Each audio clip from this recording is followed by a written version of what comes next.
Jesus Christ, it's actually been like an insane 24 hours. Oh my God. Oh, okay. All right. Okay. Okay. All right. AP News, why the Strait of Hormuz is a keystone of the world economy. Oh my God. They're just figuring it out. Okay. Bagheera. Oh, did you guys hear that? Bagheera.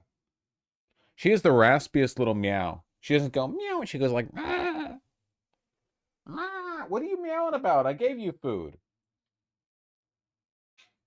Yeah? Oh, she's talking to me. Yo, dude, it is bright in here. The sun is shining directly on the window behind me. Not much I can do about that. What's up? Just passed my physics class in uni? Crazy. Nice, well done.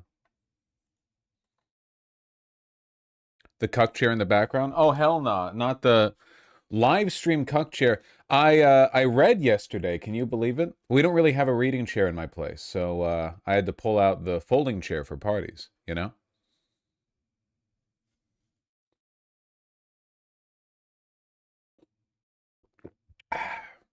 Delicious. Are we covering the stupid ass McMorrow stuff? Yep. First up.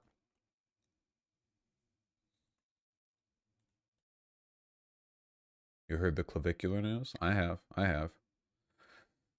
Welcome to Paris, the city that said no to cars. Yeah, Paris has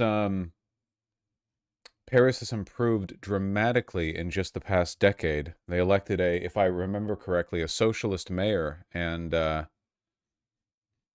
she really popped off. It's a chick, right? Pardon my feminist, vernacular.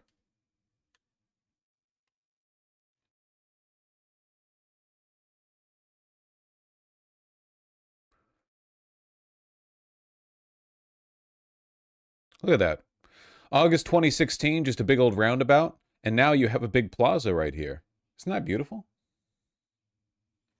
I will never understand the impulse that a lot of people had in the 1950s and 60s in Europe to take these gorgeous like town square landmarks and be like, you know what these should be? These should be like obstacles in the middle of a road.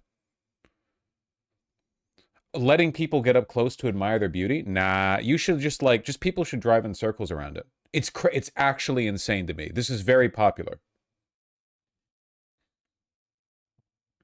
The poop river. Man, what a difference that makes. Have you seen the air quality improvement in Paris? Yes. Look at this. It's actually miraculous. This is what I mean when I say, like, if you lock in, you could fix everything. If we just did something about the ruling class, we could fix everything. Look at that, man. Did something like change their minds.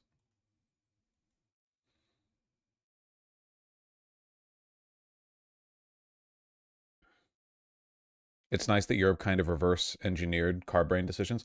Yeah, because they built car brain on top of centuries old cities. Where in America, we built the cities around the car brain. So we're kind of fucked, you know? Remember how people got mad at Not Just Bikes for saying that within our lifetimes we will never see America not like car brained? People got so mad at him for that. I assume it was upsetty spaghetti Americans who didn't like the fact that they were going to die in a shit country. But he was right. He was objectively right. It's not a doomer position. There is, I'm not joking, actually not enough money in America to de-car brain our cities. Because over here in Paris, it's like, what do? Just add like pavilions and walking paths and stuff. You know? You already have, Paris is like fucking 1,000 years, more than 1,000 years old, you know? Just rebuild the walking paths. But do you know what it would take to make LA walkable? Genuinely, you'd have to start with nukes. If you wanted to make LA a not car brain city, you would have to start with several thermonuclear weapons detonated in an airburst 50,000 feet above the city, leveling all infrastructure, reducing it to a flat hellscape where you could then bulldoze the rubble and start over. That would be the most effective way of fixing up Los Angeles. Do you think NYC could pedestrianize further? Oh, sure, sure. But like NYC is not a car-brained American city. It's one of the few American cities that isn't. It has the lowest rate of car transit to work of any city in America. It's like the exception that proves the rule, right?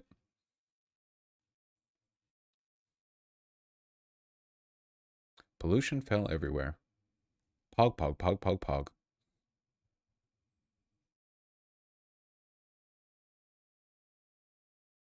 Ah, it's so pretty.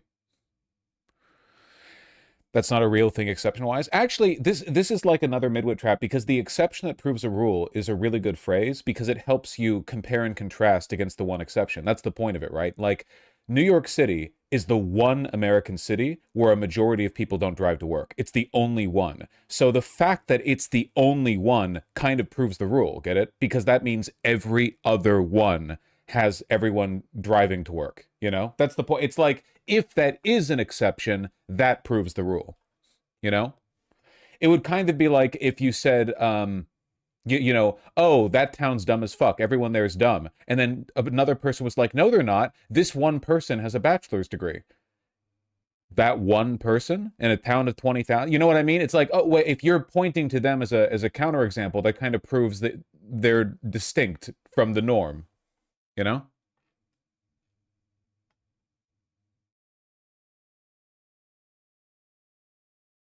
Man, that looks great. Bike ridership grew. Plus 7,000 average daily riders. Nice, nice. New York City accounts for 45% of the entire country's commuter travel. That is actually insane. Is that real? New York City on its own is half of all of the country's like train travel to work or whatever? That is crazy. It's the only real city in America. It truly is. Maybe DC. I do like there are parts of DC that feel like a real city. Oh my God. That is such a clean fucking subway. I've only ever been to the LA and the New York City metros, both of which are fucking disgusting. This is so clean. Holy shit. It looks like it's from the future. I put Chicago over DC. I haven't been. I haven't been. One day I'll go to Chicago. No shadows, clearly AI. True.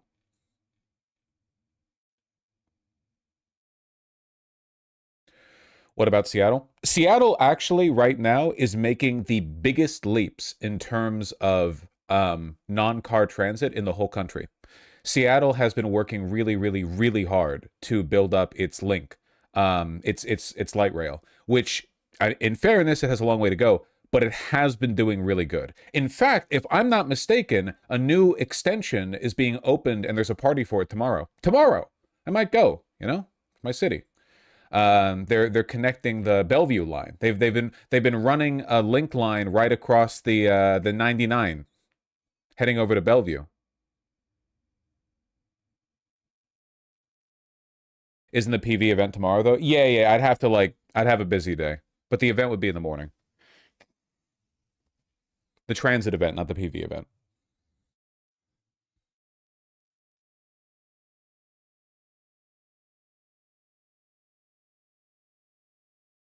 You seen the price of piss lately? Nah, I make my own.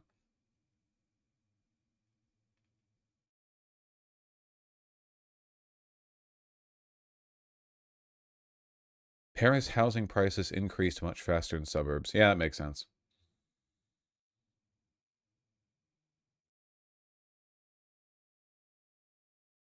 Ho, ho, ho.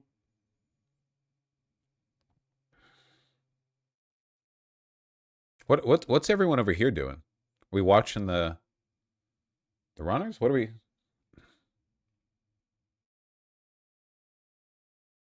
just chilling? Yeah, okay. No, it's cool. You know that you legally aren't allowed to chill in America? It's called loitering. It's a crime. Cops will bother you for it if you're black. That sounds like a joke. It's actually not.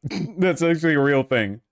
That does sound like that North Korean lady on Joe Rogan meme, but it's actually true. That's why loitering was invented as a crime. Yeah, outlawed chilling. Really, you guys hate fun? No, no, no, we hate black people in America. Not fun, you know?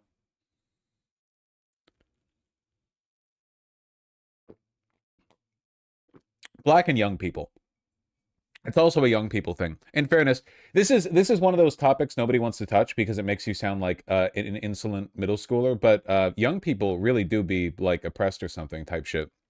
What the fuck do you even do if you're young these days? When I was young, I could like walk around and go to the park, but nowadays, or like the mall or anything. But nowadays, it's like everything at the mall is $500. You want a pretzel? $500. What are you doing there as a kid? Parks aren't real; they're fake. I don't know, like what do young people do apart from just play video games? I mean, that's what I did mostly, but I don't necessarily think that should be the only thing that you can do, right? I think there should be other paths in life. A lot of malls require kids to be with somebody 18 plus the mall now. Yeah, there are malls that have banned underage people, which is crazy. It's a mall. It was made for them. What do you mean? But now I guess malls are places for like 65-year-old couples to walk around and I don't know, spend 2 hours at Macy's and eventually walk away with a fucking fleece jacket that's identical to the other one that they've owned for 10 years. I don't know. Yeah, old people can loiter all they want. Everyone knows that old people can't be drug dealers.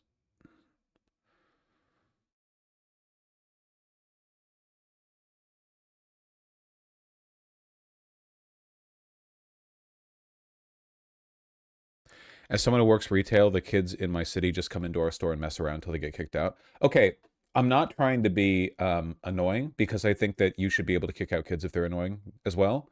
But that's what kids are supposed to do. They've been doing that for all of human history. The point of being like a honeycomb vendor in 912 AD in Paris was you sat there and then some fresh-faced village children ran in and went oh, and then like tripped over something and you had to kick them out and give them a box around their ears, you know? That's the whole that's the that's the price we pay for civilization. Yeah, and then you kick them out. That's fine. It's all fine.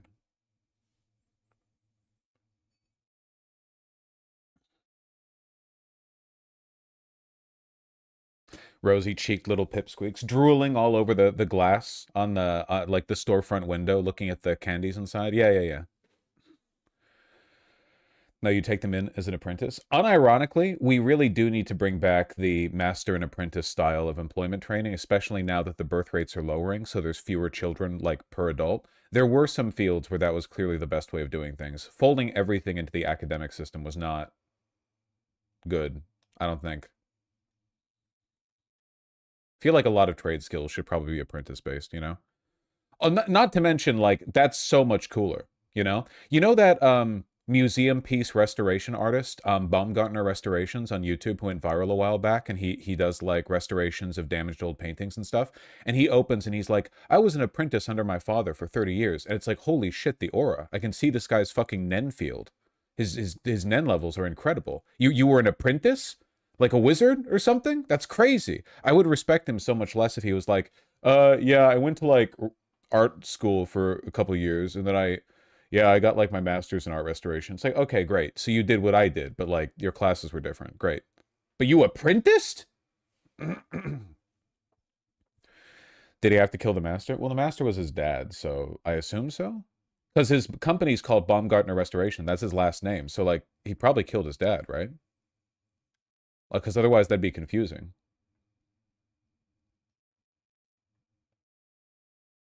Nepo baby? Actually, in my opinion, it's the other way around. If a person is a professional in a field because they went to a university and it turns out their dad went to the same university, I'll think in the back of my head, Nepo baby.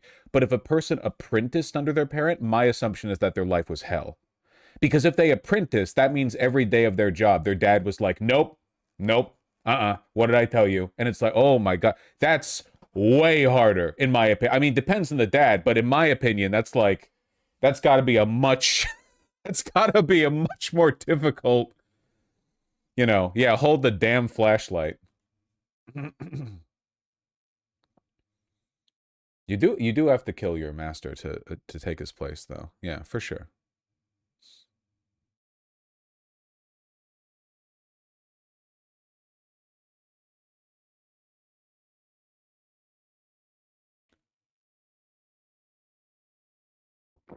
Imagine your dad telling you at the dinner table how much your work sucks. I mean, listen, I don't have a trade, so I don't know what I would teach to my kid, but I do know this. If I have a kid and my kid goes to school, I'm going to be supportive or whatever. If my kid is being taught under me, I'm going to be a hard ass. I know for a fact, like, 100% no doubt in my mind this will be the case. Because you're going to, like, school is bullshit, but you have to do it. So go to school. I'm not going to, like, involve myself in that process, okay? Get good grades, I guess. I don't know. But if you're getting taught by me, you're not gonna disrespect me by doing a bad job. I don't. It's not even like a chauvinism thing or whatever. It's just like, no, no. So you're learning the craft from me. Like, we have to take this seriously now. You know. You have kids? No, I'm a millennial. I have two cats. Well, I guess actually I have like 7 cats split between 2 households. So I guess I'm kind of like a cat dad whore.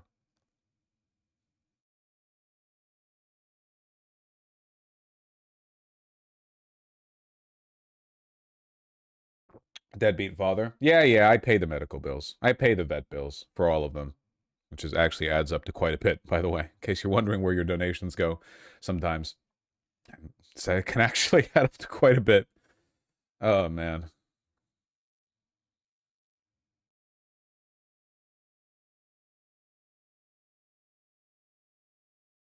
$600 checkups? Dude, seriously, it's fucked up. It's insane how expensive that shit gets, man. We had a really good vet place for a while. They used to do like $125 checkups, but they were good. They were good checkups. They got a renovation, price doubled. What the fuck? I know you have to pay the renovation down or whatever, but like, Jesus fucking Christ, can you not like price it in a little bit over time? Can you not try to like fool me by slowly raising the price rather than just hitting me over the head with it? Ow.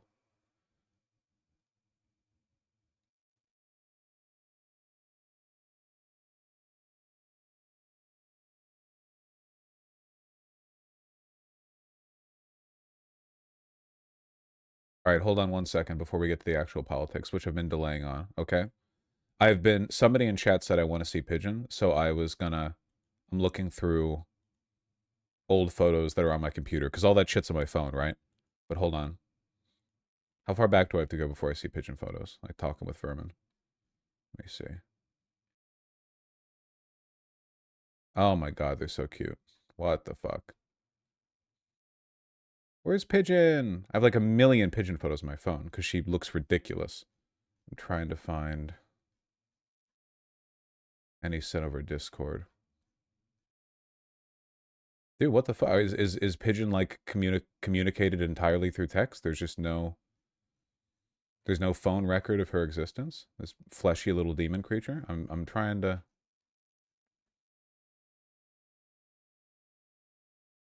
Oh my god, she doesn't exist. What about the group chat? Hold on. We're peeping the group chat.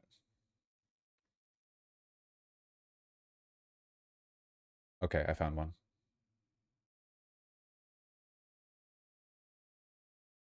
She never existed? Yeah, here you go. Her and Ruben. Beautiful. And then here's 2 of Ruben and Capella. Beep. Best friends.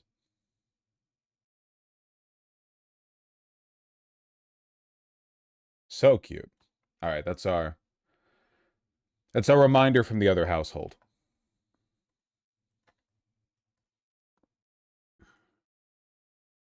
Ruben looks like the sandwich. Ruben does look like the sandwich. That is true.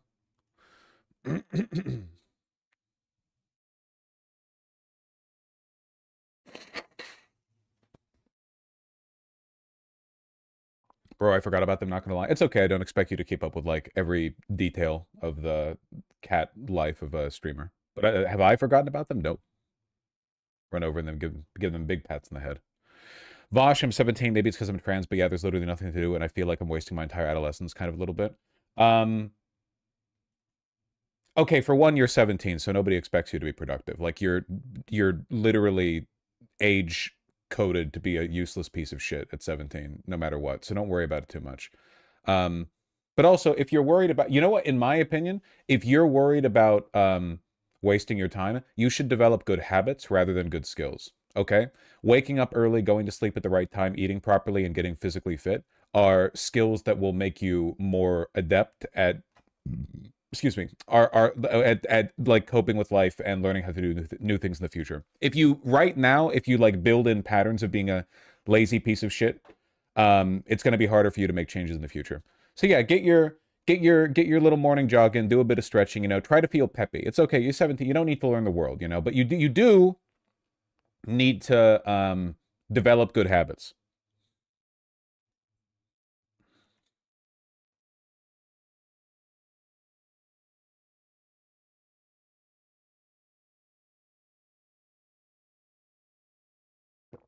Mm. Develop a coffee addiction. Excuse me. Don't actually do that. Well, I mean, you can if you want, I guess. It's not a huge deal if you don't want to.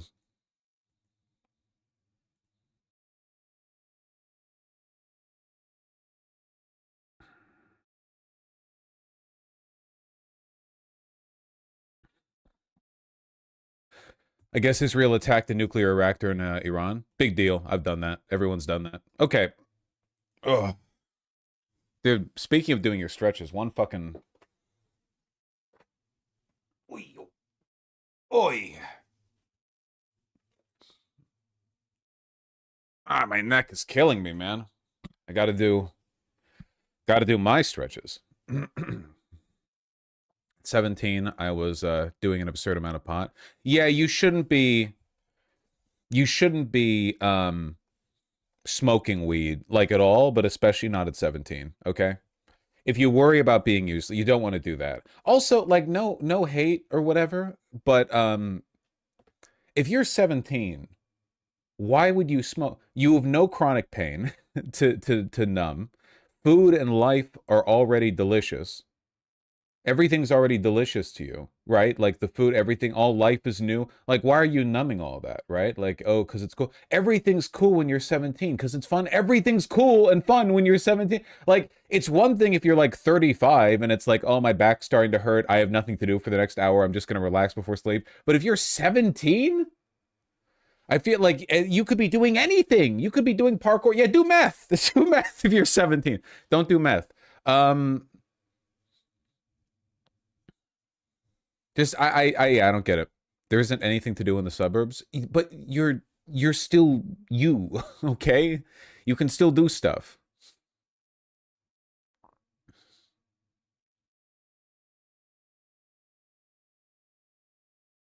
It helped me come to terms with my mother's death. Okay, I'm sorry about that, but also like, come on. If you're 17, you shouldn't be ruining your brain smoking weed. Okay, well, what if it helps them cope with their mother's death? Then I don't know. I don't know then. I have no advice. All my advice is worthless. There's always a guy. There's always a fucking guy. Okay.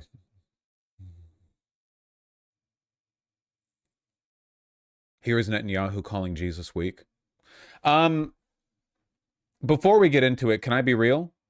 People are being wildly anti-Semitic about this quote. Obviously, this was a dumb fucking thing for Netanyahu to say. Jesus Christ has no advantage over Genghis Khan. But, like, that's true.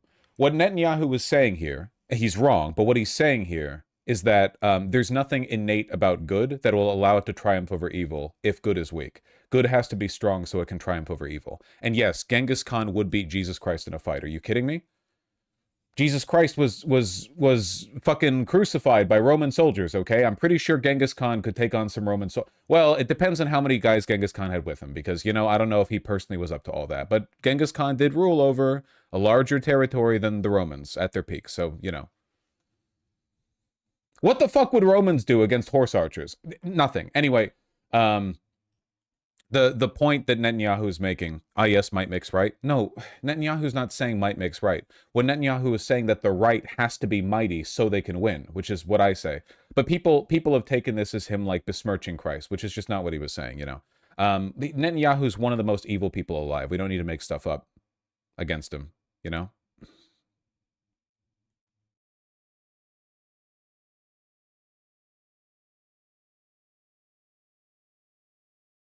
At Grok, would Jesus agree?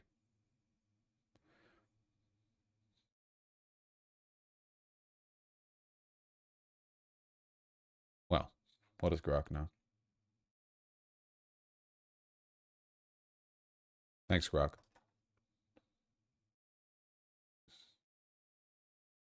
All right, well, anyway. Okay. Hasan Piker is under attack. Not the first time. This time, Israel is fighting over a Senate seat. That's the line in the sand that we're drawing. Jonathan Greenblatt, another one of the most evil people alive. Hasan Piker has a long track record of commending and excusing terrorism. He routinely uses his platform to spread anti-Jewish tropes, amplifying propaganda from designated terrorist groups, and promote toxic anti-Zionism. Despite a backdrop of intensifying anti-Semitism, Piker does all this not only unapologetically but proudly. Dr. Abdul al-Sayed's decision to host campaign rallies with Piker, that's what this is about, by the way, it's about a Senate race, is not just alarming, it's absolutely shocking. It reflects a broader trend, the dangerous normalization of anti-Semitism in our politics. This is happening in Michigan, where Temple Israel was targeted in a violent anti-Semitic attack less than 2 weeks ago, making it even more egregious. If the attacker had succeeded, it could have been the worst mass killing of children in U.S. history. What the fuck is this? If they had succeeded, it could have been, well, if the school shooter had a thermonuclear weapon instead of a Glock 19, it could have been the largest mass casualty event in American history. Yeah, I guess that's true. If. There's a coordinated attack right now on Hasan Piker in an effort to use him as a wedge against Abdul al-Sayed, a Michigan senatorial candidate who we like very much and support. The AIPAC and everyone affiliated with them, which is basically like the entire U.S. government and all the media, are going after Hasan and claiming that Abdul, who is, I mean, you can guess from his name, right? He's Muslim, right? I mean, he's not agnostic. You can't be agnostic and run for government, Curiously, the Zionists, who are definitely motivated by a desire to protect Jewish people and not just like right-wing ethno-centrist grievances, are going after another Muslim guy.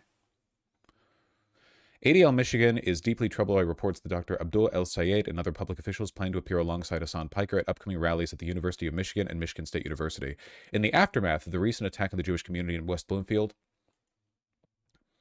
quote, a guy with a Muslim name, Vosh. You said it, not me. I didn't say that. Well, I said that like 2 days ago, but I didn't say that today. What do you mean not being able to be agnostic and run? In America, if you are atheist or agnostic and you run for public office, they shoot you. Not a joke. They're really popping off with this one. Jewish student group, quote, deeply troubled by upcoming campus visit by Hasan Piker. Listen, I have two things I want to say about this really quickly, just so we can lay our positions out. First of all, Hasan Piker has not done anything to demonstrate to me that he's an anti-Semite. So, that one's pretty obvious. For two, it should be understood that the unambiguous position of the Democratic Party and the Republican Party right now is that they expect their voters to choose between the feelings of Jewish people and the future of the United States. This is a fact. There is no room for argument on this. The argument, over and over and over again, is that America is destined to be sent into a spiraling decline, a global decline, mind you, not just the United States, the world. All of this predicated on our unwavering support for Israel. And if you object to this, if you think perhaps that the world or America specifically should be good, or even that Jewish people in America should be safe, you are an anti-Semite. The position of the Democratic Party, in essence, is that it is morally good to be anti-Semitic. I reject this premise, and so does Hasan. But I think a lot of people don't understand that people like Hasan and myself are some of the only reasons anti-Semitism has not skyrocketed far more than it already has. Zionists benefit from anti-Semitism because it justifies their arguments in the same way that white nationalists fucking love it when non-white people are like racist to white people. They love that shit. They run it head to bottom, headline. They love it. They love it. They love it. They love it. They love it more than anything else. There's nothing that gets a white supremacist giddier than seeing a black celebrity say something that can be interpreted as anti-white racism, because they'll talk about it for years. Likewise, Zionists love anti-Semitism. They adore it. And when there is none, they will look for it. And they will invent it. The position of the Democratic Party is that you should value... it seems to me like their argument is, like by and large, that it is morally good to be anti-Semitic. Because the alternative to anti-Semitism, it seems, would be an unfaltering zealous devotion to Israel, which then plummets the world into decline. That's their argument. I don't think it's a juxtaposition that's needs to be kept. You know, I think it's actually quite anti-Semitic to be a Zionist.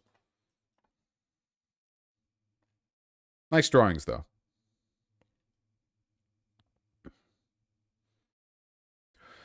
I mean, the Dems are still insanely Zionist. I don't know why you're phrasing that as though I disagree. I just said that. Yeah, no, Dems are very much insanely Zionist. Yeah, Bashir. I mean, Gavin Newsom just embarrassingly backtracked off his position that Israel's an apartheid state. Some Jewish community groups reached out to him, and afterwards he was like, "No, no, no, no, no. I love Israel. I revere Israel. I'm walking back my statements." Yeah, yeah, yeah. We know.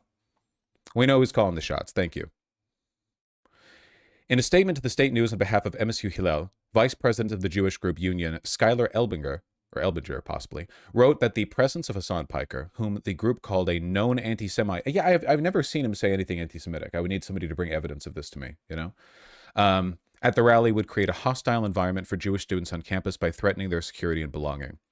At a time when Jewish students are experiencing heightened fear and vulnerability, it's always about their feelings. It's always their feelings, you know? At least the white genocide people pretend that they're under physical threat, you know, like the hordes of black and brown people coming into America are going to, like, stomp out the life of all white people. But with Jewish groups, it's always like, well, our feelings would be hurt if you did this. And that's the violence, you know? Especially in the wake of the recent attack on Temple Israel in West Bloomfield. Shouldn't have called it Israel. This choice is especially concerning, the statement read. The local pushback follows a wave of scrutiny on the El Sayed campaign by centrist Democrats after the campaign announced Tuesday that Piker would be a speaker on his campus tour, which includes the University of Michigan. Anyone eager to campaign with Hasan Piker is, at best, comfortable overlooking his anti-Semitic and anti-American extremism, and at worst, endorsing it. Jonathan Cohen, president of the centrist think tank Third Way, backed by Epstein types, by the way. Third Way, bunch of Epstein affiliates funding it. Third Way, they're like Zionist centrist Democrats. Their main problem with the Democrats is that they're too far left. By the way, the Third Way group, completely irrelevant in real life. Nobody likes them, nobody cares about them. But they've got a bunch of money behind them, so media takes them seriously. What's with the cuck chair in the back? That's my reading chair, but you're right, it is confusing.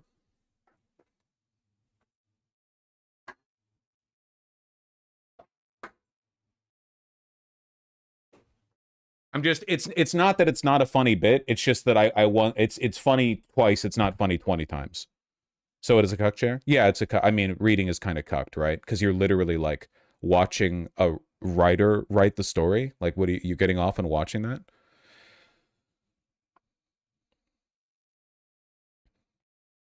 The reflection's terrible. You're right. You're right. All right. All right, you goofballs. All right.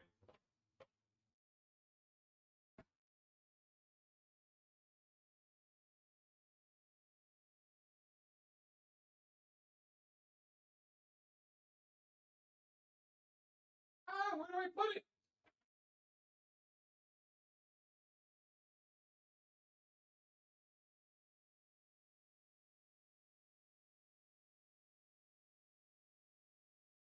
You know, it's surprisingly difficult to find a place to put a folding chair when there's a time pressure.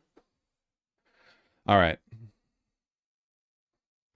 Okay. Anyway, coordinated attack by the Zionist deep state on Abdul al-Sayed via Hasan. Gotcha, gotcha. I really do mean it about people like myself and Hasan, not necessarily him and I specifically, but people like us being bulwarks against anti-Semitism. Because the Democratic Party right now is like a machine for groypers. The entire right, everyone under 35 who's right of center, is some form of neo-Nazi, basically. And I'd like to see with basically no exceptions. And then the Democratic Party, I'm really sorry, but again, and I've said this before, it is very obvious that Zionists control the United States to the detriment of the United States. It's not even like arguable. And everyone can see it. And a lot of Democrats don't like it. And it is really difficult to explain properly and non-anti-Semitically unless you have like a good political education. And liberals are not willing to provide that political education either because they can't or because doing so would like align you against the Zionists, which they don't want, you know? It's a very, very, very dangerous place to be in.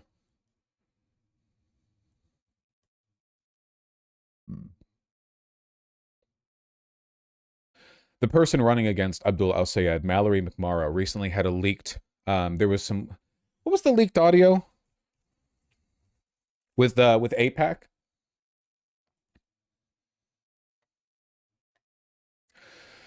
Leaked audio suggests McMorrow has outstanding AIPAC position paper, but voters deserve clarity. Yeah, AIPAC loves her, even though she's officially endorsed by J Street. J Street and AIPAC are functionally the same group. There's no difference. Oh, the one where she cried? No, no, no. That was a different one. But she's backed, like, J Street has been positioned as the liberal alternative to AIPAC, which is funded January 6th supporting Republicans, but AIPAC supports her. So, like, again, J Street isn't real. It's just AIPAC. There's no such thing as liberal Zionism. It's an oxymoron. There's no version of Zionism that doesn't just run back to AIPAC. It's always the same deal.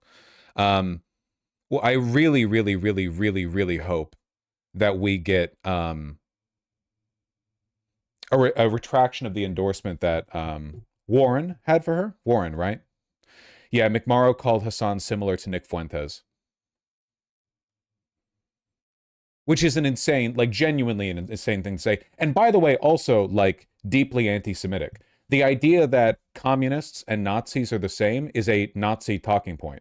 Like, oh, you know, Hitler was a socialist. The blurring of lines between far right and far left, not that I think that they're really comparable in this case, because I think Hasan is more legitimately to the left than Fuentes is to the right, considering Fuentes is now campaigning on Democrats winning in 28.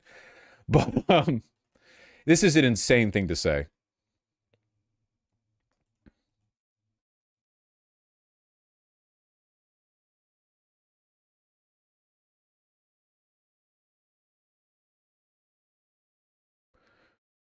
Here's to hoping the anti-Semitic messaging isn't seeping into the center-left educated types, I guess. The center-left educated types are fucking irrelevant. They represent, like, a tiny constituency in America. Center-left educated types, you mean the consultancy class? These are people with a massively disproportionate amount of power relative to how many people in the electorate actually agree with them. They're like bug people freaks.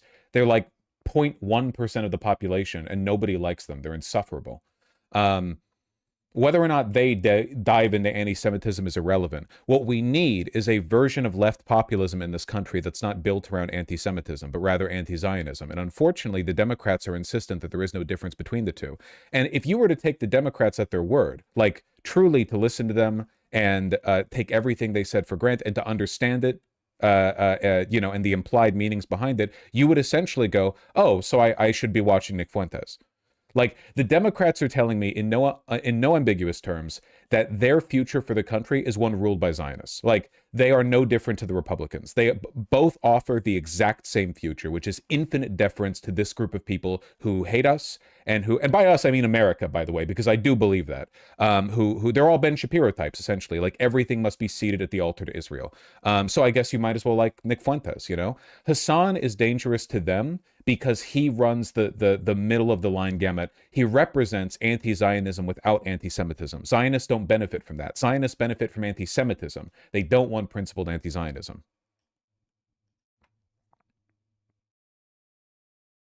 McMorrow's finance chair, co-chair, wishing her Nazi father a happy Veterans Day. I saw this. This is the funniest thing I'd ever seen in my life. Mallory McMorrow, the person who's like leading the charge against Hasan Piker for being an anti-Semite right now, her campaign finance co-chair with this phenomenal post from 2024. Happy Veterans Day to my family and friends who served. Without you, America would not be here today. Interesting story. I do not talk about my grandfather very much. Albert Newman was on the German side in World War I and World War II.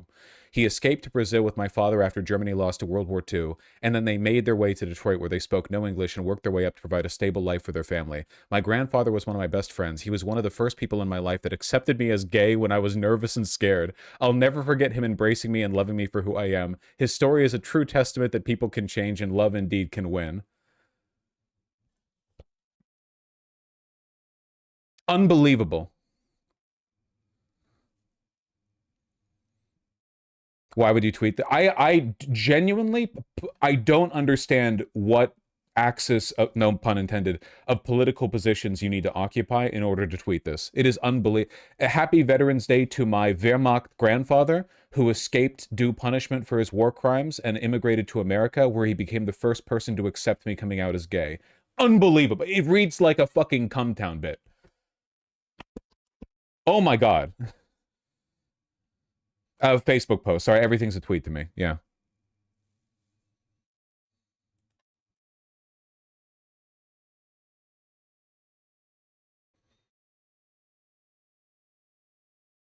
Emma Vigeland tweet? Wait, what did Emma say? Mallory McCuomo? Ah, I get it. Did she sexually harass over dozen staffers? Stacey K, every Zionist is a rapist. Every Zionist is pro-rape. If you are a Zionist, and I'm not joking. If you're like, one of the most distinguished characteristics of Israel is their love of rape. It's a national pastime. They riot for it, you know? It's like sports to them. If you are pro-Zionist, you are pro-rape.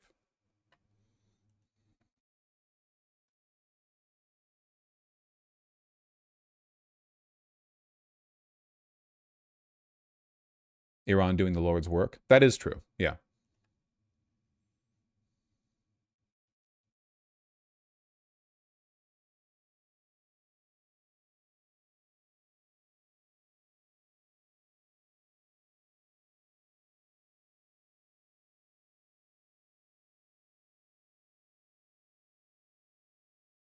Yeesh.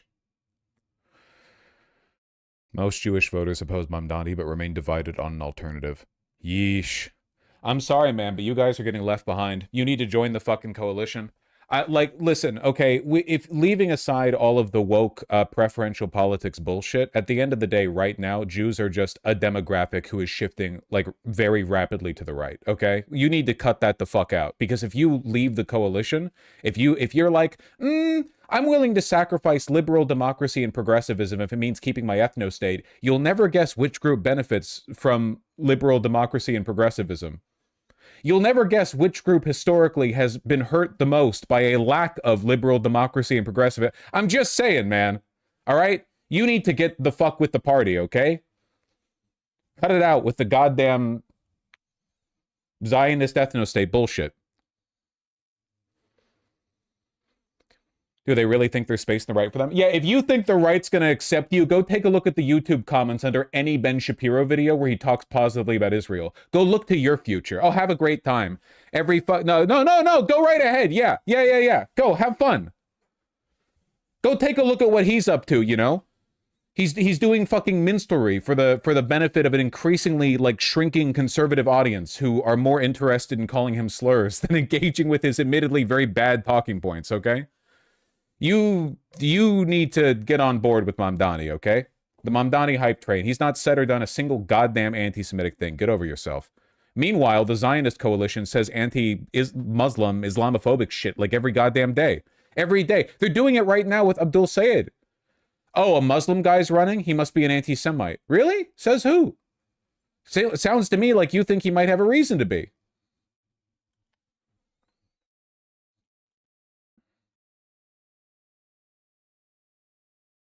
Here's Abdul on breaking points. And the point that you made in the first place is that we're talking about somebody whose job it is to talk to groups of people that you would think people running for public office would want to be talking to. They're the folks I want to be talking to. And a big frustration that we've often had is that too often the people who should be voting for Democrats are not showing up to elections at all. And the question is, where are we missing them? Why are we not able to move our message? Well, I think part of it is that too many politicians. What's a crazy thing to me especially is that they're doing this whole like super duper Zionist pro-Israel Abdul is an anti-Semite bit in Michigan. Arguably the state most affected by its Arab swing vote. It's a purple state with a strong Arab swing vote. This is really the state we're pulling this shit over? For a fucking Senate seat? Politicians don't have a message that these folks care about because they are on the wrong side of locking these same folks out. And on the other, it's that we're not actually going to the places that these folks are. I mean, we remember the whole 2024 discourse about whether or not the vice president should have gone on Rogan. So my question is, what is wrong with going and talking to a group of people who have been let down by our politics, cast aside by politicians who aren't talking to the issues that they're talking to? And I'll just say this, the logic of this is kind of crazy given the fact that Hasan was invited to stream live from the DNC in 2024. And so I'm only doing what Vice President Harris did in the first place. I think the question then I would ask any of the folks who are so frustrated about this is, why wasn't there so much more outrage when she did it?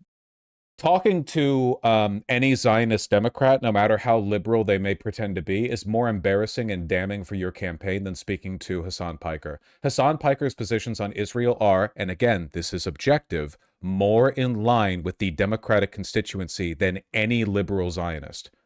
Hasan's positions on Israel, as radical as people may say Hasan is, are objectively closer to the median than people like McMorrow.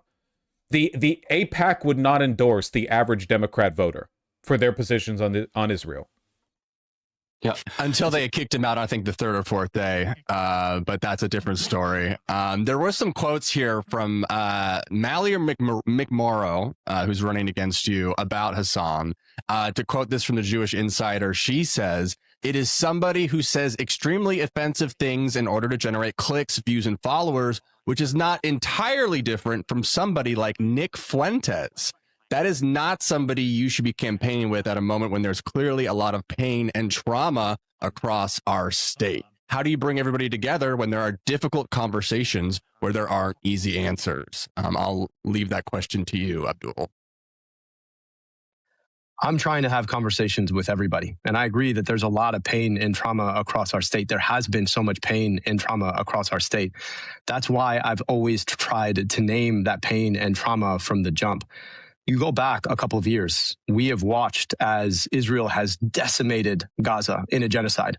And it took 2 years for my opponent to call it what it was, a genocide. So if we want to be in the business of understanding pain and trauma, I think it's important for us to name pain and trauma. Woke 1.0 type weaponization of fragility. That's because Woke 1.0 was invented by Hillary Clinton to beat Bernie Sanders. And likewise, it is the preferred weapon of Zionists. They all talk like that. Every Zionist is the most performatively fragile crybaby on earth. They'll ruin your life. They'll get you fired from your job. They'll tell you that you're a Nazi. And then they'll turn right around. They'll be like, oh, this ethno-state? That's my ethno-state. And you're hurting my feelings if you tell me that I can't have it. It's my trauma response. And herein lies exactly the double standard. When we talk about the pain and trauma of some groups of people, that gets ignored. It gets ignored by the same politicians who tend to ignore the kinds of people who listen to Hasan Piker Twitch stream every single day. I'm trying to have a conversation with everybody. I was proud last Saturday to spend my Saturday morning in Jewish prayer services. I was invited in, and I was so grateful to get to share space. Democrats in 2028 don't look like they'll be taking money from AIPAC, but they still are, and they're still following AIPAC's orders. Like McMorrow is taking, is getting the official endorsement of J Street, but she's also being endorsed quietly by AIPAC. So if J Street is basically just the acceptable rubber stamp for AIPAC's approval, they're still kind of taking orders from AIPAC. At the end of the day, I think it is absolutely critical for us to understand that pain begets pain. And the only way that we heal pain is by going and addressing the circumstances that cause it. That's what I'm trying to do. And then all of this seems completely separated from the foundational issues that people are feeling pain on across our state. The craziest thing, too, is that, like, I have not seen anyone, everyone says Abdul is anti-Semitic, Hasan is anti-Semitic. They never link anything. They're never like, here's what he said that's anti-Semitic, you know? It's all fake hysteria. They can't prove it. They can't substantiate it in any way, shape, or form, you know? I will never believe an anti-Semitism accusation unless I'm given some kind of proof supplying it. That's how badly it's been abused, you know? It's like, you know, I don't think it's impossible for people to be anti-white. But if I see somebody saying, oh, so-and-so is anti-white, you better give me some fucking receipts because that shit has been abused quite a bit, you know? It's been insanely... It gives you reason to distrust everything, which is, you know, exactly what... Zionists want, because that kind of propagates, if not anti-Semitism, at the very least skepticism towards the legitimacy of anti-Semitism. You know? The more the ADL deliberately confounds statistics and makes it seem like this is a bigger problem than it is, which is their job, you know, they're given money to do that, the harder it is to actually, like, determine the extent to which Jewish people are subjected to hate crimes. Are they? Yes, of course they are. How much are they? We have no fucking idea because of the ADL and other organizations like them. Everywhere I go, people tell me about the fact that they cannot afford anything as simple as gas. They can't afford their rent. They can't afford their groceries. And they certainly can't afford healthcare. I'm trying to have conversations about how we unlock our current system, take money out of politics through corporate bribery, how we address the fact that we need to put more money back in people's pockets by standing with unions and small businesses, and finally guaranteeing every single person healthcare through Medicare for all. Those are the conversations I'm having with people, whether they are in town halls in places like Ishpeming, on Twitch with people like HASAN, or in churches in places like Detroit. And those are the conversations I think we need to be focused on. Neat. McMorrow's got to turn into another goddamn Fetterman. Fetterman has had an over 100-point shift to the negative in terms of Democratic favorability, because literally all he does is salivate over Jewish-Israeli war crimes. It's disgusting, and we're going to have another one. You mean Slotkin? No, I mean Fetterman. Slotkin was not as obsessed with Israel as Fetterman.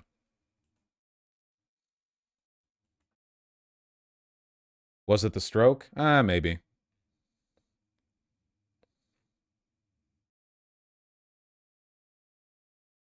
You know, I don't even know. And the point that you made in the first place is that Houthis announced their we're entrance into the war, talking apparently. about somebody Fucking whose Smash job it is Bros. to talk to groups of Downloadable people character that you would think people entrance. running for public office would want to be talking to. Ethan They're Wolf the folks was I a want to be talking staffer to. for Fetterman, And right? a big frustration that audio. we've Why are often you had playing? is that What the hell? Sorry about that. Elon, I don't know what the fuck is up with you. I didn't hit play. Don't know why I decided to. Today is crazy. Today is crazy. Ethan Wolf. Completely normal Democratic position to 100% disavow Hassan Piker. It's fringe and extreme to support him no matter what you see on Twitter. This guy was a Fetterman bit, right? We can't see the video, dog. There's no video right now.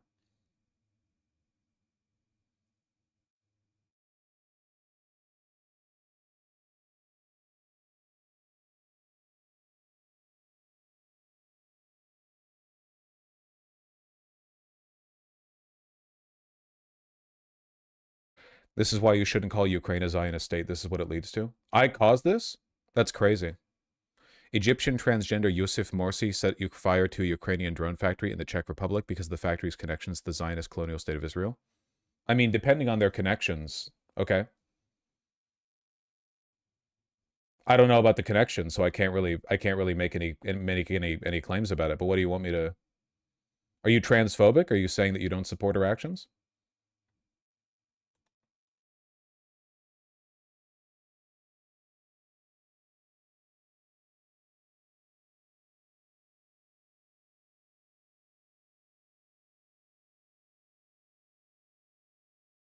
God forbid a girl have hobbies.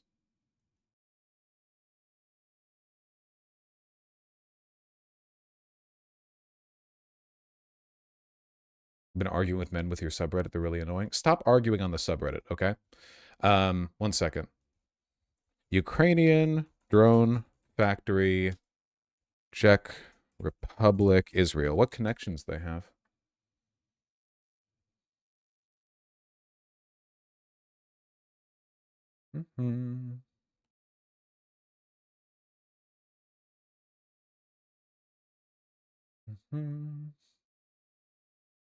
Police are treating the incident as a deliberate attack after Czech media outlets received emails from a group that protested the manufacturing of weapons for Israel, claiming responsibility for the ways.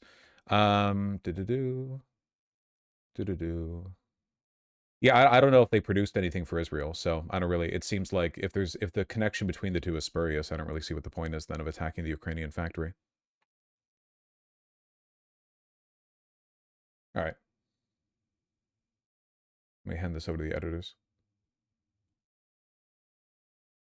1 sec. Doop, doop, doop, doop, doop. I think it was Israeli owned. Well, that's not good.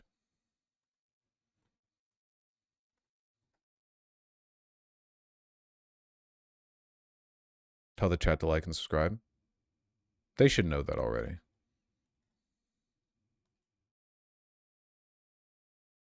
Sent over first one.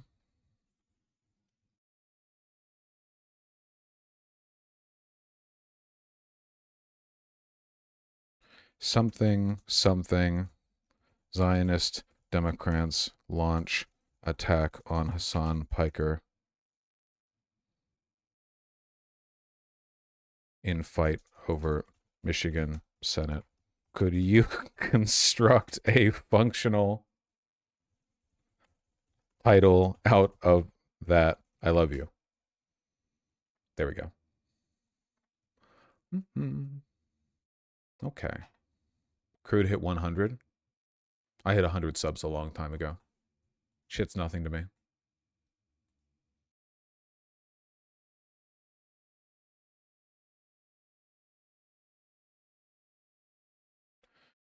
Now that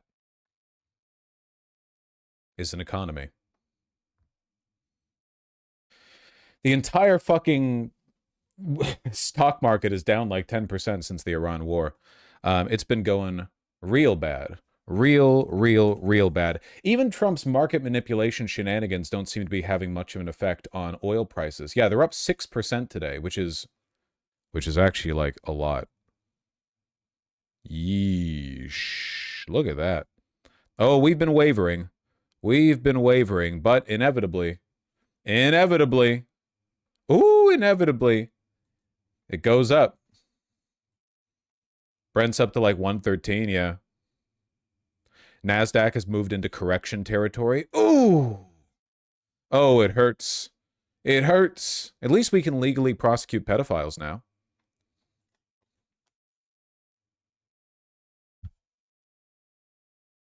We don't want audio on our video? The board, biggest... want to get to some breaking news tonight. U.S. stocks suffering their biggest loss since the war in Iran started. Take a look at this. Red across the board. The tech-heavy NASDAQ just dipped into correction territory, down 10% from its most recent high. All fueled, by the way, by rising oil prices and fears over when the war is going to end with Iran.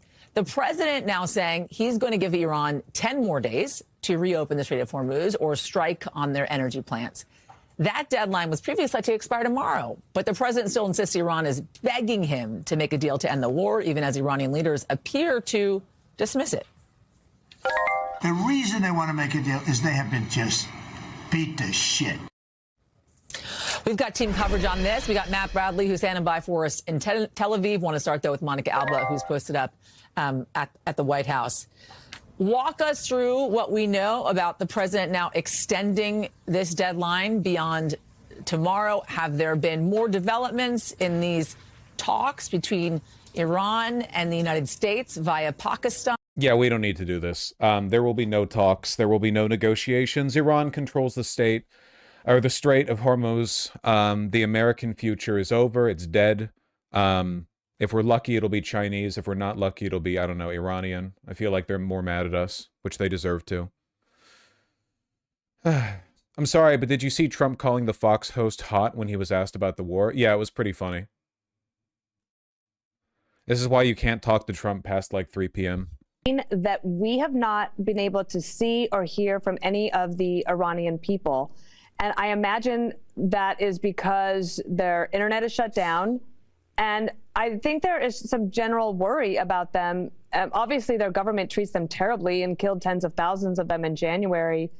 Do you, again, like Kayleigh, I would never ask you to tell us something that is classified, but do you have any insight as to how they are doing? Do they have drinking water? Do they have food?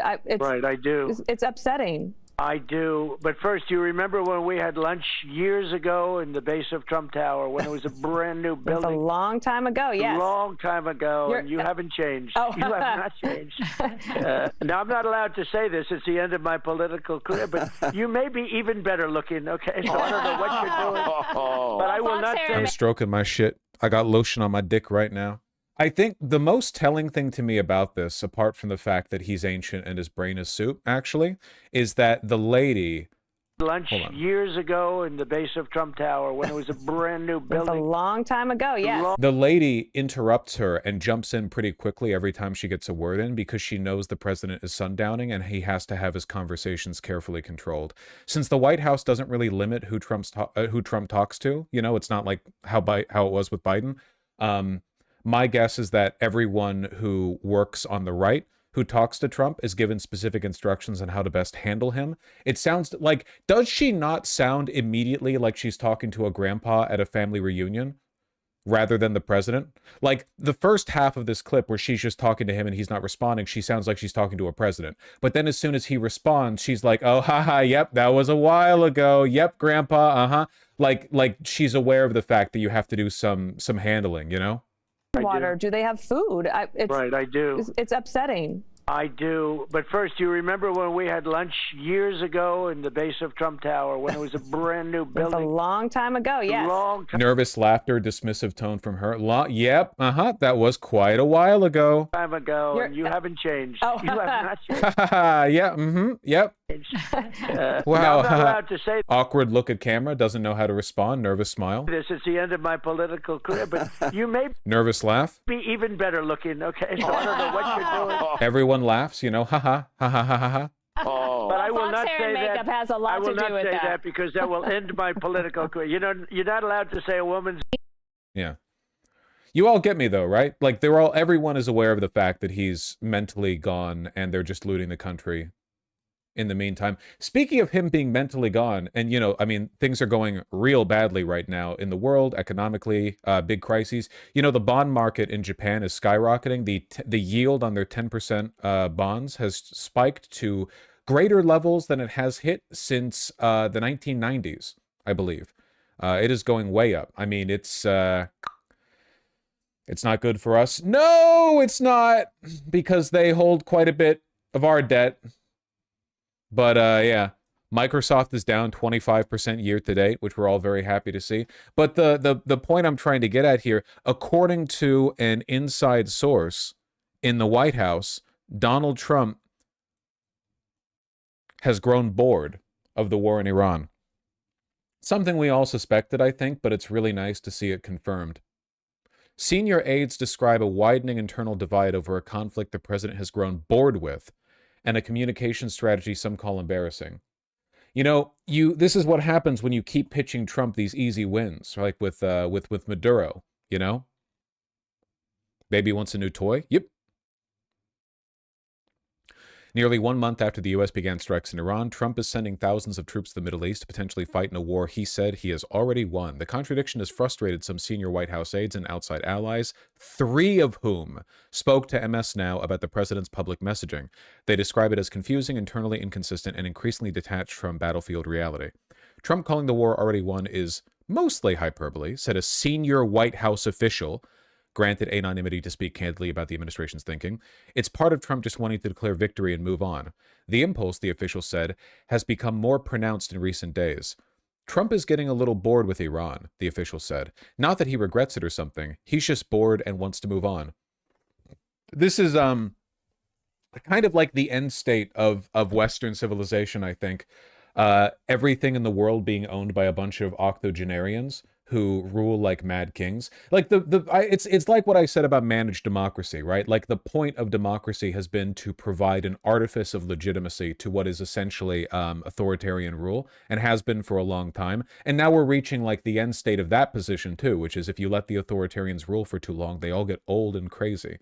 Happens in feudal it happens in dictatorships, happens in monarchies, happens in empires. Eventually, the people all get old and crazy. You know, if you have no internal or external checks to power, things decay.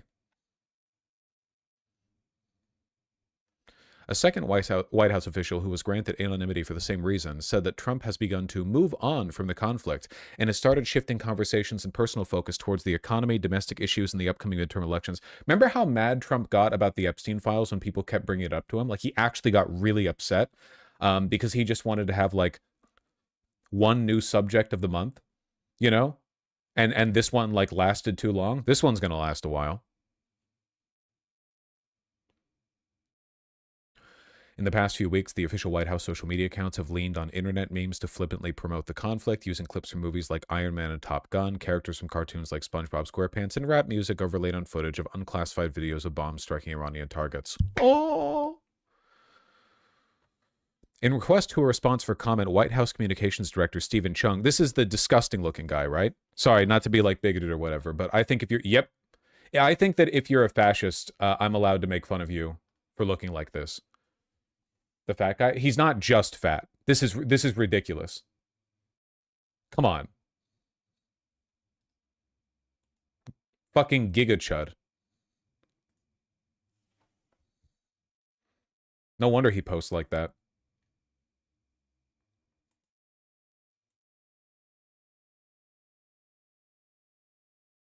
Bro, the back of his neck? Yeah, it's just insane stuff going on here. It would be problematic to draw this guy, I can tell you that much. And not even for racial reasons. I just think it would be considered demeaning to the human spirit.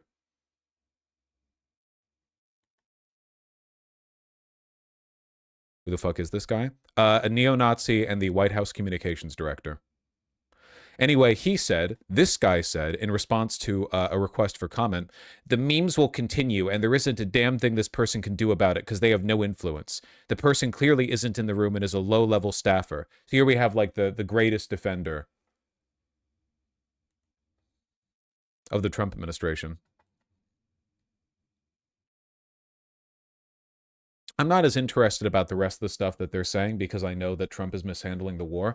But the fact that he's grown bored with it, you know, it's like you have a spoiled child who keeps getting everything they want, and after a particularly rough play session, they knock over a candle, and now the carpet's on fire. But you're nervous to put it out because he wants to move on to the next room to play with more toys.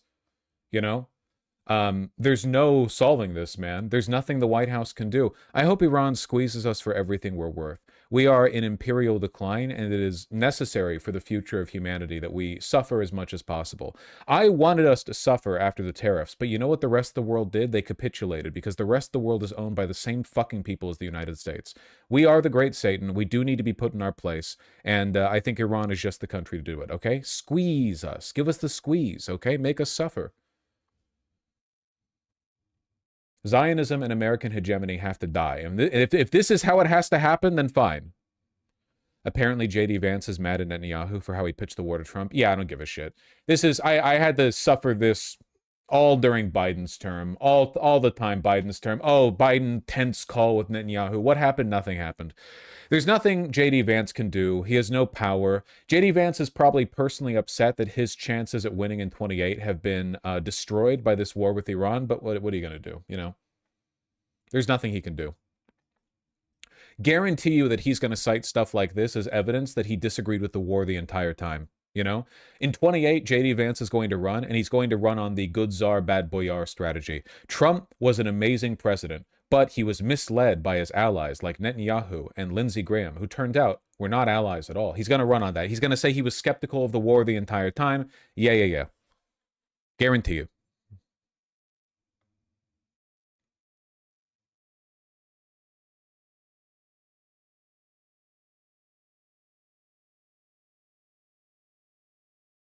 Will we make it to 2028?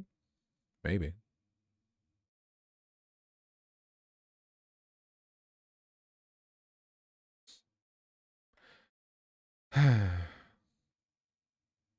He looks like an old baby now.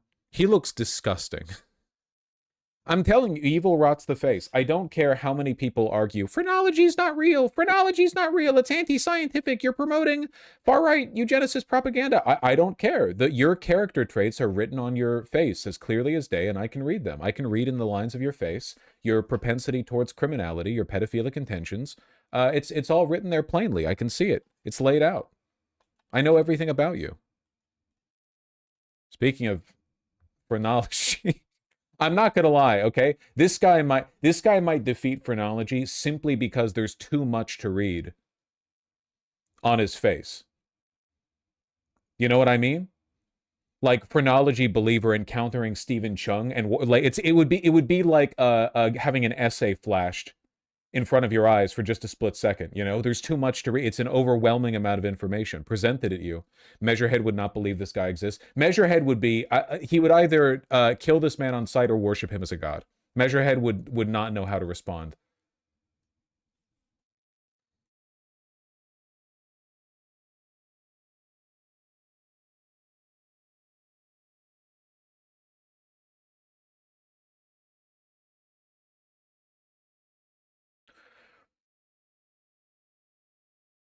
Saudi Arabia urging U.S. to ramp up attacks, intelligence source confirms. Yeah, it seems like Mohammed bin Salman personally wants the war to continue, even though a lot of other people in the Saudi government don't want it to continue, but it's a dictatorship, so, you know, you get what you get. Yeah. People, the fucking not Stephen Colbert, sorry, Jon Stewart. Why would Iran strike the Gulf states? That doesn't make any sense. What do the Gulf states have to do with Western Imperial? I'm sorry, I'm still fucking mad at him over that, man. What a stupid fucking thing to say. The guy's been doing politics longer than I've been alive. You're really gonna pull that one out? Jesus fucking Christ. Hope they take this guy out.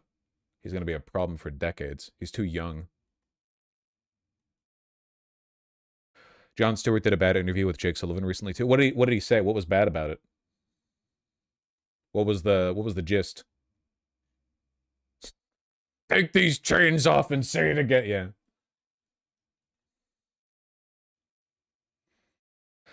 I think MBS doesn't want to be humiliated by losing the war. Isn't that like the whole state of the world right now? A bunch of pedophile oligarch dictators ending the world while all of their like humble corporatist stewards are like, no, sir, please don't. Please don't, sir. Sir, that would be so bad for the global economy. Don't you know? And they're just not listening.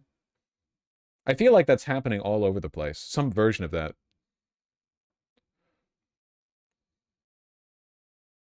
I don't think Mohammed bin Salman is a pedophile, though. He probably, dude, he leads the Saudi royal family. There's no fucking way he's not a pedophile. Are you kidding me? He's like, there's no fucking way. That it would be insane if he wasn't.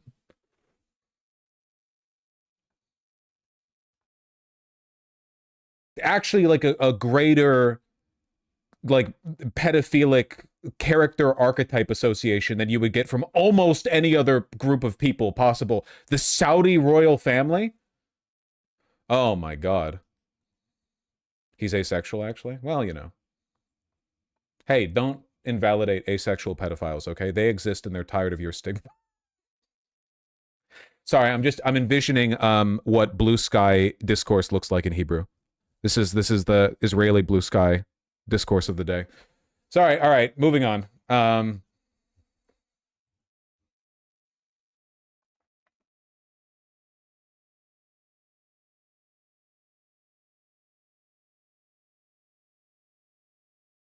Blue Sky Discourse right now is Will Stancil being a groomer. I thought, wait, why does Blue Sky dislike Will Stancil? Isn't he like a hero over there?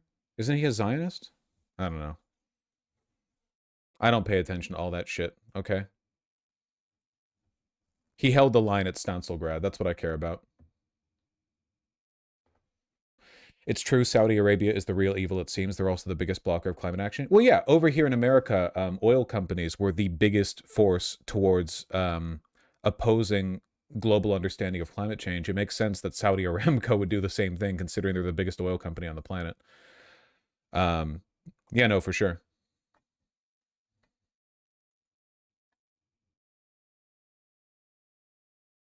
$170,000 a minute. Why Saudi Arabia is the biggest blocker of climate change. Yeah, I remember talking about this a couple of years ago because there were some leaked PowerPoint slides that came out from a Saudi Aramco meeting where they were essentially saying like, and we will spend several $1 million promoting pro-oil, pro-car politicians in Africa so that they remain dependent on us for decades to come. Stuff like that.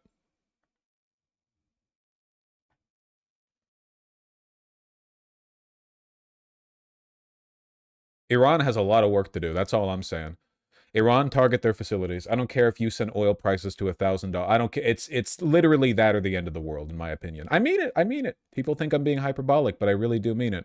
I really think that Israel and America have to be, and Saudi Arabia, you know, their allied states, have to be stopped right now, or we may well get a worse timeline in the future, you know?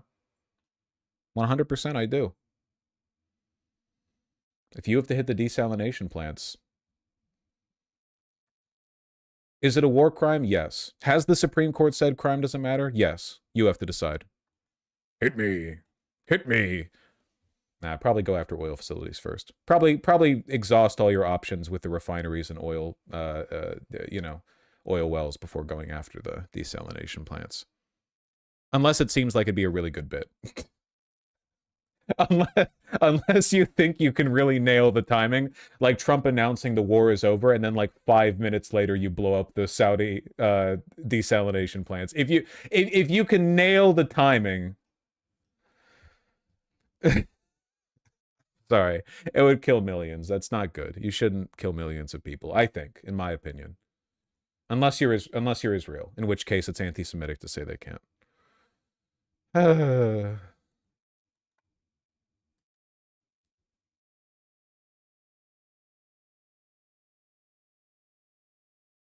Comedy bomb? That's a real truth nuke.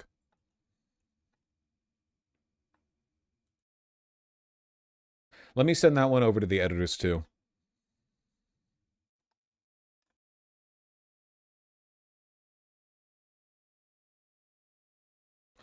Okay, sent. Second one over to release in like an hour or so, whatever works. Trump growing bored of Iran war, insiders say.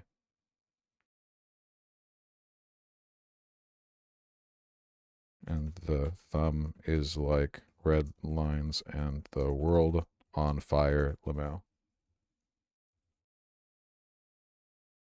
That's the most I've ever misspelled Lamau. It was so misspelled that I had to delete it and type it again, even though it was the word Lamau, which is like not a high risk word for misspelling, you know? Like you can fuck it up quite a bit and it still reads pretty clearly.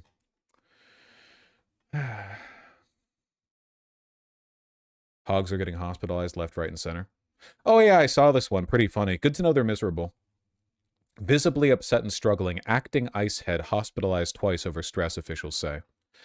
You know why he's stressed? I got an idea. I saw this image on Twitter. Now that we finally have demasked ICE agents because they're in the airports, I know why he's stressed. Have you seen his employees? It's all that dang Gen Alpha slang, man. Look at these kids. What the fuck? They're like 15. Holy shit. What the fuck is up with this? Look at this kid. I swear to God, he looks like 15 or 14 or something. With the mustache down here. Okay. Does this lady in the top right not look like the spitting image of the SS officer black woman with the flamethrower back when the Twitter was undergoing the previous iteration of the race wars? You know what I'm talking about, right? Does she not, like, spitting image, big glasses, pulled back, long straight hair? Is this not, like, incredible? No, yes, no. Yeah. Who? You don't need to worry about it. If you don't know, you don't know. No way am I getting arrested by these prepubescent chuds. They'll fucking kill you. It's the problem. This is the thing, okay? ICE is taking advantage of the fact that everyone underestimates young people, but young people have no bones and instantly recover from any injury. If you accidentally take one extra step down the stairs and your heel clashes with the lower step too hard, you go, ooh, and you feel the pain radiate up your leg and you have to take a second to brace yourself. An 18-year-old, you can just kick them down a flight of stairs. They'll get right back up and run. They don't give a shit.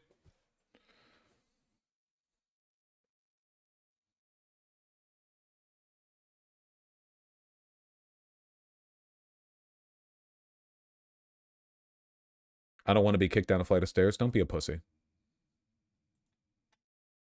Acting ice head hospitalized twice over stress, officials say. Hospitalized for stress.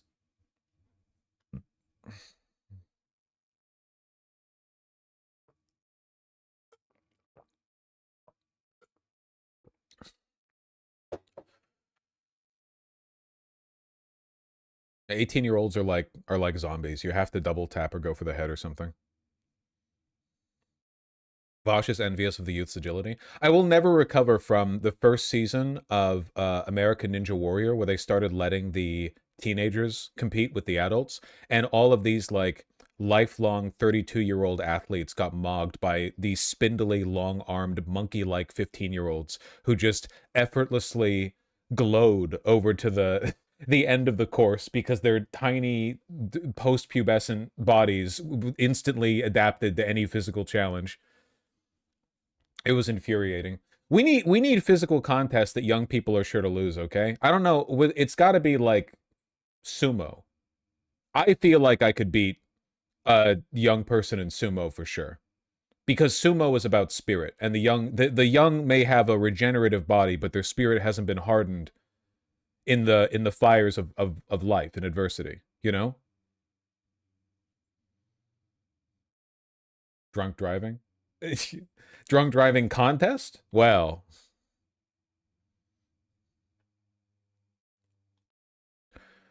do you have the requisite grace and dignity? For sumo? Me? Probably not, no.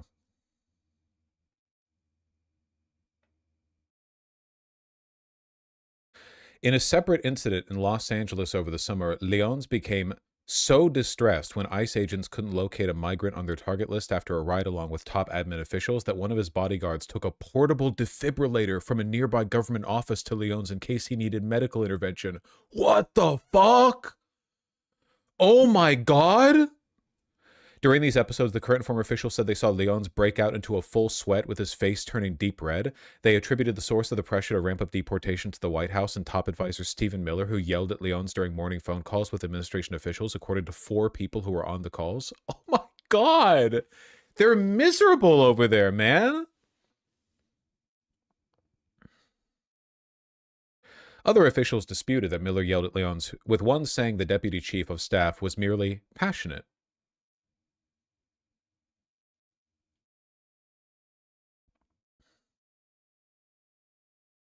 It's so fucked up that Democrats are going to win in 28, and then they're going to not prosecute a single Republican. It's so maddening. It actually makes me, like, I'm trying to play it off, but it makes me viscerally upset. Like, I think about it, and I start getting, like, flush, and I get, like, sweaty, because I'm so angry.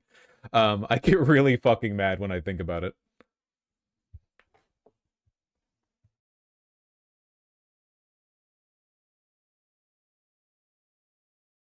They need to build a giant holding facility for all the Trump administration officials they're going to arrest. They need to build it at sea level on the Florida coast.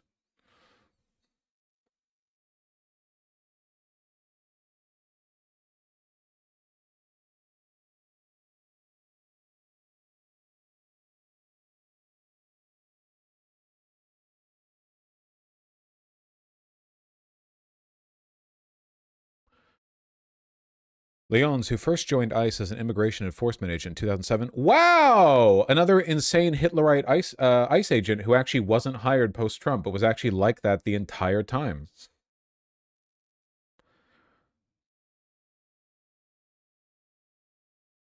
Despite that, ICE's arrest tally has only hit a daily average of 1,100 this year, according to the New York Times. Sheesh. It's probably only going to go down over time, too, as ICE gets, like, more and more dysfunctional, which it already is.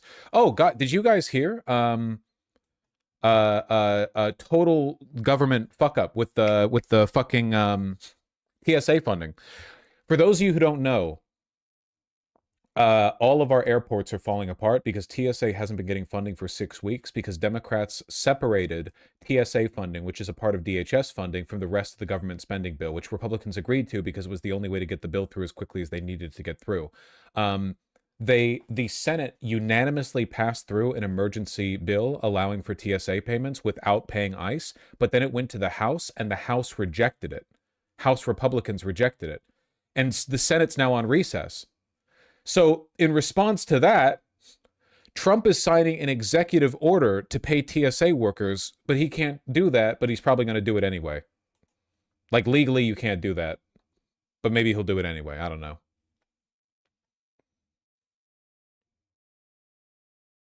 He's panicking? Yeah.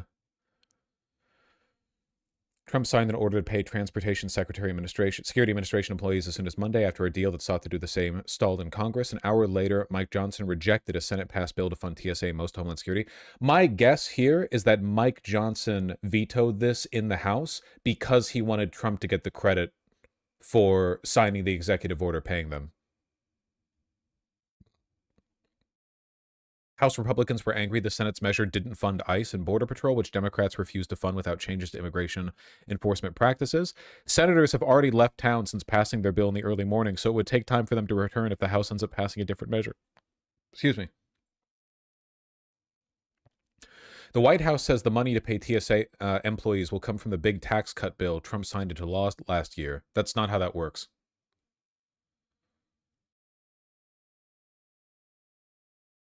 Aren't airlines private? Is the TSA paid by the government?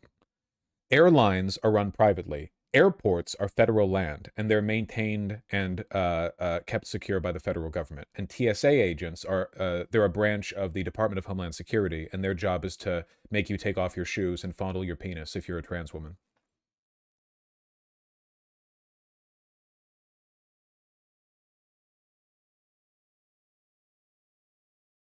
It's an important job. Yeah, their job is to look inside of your asshole.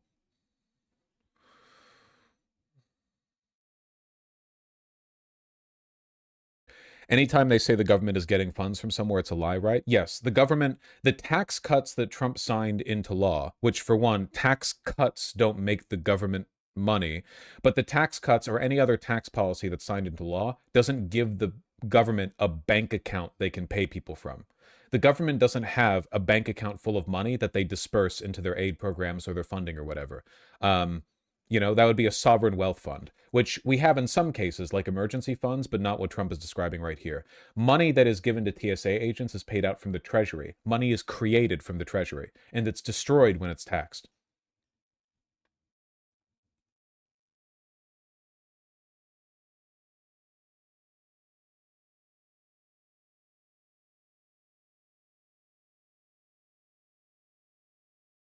Bush MMT arc. It's not MMT, it's just how it works.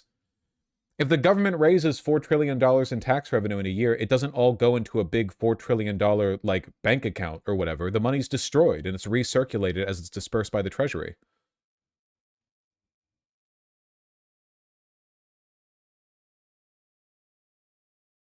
I don't think that's right. They don't like burn it. Yeah, but you don't pay your taxes by sending cash in an envelope. They get their taxes by money taken out of your W-2 or the checks your employer pays you.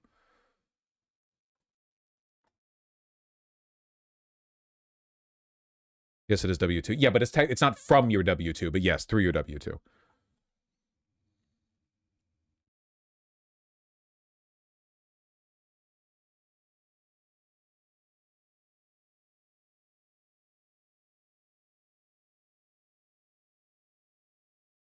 Destroyed just means paid into something else? Not really. If you when the government takes a part of your paycheck, it's not going into a bank account. The money no longer exists. It gets logged by the Treasury, but it's not sitting in a bank account. Like, there's no account the government holds that you could then take that money from. It's destroyed. The government produces and destroys currency every year. That's how it's supposed to circulate. It needs to do that for more currency. The problem is we don't have enough currency being destroyed and produced. That is literally what MMT describes, though. But it's not. It's just true. That's just how it works. MMT might describe it, but so do other economic theories. MMT doesn't have a monopoly on the idea that the government does that. It just objectively does that. It's not like a feudal fucking mercantile society where the government taxes gold and grain and they physically have gold and grain in like a storehouse in a castle or whatever. Professor Jang told me if we print unlimited money, we'll all be rich, though. That is true. Yeah.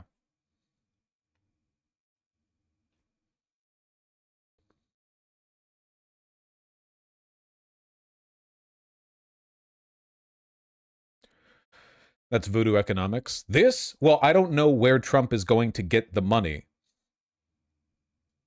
to pay the TSA agents. Like, where is that money going to come from? I don't really know. I don't really know how this, like, it's illegal. What he's doing is illegal. The government does, the president does not have the ability to just pay out people, but whatever. I guess we'll see how it goes. Anyway, I'm taking this entire thing as a win for Democrats, in my opinion. In spite of the incredible pressure to fund the DHS through the TSA, the Democrats didn't budge. Republicans in the Senate did budge and put through a bill that would fund the TSA without funding the DHS, and then House Republicans rejected it for their own reasons. So, like, the Democrats actually did not budge on this one. This is just Republicans fucking up on every level. I'm surprised they didn't fold. Me too, because the TSA funding situation is getting really, really dire. I mean, TSA agents are not wealthy people. They're not like cops, They don't make like $150,000 a year off of overtime. TSA agents are just regular proletarians. For the most part, they're relatively low-income people. And they've been going without a paycheck now for over 6 weeks.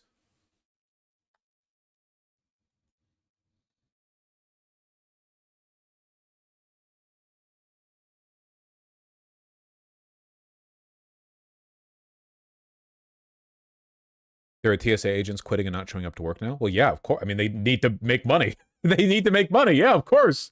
If they don't, they'll fucking die of starvation and getting kicked out of their house.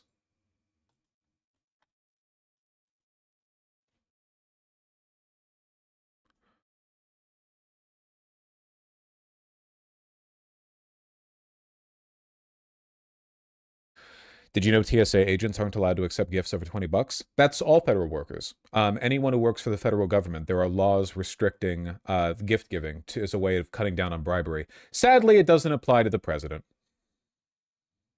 Well, I mean, there are anti-corruption laws that the president is meant to adhere to that he's not, but, you know, doesn't really matter. Law doesn't really matter. Doesn't really matter.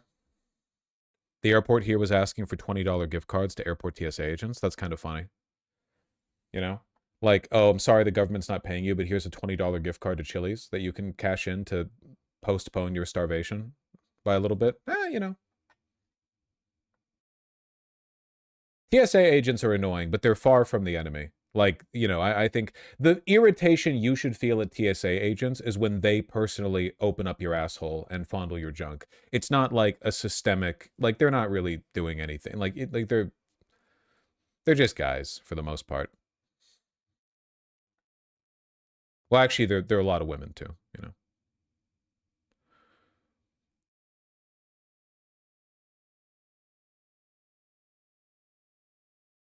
They've mostly been nice to me. I do have Middle Eastern friends who get pulled aside for special screening every time they go to the airport, though. So, like, there is that. I mean, yeah. You can take from that what you will. Also, trans women have a pretty legitimate beef with them because they have introduced the machines that beep loudly if you have a penis. Did you know those scanners, when you enter, the TSA agents will hit a button to say if you're male or female because it determines what it beeps at? Like, when I walk up to the machine, right before they say, come on ahead, they hit the male button. And what that means is what they're expecting is an extra lump of mass between my legs. Like, the machine is not supposed to register me hiding anything between my legs because I'm expected to have it. But if a trans woman walks through and they pass, you know, they would hit the female button and they'd walk through, and then the machine's like, fucking gun, ceramic Glock 19 in between the thighs. And then they get patted down. But they do have to press a button to say male or female because that determines, is that real? You're joking, right? No, that's actually how it works. Yeah. The machine, it's like an X-ray. I don't know what exact kind of detection system it uses, but yeah, like if you've got a dick and the machine's not expecting a dick, then it will register that as like a foreign object or whatever. What if you're androgynous? Then they guess when they press the button.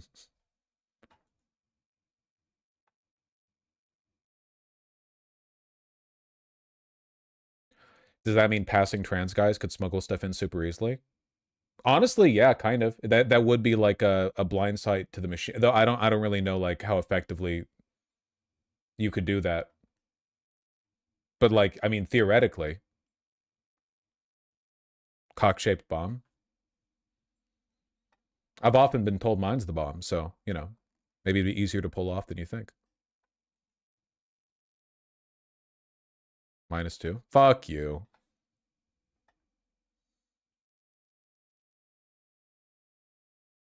Piece of shit.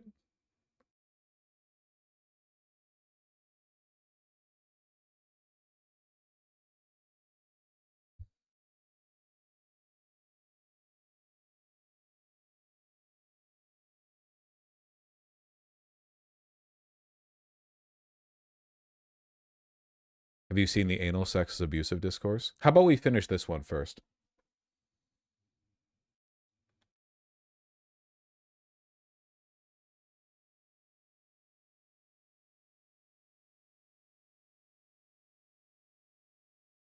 There we go. Yeah, I saw this. The popularity of the radfem discourse is a little bit concerning. I do hope they grow out of it. The left coded aversion to sex strikes again. Nah, it's this the specific way it's taking form this time is rad femmes and TERFs and so on are arguing that like women can't enjoy blowjobs or anal sex, so if they do it, it's abusive or whatever. I did see one really funny post that had like 28,000 likes where some girl, who I assume is like a 14-year-old rad femme or whatever, was like, well, women have weaker sphincters than men, so really the male ass is meant to take dick, but the female ass isn't, which is an insane and hyper-specific form of not just trans misogyny, but misogyny in general, I think. Just broad across the board misogyny. But yeah, I don't really know. Unironically sounds like incel speak, but for women. Well, it is. I mean, the rad femme stuff is like, yeah, it's like femcel stuff, yeah. Fujoshis who fucking despise heterosexual sex or whatever.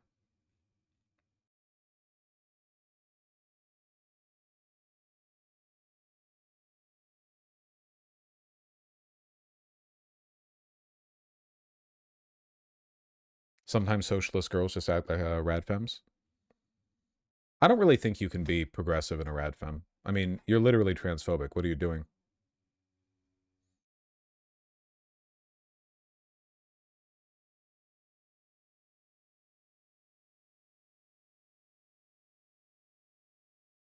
All right, what am I looking at? U.S. market share has over 1 trillion in market value wiped out today. That's cool.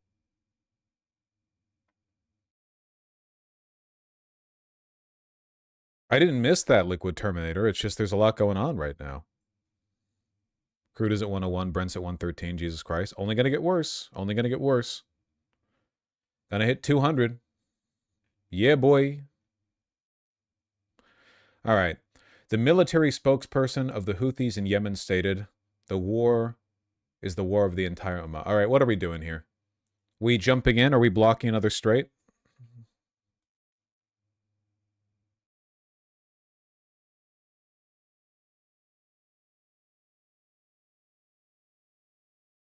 We will target American ships and warships in the Red Sea. All right, cool. Don't the Houthis announce something every week? Yeah, I'm not gonna get baited into aura farming for the Houthis, okay? These are very silly people. Very silly people. We'll see what they can do. They're not like Iran, you know?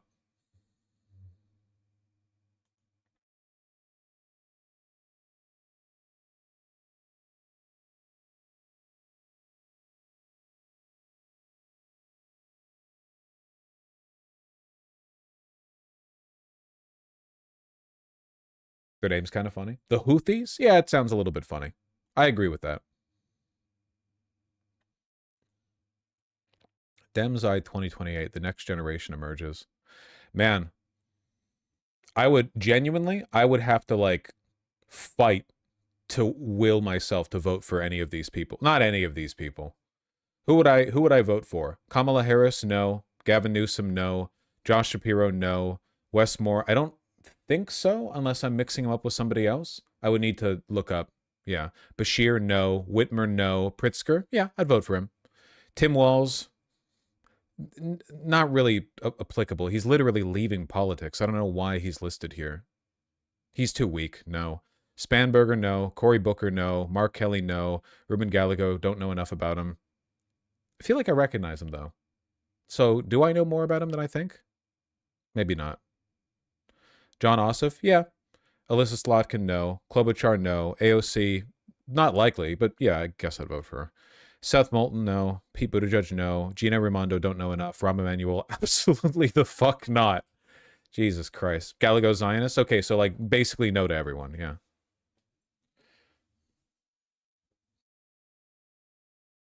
What's wrong with Mark Kelly? Zionist. Gallego was on Bill Maher? Yes! Yes, yes, yes, yes, yes. Why no Bashir? Zionist. That's got to be my answer for, like, all of them, by the way. Gallego? Gallego. Is Pritzker not a Zionist? I mean, I think he does the liberal Zionism bit, but he's not as bad as most of the other people here for sure.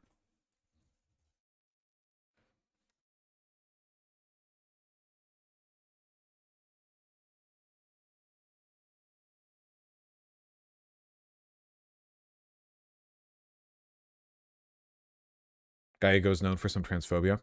Yeah, dude, Bashir was on Politico literally earlier today saying that Israel didn't commit a genocide. That just I knew I'd seen that motherfucker on today. Some of your fellow Democrats have called Israel's actions in Gaza genocide. Do you agree with that?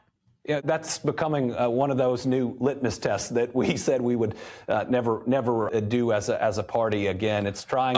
I'm sorry. Are you trying to cancel me? Are you trying to cancel me for being Adolf Hitler and for loving killing people? To throw out a word, and are you going to raise your hand or are you not going to? I understand that Israel was hit with a terrorist attack, the likes of which it had never seen. Hey, I wonder if he's against or in favor of litmus tests, if it's supporting Hamas. I just wonder if it's a consistent position that he has.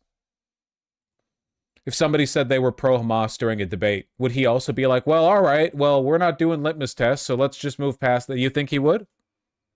And it has been through a lot, and that it deserves the right to defend itself and to eradicate that terrorist organization. I believe that it could have been done without a lot of the suffering. Every single one of them. It's like what Tucker Carlson said. All of them talk like they have a gun to their backs. All of them. They are more flippant and dismissive with every other subject. But when it comes to Israel, they lock in, sit up straight, look forward, sweat starts to form in their brow, and they all start repeating the exact same talking points every single time, no exceptions.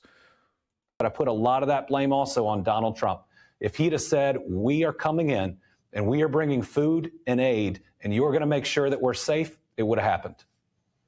But given that, I mean, they always frame the question as fellow Dems calling it a genocide and not every major international human rights org calling it a genocide. Wonder why? Yeah, it's really interesting. It's interesting how willing they are to break from an international consensus on this, you know?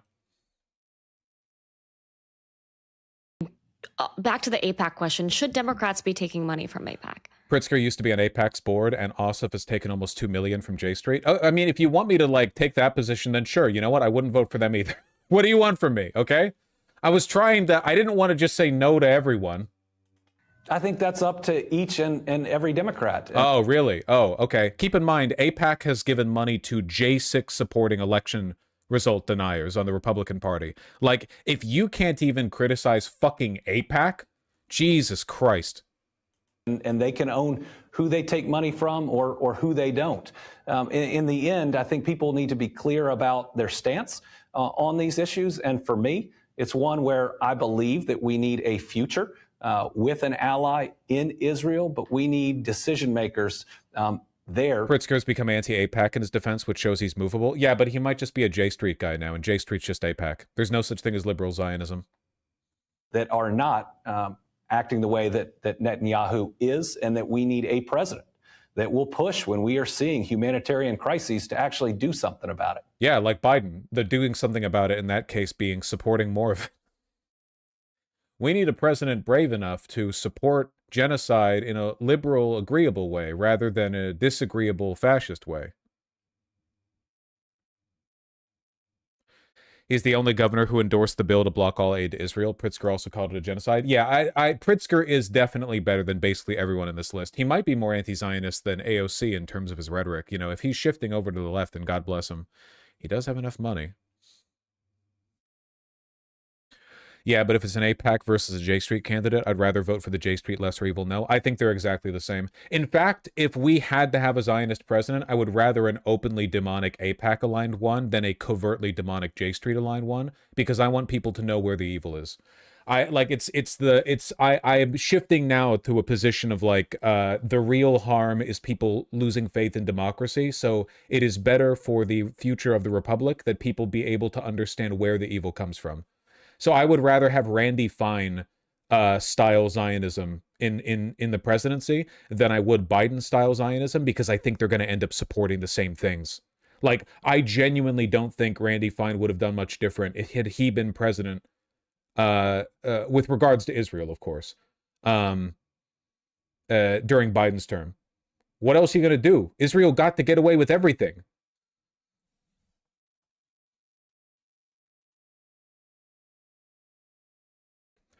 I thought you said you don't believe in democracy anymore recently, though. I don't believe in democracy because it's so bad and dysfunctional. Like democracy, bourgeois democracy, managed democracy, all media, Zionist, everyone everywhere is lying to you all the time. No, in this environment, I don't think democracy is functional. But one of the ways to incur more honesty is getting, you know, people who are open about how evil they are up there. In this respect, I would say that Trump being president is better for democracy than Biden being president, because Trump is so openly evil, so obviously corrupt and onerous, that you can at least identify the nature of the rot, whereas Biden was, in many respects, atrocious for this country, but because of this, you know, affable presentation, it's difficult for people to understand where the rot was. Again, the rot that's destroying our country right now is not caused by Trump. Trump is just an openly corrupt president. And he's very, very bad, yes. But the underlying forces that are destroying this country are the product of a bipartisan consensus that Democrats have historically been better at defending than Republicans, you know? That's why every time a Republican is president, the Democrats go, "You fucking idiots. I could have done a better job doing what you're doing." They don't oppose what the Republicans are doing necessarily. They oppose the competency with which they're doing it. That's why so many Democrats say stuff like, "Well, Obama managed to deport more people than you, Trump, and he did it quieter too." Okay. All right. Biden did the same thing with Israel.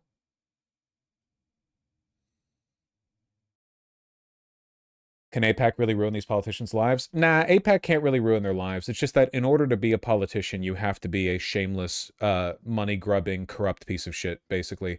Real political candidates with real heart and real ambitions are difficult to corrupt, so they don't make it that far. That's why the Democrats were so insistent that Janet Mills win the Senate race in Maine rather than Graham Plattner. They want the people who are in charge to be these, like, malleable, formless blobs who can be just paid to say this or that or the other. They don't want a bunch of opinionated people in office, because as soon as you get that, you get, like, democracy. Yeah, it's why they hate Mamdani. Yep, 100%. AIPAC is aware of the fact that having disingenuous people in power is the only way they get to do what they want. If you start having passionate, like, sincere people in power, the Zionism's era is fucking done, man. Its age of control over the United States is gone. The moment you get a functioning democracy, that shit is done. It's out the window.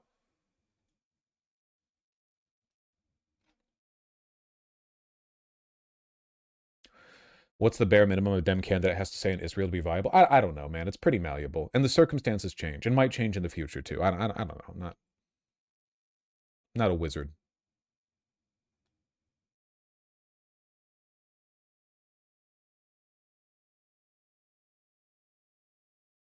Pritzker has been the only Dem openly talking about prosecuting all Trump admin officials. God bless him.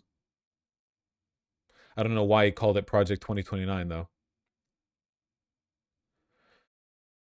Just saying no military aid. I don't even care if they're Zionists, just no aid. I mean, at this point, like, I would start demanding fucking loyalty oaths. Okay. Listen, in the same way that Congress keeps putting forward virtue signal bills, like, I support the state of Israel, it's anti-Semitic to criticize Israel, put forward a bill, I support America over all other nations, including Israel. Specifically name Israel in the bill. I just want to see who'd vote against it. It should be the easiest, it should be a 100% pass. I am loyal and support, first and foremost, the United States. You are literally an elected official representing the United States. This should be a 1-to-1. I have a feeling a lot of politicians would take an issue with this, just because they're so terrified of breaking with the, like, the perception of loyalty, you know?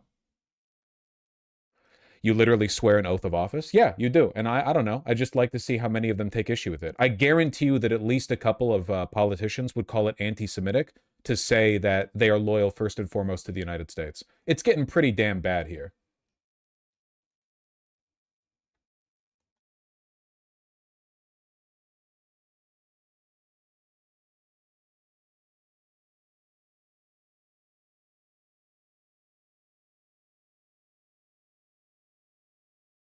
I do hate Israel. Sorry. I had nothing to say except for that.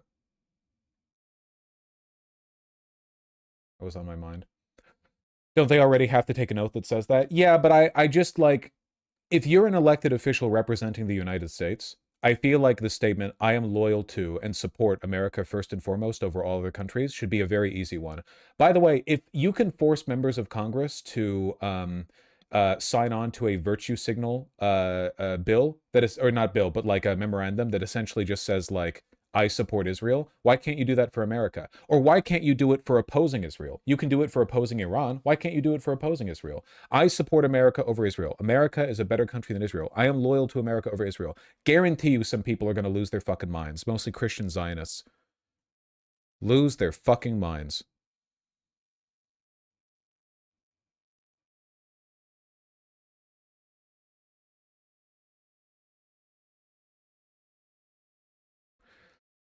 Ossoff was one of the 27 senators who voted against arms sales to Israel and the only Jewish person on the list of potential presidential candidates. He gave a bare minimum speech about it. Yeah, well, I mean, I am more positive to Ossoff than I am towards many of the other people here.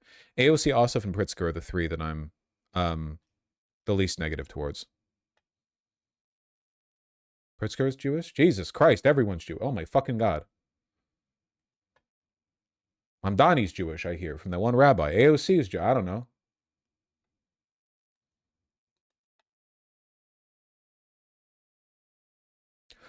When Fetterman went out with the Israeli flag draped over his shoulder, a sane country would have booted him out of government. Yeah, or that one dipshit who wore a fucking fake IDF uniform to Congress.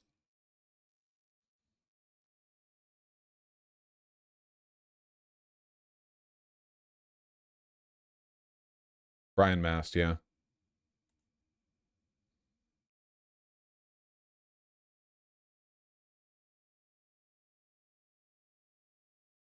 Wasn't that Randy Fine? Randy Fine could never fit his fat, disgusting belly into a military uniform of any nationality. No, it was Brian Mast.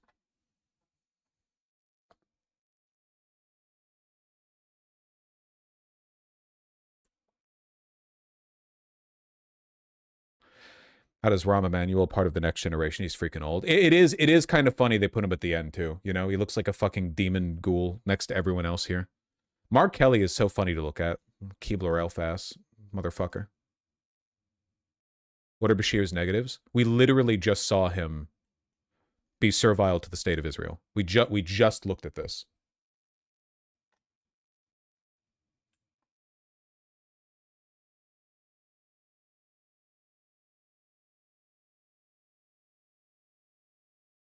What's your kitty's name? I've many cats, but I live right now with River and Bagheera. Oy, oy. Remember how that one Republican senator broke a Marine's arm to prove how much he loves Israel? Yep. Gotta jump in there and really prove it. Really prove it.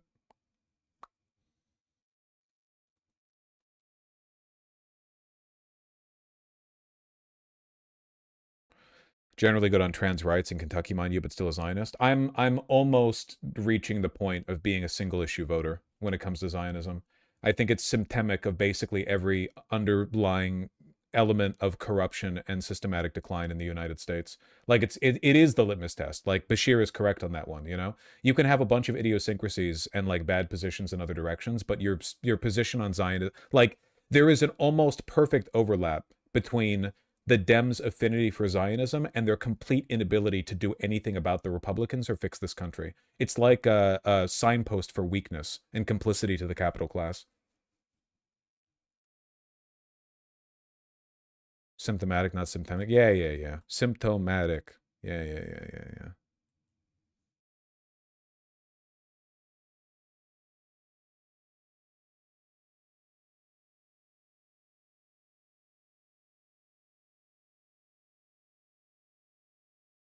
Crazy how all Trump's cabinet are universally known, but no one remembers Biden's cabinet. Dude, history is not going to remember Biden at all. In the future, you know what people will say of Biden's presidency? They'll say, wait, another president served in between Trump? This will be known as the Trump era. Biden will be a footnote. No one will know or care. What would you talk about during Biden's presidency? Because the most historically relevant thing that he did was mismanage the Gaza genocide. Everything else will be nothing. And the couple billion he diverted towards infrastructural funding, whatever. Are the bridges not still falling apart?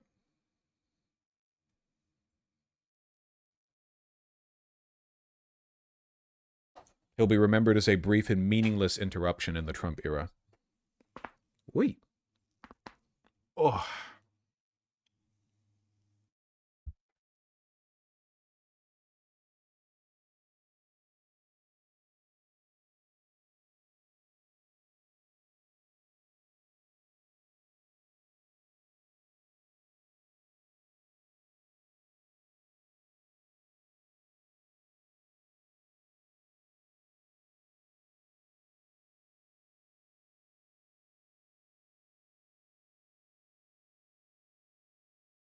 Thoughts on the Hunter Biden laptop scandal? What scandal, man?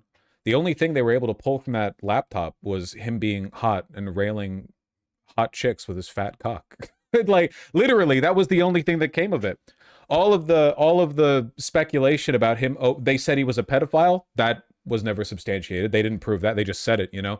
Oh, Biden corruption. Biden took money. No, he didn't, you know? Hunter Biden just worked as a contractor, laid pipe, and smoked meth. Based. What are you going to do?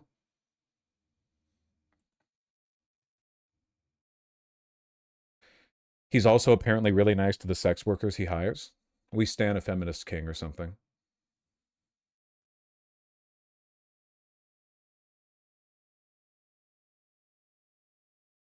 It was crack, not meth? Okay, whatever.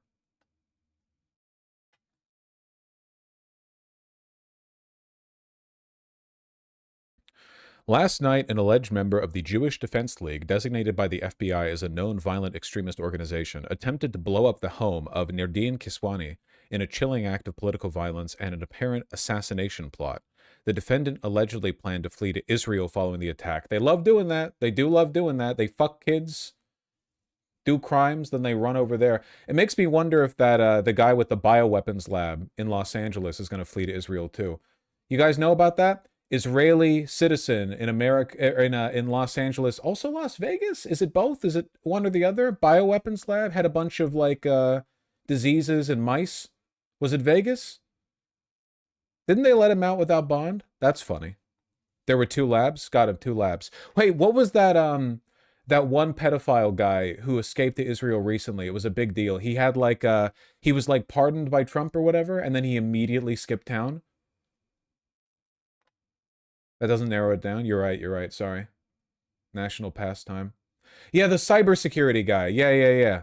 Sorry, this is unrelated to what Mamdani's saying. Israeli citizen was arrested in Las Vegas after police found a cache of weapons, lab equipment, and more than 1,000 samples of unknown liquids at a home tied to a widening biosecurity investigation, the LA Times reports. That's why I thought Los Angeles. The LA Times. Gotcha. Foul smell led officials to a warehouse in Reedley where they discovered a hidden lab containing thousands of biological samples. 1,000 lab mice had evidence of at least 20 infectious agents, including SARS, hepatitis, and dengue. Prosecutors say a Chinese national, Jia Bei-shu, ran a scheme from there, importing COVID tests from China, selling them as American-made, and a congressional report flagged over 1.3 million unexplained payments. Whew! Anyway, I look forward to his flight to Israel as well. Before CBS went crazy. Ah, the classic. From CBS News. I'm surprised Barry Weiss hasn't made them delete this video yet. How Jewish American pedophiles hide from justice in Israel. I'm sorry, I really hate Israel. I'm getting distracted. I'm going on a bit of a tangent. A CBS News investigation has uncovered a loophole that allows accused and convicted American pedophiles to escape justice by moving to Israel. So Ian Lee has been following this for more than a year, and he traveled to Israel for this investigation. He worked with a group that tracks people accused of sex crimes, which estimates dozens of Americans have used this loophole. So, you know, he's 6'2". We are on a stakeout looking for this man, Jimmy Julius Caro, 48 years old and wanted on charges of sexually assaulting a 9-year-old girl in Oregon back in 2000 and a 5-year-old girl in Israel in 2001. He's considered dangerous. But these photos are a few years old, so we don't know if he'll look the same. He remains elusive. Previous attempts to capture him have failed. Obviously, it's so cool how the mainstream media would legitimately not let you run the story now. Like, it sounds like the kind of thing Alex Jones would say, but it's actually objectively true. CBS would never run this story now. No news agency would. Absolutely not.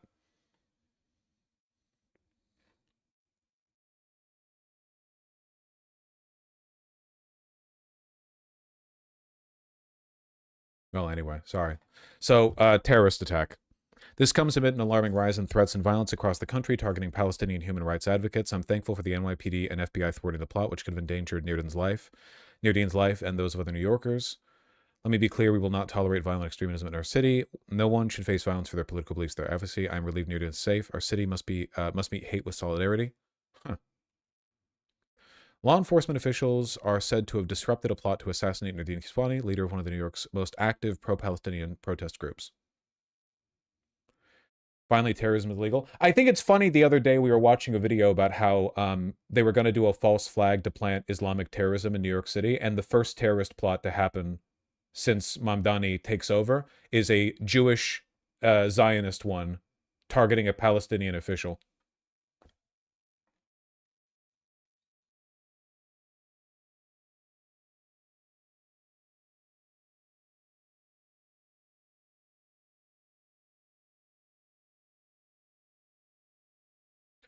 A New Jersey man, Alexander Hafler, 26, was taken into custody after detectives and federal agents searched his Hoboken home and found 8 Molotov cocktails.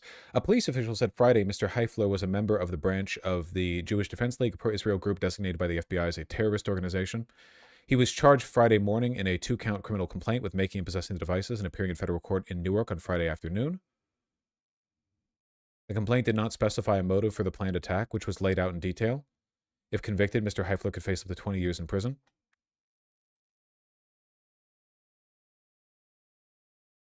The complaint said the plan had been in the works since at least February, when Mr. Hafler discussed building and using Molotov cocktails for what he described as self-defense on a group video call that included an undercover detective. One second.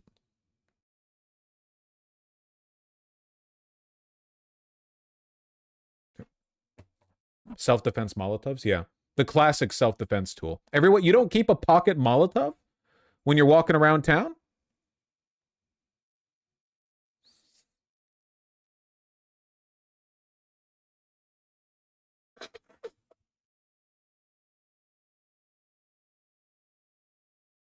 He did not appear to have any family members or friends with him in court and was represented by a federal public defender. He swayed and fidgeted nervously in his chair. Friendless, typical Zionist, wearing a gray sweatshirt and a black yarmulke that slipped occasionally off his head. Wait, really? Did it not have a little clip? What the fuck? That shit's supposed to stay glued on, man. How is... Okay.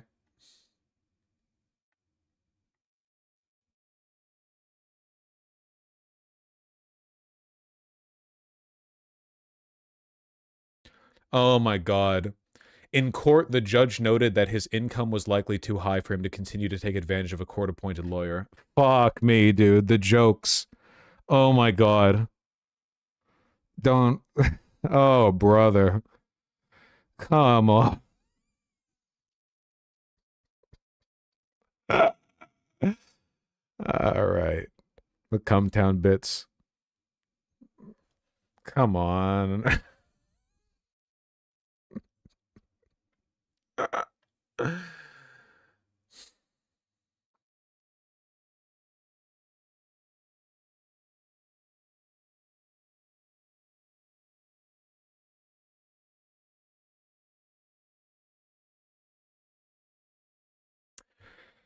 Miss Kiswani has drawn the opprobrium. Opprobrium? Ooh, hold on.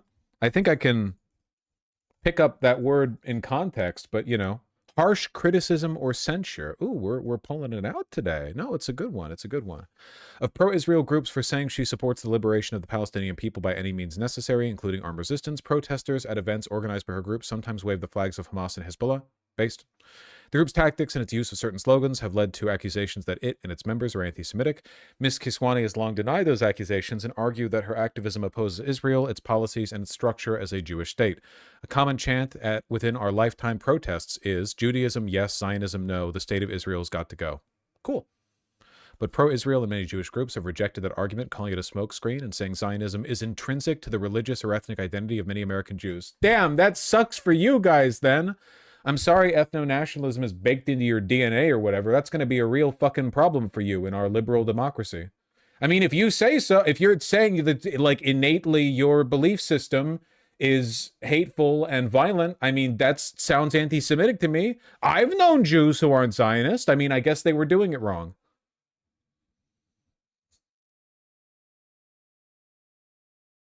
The state of Israel, which has existed for less than 100 years, is intrinsic to our ethnic and religious identity, which has been around for thousands. It's the JQ, but positive. It literally is.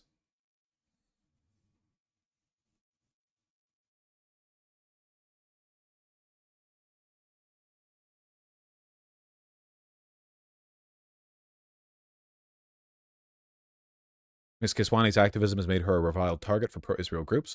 In February, she filed a civil rights lawsuit against one of these groups, Bitar US, which she said had used social media to put bounties on her head. The group had posted about her frequently in recent years.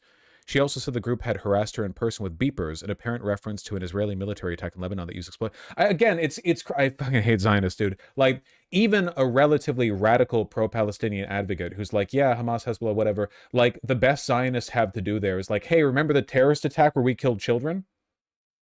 Like, they can't even make a positive case for their own existence. They're just like, neener, we killed kids, we can do it to you too. They don't even want to, like, I don't know, make an argument for their existence. All they have is like, well, we're already in power and we fucking kill people who we don't like. Vaguely threatening people, yeah.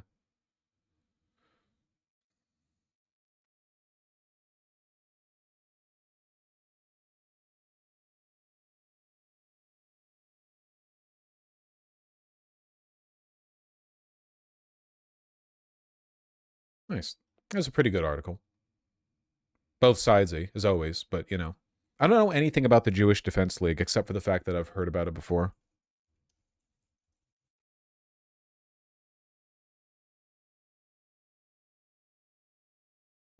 That's a long wiki page.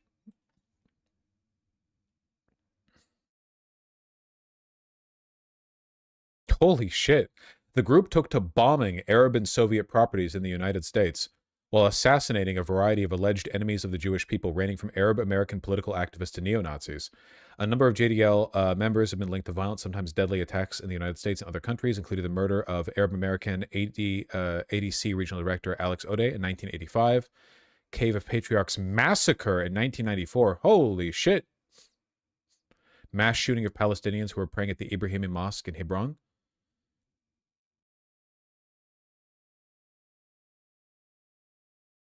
God damn.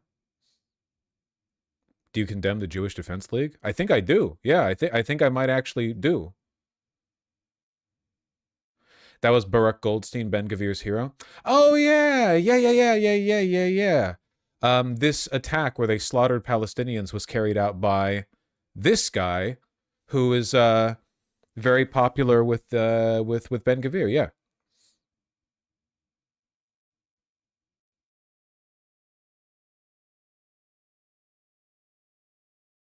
Huh, he died right after I was born. He's a saint to many in Israel. Love that he's wearing the gold star that he put there himself in his fucking Wikipedia page. Look at me, I'm just like a Holocaust victim, off to go slaughter a bunch of civilians at mosque. Disgusting country. It really is. Yeah, for sure. It's rotted to its core. It's not like like people love to make comparisons, and I know the American government and media class are really bad, but I maintain my position, and I really do mean this. The average American is just a guy. The average Israeli is not just a guy. There is fundamentally a sick society, different to our own. The whole country is built on... It's like America has all of these bad elements, but Israel is built on all of them. It's like a fundamental component, whereas the average American gets to, like, for the most part, ignore it. You know, like, not to say we're not complicit to an extent, of course. I wouldn't suggest that that's, you know, that's invalid. Just, you know, there is a different level of concentration.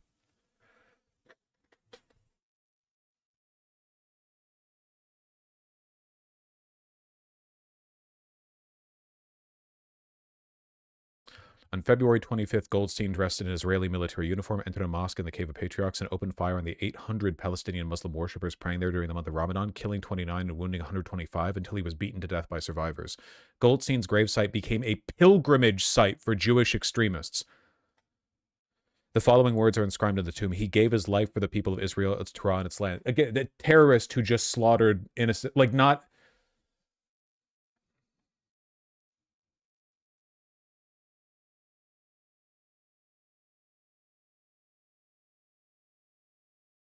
In 1999, after the passing of Israeli legislation outlawing monuments to terrorists, the Israeli army dismantled the shrine that had been built to Goldstein at the site of his interment. The tombstone and its epitaph, Goldstein, a martyr with clean hands and a pure heart, was left untouched. After the flagstones around it were removed, the ground was covered in gravel. Nice.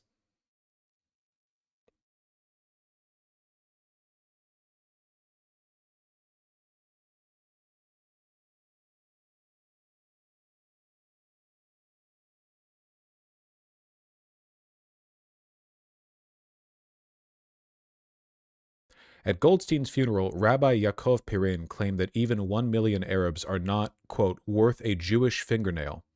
Samuel Hakoim, a teacher at a Jerusalem college, declared Goldstein the greatest Jew alive, not in one way, but in every way, and said he was the only one who could do it, the only one who was 100% perfect. Rabbi Dov Lior of Kiryat Abba declared that Goldstein was, quote, holier than all the martyrs of the Holocaust. Insane, like... I'm not sure if the Nazis were this anti-Semitic. They're really competing for it. And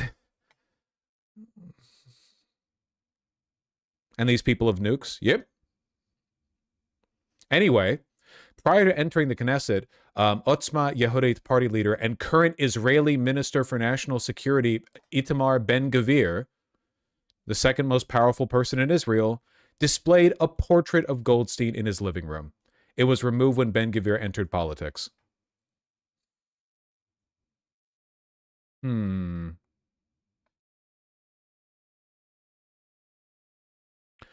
like that they gave him like a hero's tomb as well. Like not like a regular tombstone. It's like a fucking giant altar.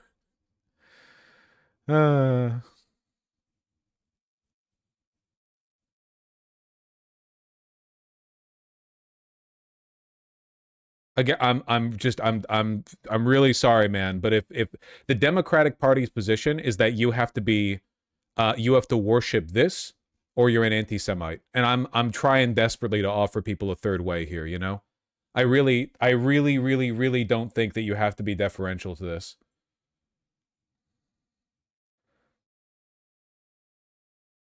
Third way? Okay, fine, a fourth way.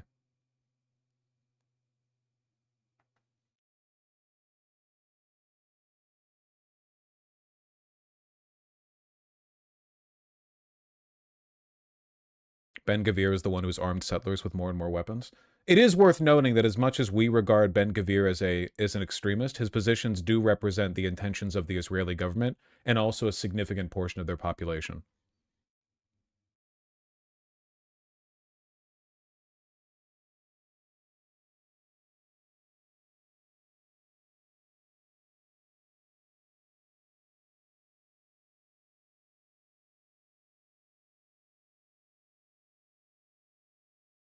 Well, anyway, thank you.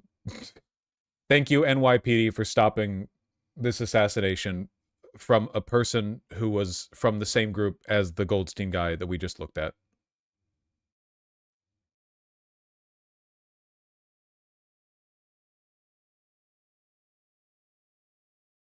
NYPD is now Hamas. Many such cases. And I don't think either Israelis or the Democratic Party are in favor of that guy. Ben-Gvir is the current head of national security, man. He had a portrait of him. He had a portrait of Goldstein. This is like known about. It's publicly known. It's not like a little... It's pretty clear what Ben-Gvir believes. You know? It's not just like a one and done, one-off thing. It's because like there are a lot of crazy bad people who get like glazed in American politics for sure. And right now the Republicans are on like a rampage, vice signaling everyone, like Christopher Columbus or whatever. But usually when bad people are valorized in America, they're valorized for not the bad things that they did. Like in history books, Christopher Columbus is treated too nicely, but he's treated too nicely because he's like the founder of America. Huge finger quotes, you know what I mean. He's not being treated nicely because of all the raping and killing that he did, which he did a lot, right? Whereas with Goldstein, they worshipped him specifically for slaughtering a bunch of innocent Palestinians. And I don't even know how much of a... Yeah, I don't know, man. It's hard to get over the rape riots.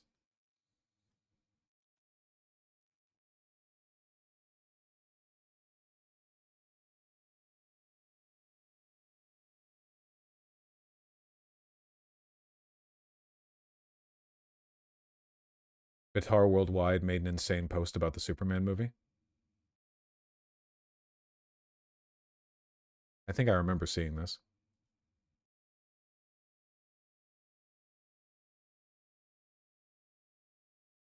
The NYPD Mujahideen held the line on this one. True.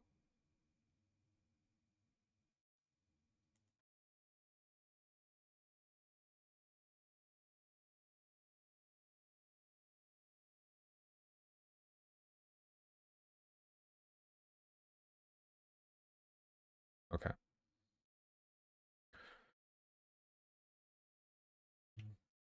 Hamas aligned NYPD foil Jewish extremist terror plot.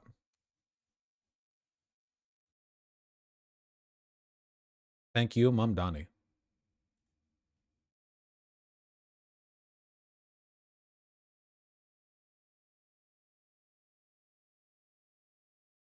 Somebody asked earlier when he's going to get to the stuff in the title, which I feel like I already have to an extent, but I mean, fine, here you go. Kash Patel's personal emails have been hacked by Iran-backed hackers, which is incredibly funny. Just personal email, not government email, but apparently they leaked a bunch of, like, vacation photos of him in Havana, which is pretty funny. Man.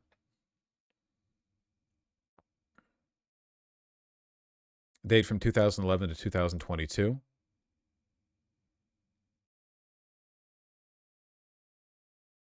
The FBI has confirmed the breach and is offering a $10 million reward for info that leads to the identification for the, quote, Handala hack team, a group the FBI says has frequently targeted U.S. government officials. Typo on government there. The FBI is aware of malicious actors targeting Director Patel's personal email info. We have taken all necessary steps to mitigate potential risks associated with this activity. I saw some photos of him shirtless at the beach. It's not that big of a deal. It's just really funny.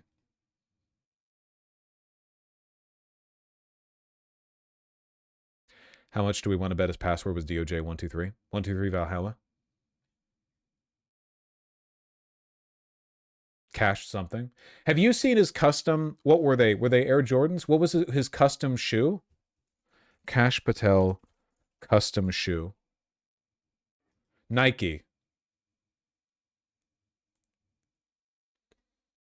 The Cash Money shoe, yeah. I don't want to subscribe. Hold on. Here we go. The shoes feature a number 9. Patel is the 9th FBI director.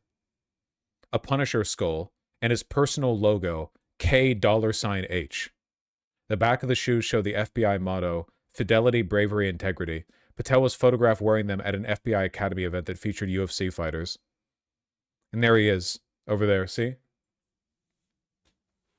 So fucking funny, dude.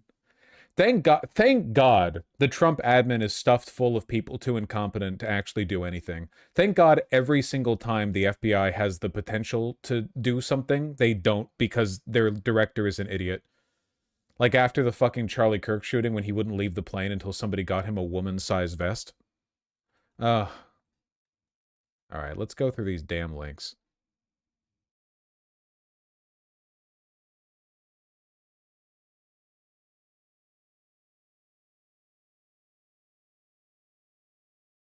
Oh, the Zionists are mad about Mamdani's post. It's really funny. Take Jewish out of this statement or put Muslim in your statements next time. Fair is fair. Dog, he literally belonged to the Jewish Defense League. How the fuck do you... This isn't Jewish. No Jew or Zionist support this. This is a lunatic shepherded by the NYPD to make Molotovs. False flag discourse! The famously Hezbollah-like NYPD encouraging Jewish false flags. Yeah. Your framing is atrocious and designed to place Jews at a crosshair. If it was a Muhammad, your messaging would include ample of Islamophobia warnings. They're like groypers, man. Yeah.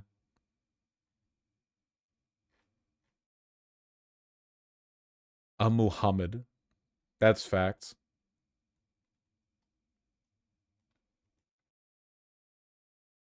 Who invited the ban into CPAC? You have to be convinced. We're in the middle of a war right now, or let me say probably the start of a war. The decision in going forward is obviously the commander-in-chief's. But he's got to have, people have to have his back, and you're only going to do that with full information. You have to be convinced. that this is the right thing to do, particularly now that we're on the eve of potentially the insertion of American combat troops. Your sons, daughters, granddaughters, grandsons could be on Karg Island or be holding a beachhead down by the Strait of Hormuz. Winning alert. Winning message alert. Please. Winning message alert. Keep it up. Keep it up. Keep it up. Thanks, Mike. Thank you.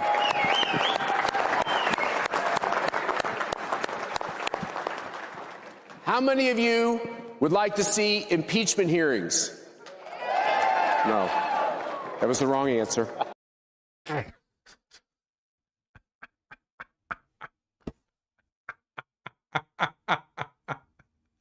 What was the Megyn Kelly one at CPAC where she was like, how many of you are satisfied with the Epstein investigation? You can clap. And then everyone started booing and she was like, okay, that's not clapping. Oh my God. So fucking funny. I hate this country so fucking much, man. Iran, fire the missiles. Please. Please.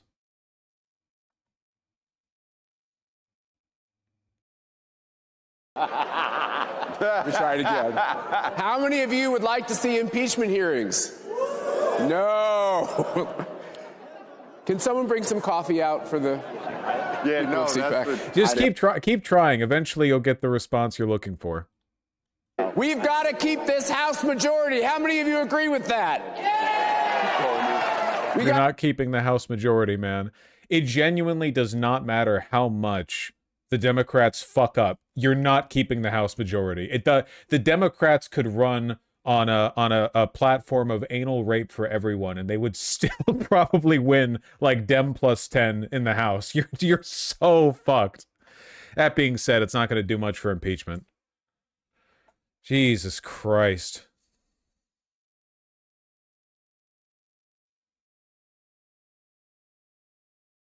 Iran attacking Israeli nuclear facilities and plants across the Negev.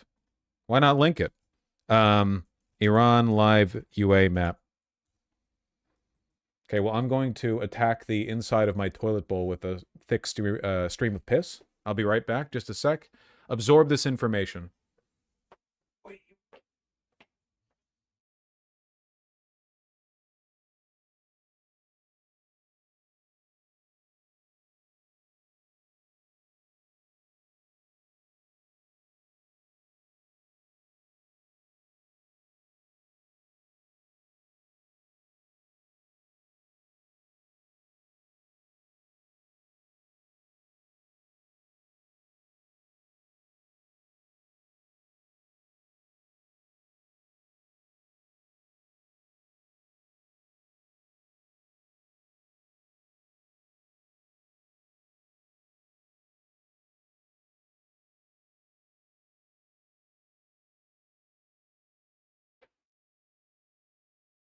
Yep.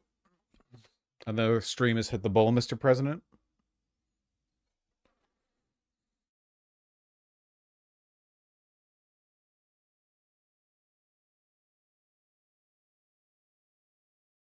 Links? Attacks? No? No one? Israel blew up a power plant? Well, I heard about that. 2 power stations in Mubarak County destroyed in U.S.-Israeli attack, says Isfahan governor. The governor of Isfahan, Mehdi Jamal-Nejad, said recent U.S.-Israeli attacks have killed 25 workers in various parts of Isfahan province.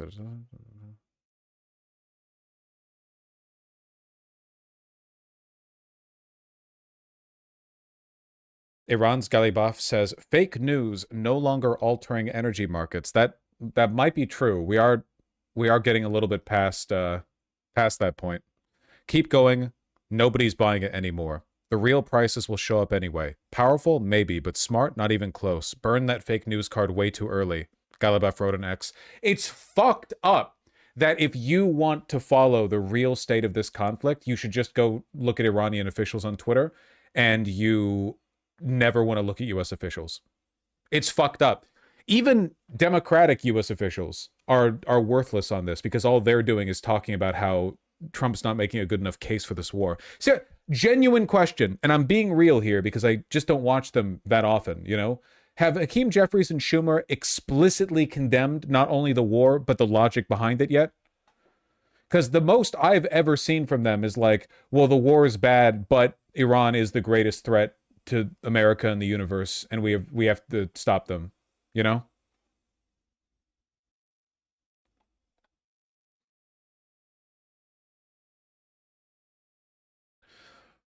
Crude's also at 101.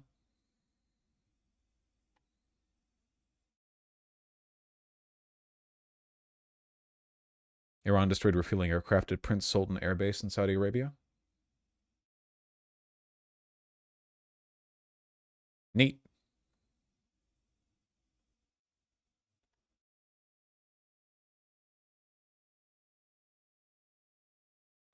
Somebody beat me to the crude news. No, yeah, oil prices fucking spiked. Not just from the original conflict, you know, the war, but also even within the past, even just today, you know? You have the classic market manipulation during the week. On Monday, Trump says, we're done with war. We're not doing war anymore.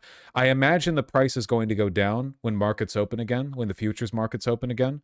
But not by a lot. Not by a lot. This, like, weekly cycle isn't going to persist forever. You can only do so much, you know? Doom. Doom. Doom.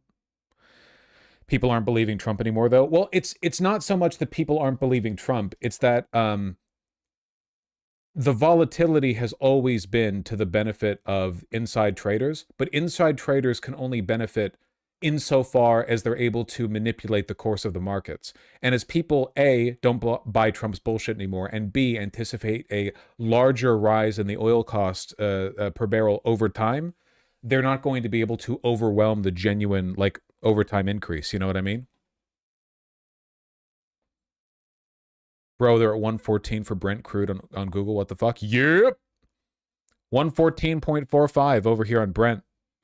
57% up over year.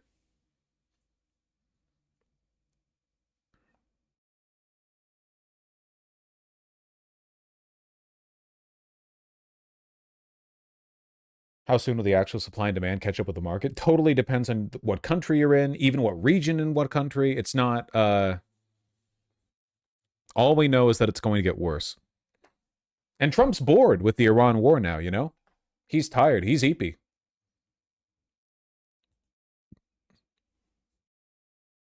Maybe not. Russia's not exporting gas starting April 1st. Yeah. Ukraine got a critical hit in. God bless them.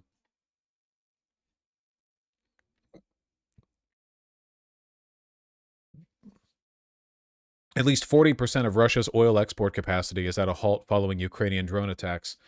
And now it's, you know, I mean, it's tough because I support Ukraine and I support Ukraine against Russia, but I support Russia's ability to support Iran's ability to defeat us in Israel. So, you know, it's complicated. It's a complicated weave. You ready to walk everywhere? Always have been, buddy. Always have been. Should I sell? What, are you holding on to oil futures? No, you should not sell.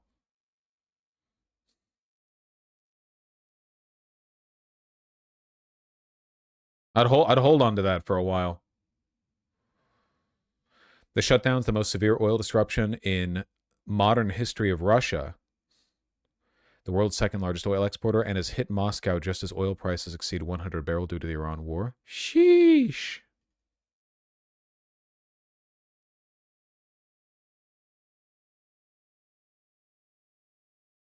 At the same time, Russia is supplying drones to Iran. Well, that's based.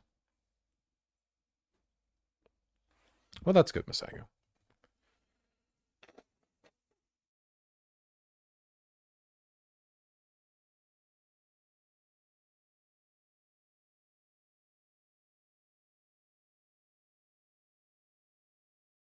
That actually makes you logically consistent, supporting Russian in support of Iran and supporting Ukraine against Russia. Listen, nobody said geopolitics would be easy, okay? Imagine being a principled non-campus leftist during the fucking Cold War, okay?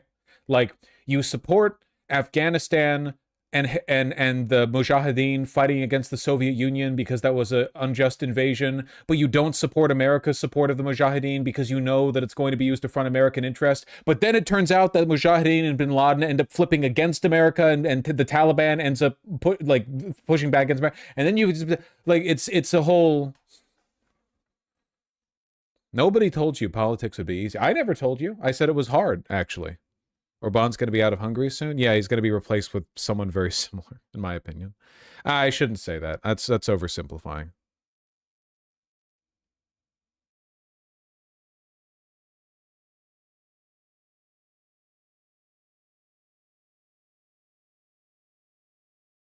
Ukraine and Iran should ally and confuse the fuck out of everyone. True.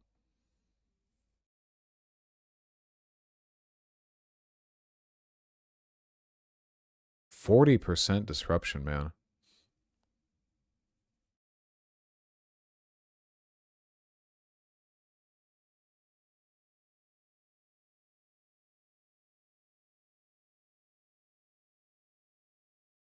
Ukraine and Iran, the strongest Just Stop Oil activists in modern history.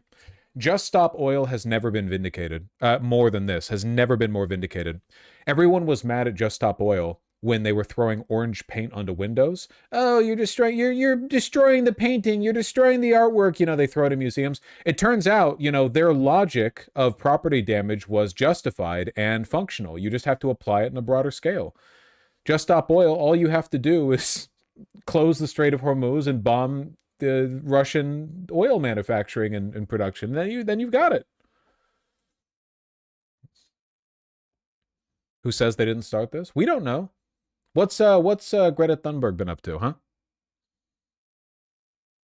What is she doing these days?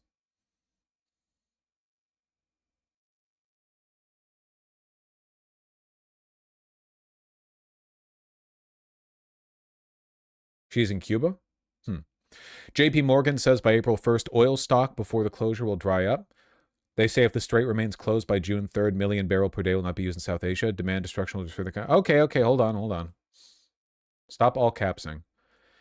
JP Morgan mapped out how the Hormuz closure remained full in practice. Wait, can I get a primary source on this?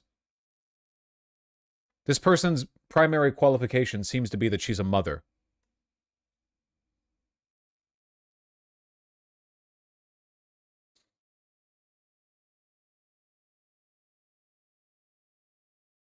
Yep. That sure is, yep.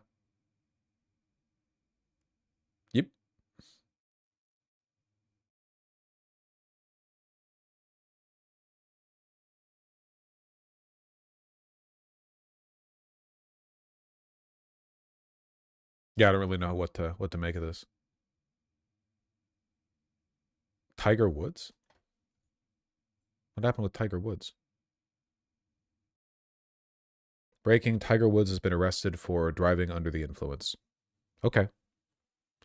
Involved in a rollover crash on Jupiter Island, Florida. Well, what else are you supposed to do when you live in Florida, apart from drunk drive?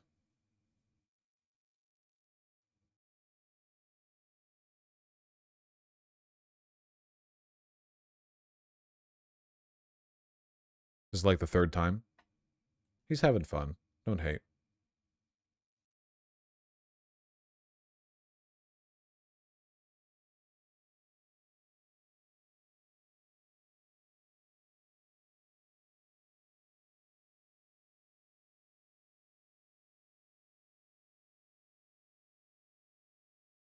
The legal limit is 0.16 in Florida. Wait, that's not true, right? Hold on.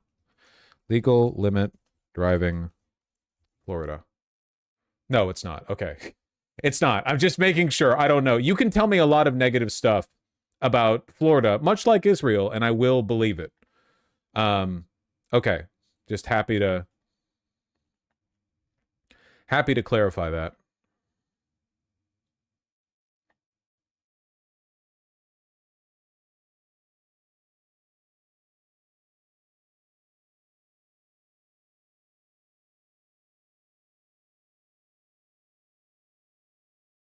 It's 0.02 in Sweden.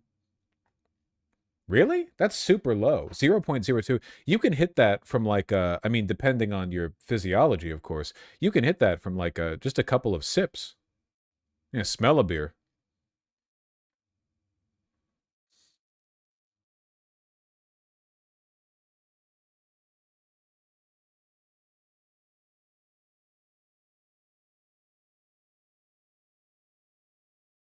Mouthwash could do that. Was that an urban legend? That story of a cop who had a sesame seed bagel every day for years, and eventually he tested positive for like heroin or something, or poppy seed bagel. Was that a myth or was that real? It was poppy seed. Okay, so you know what I'm referencing. No, it is true. It's real. Okay, that's interesting. Poppy seed can trigger a false positive. I mean, it makes sense, you know.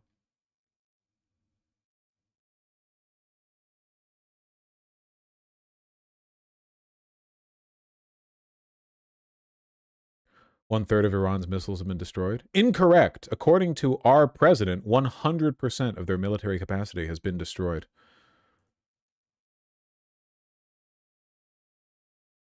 Your Fell for It Again compilation?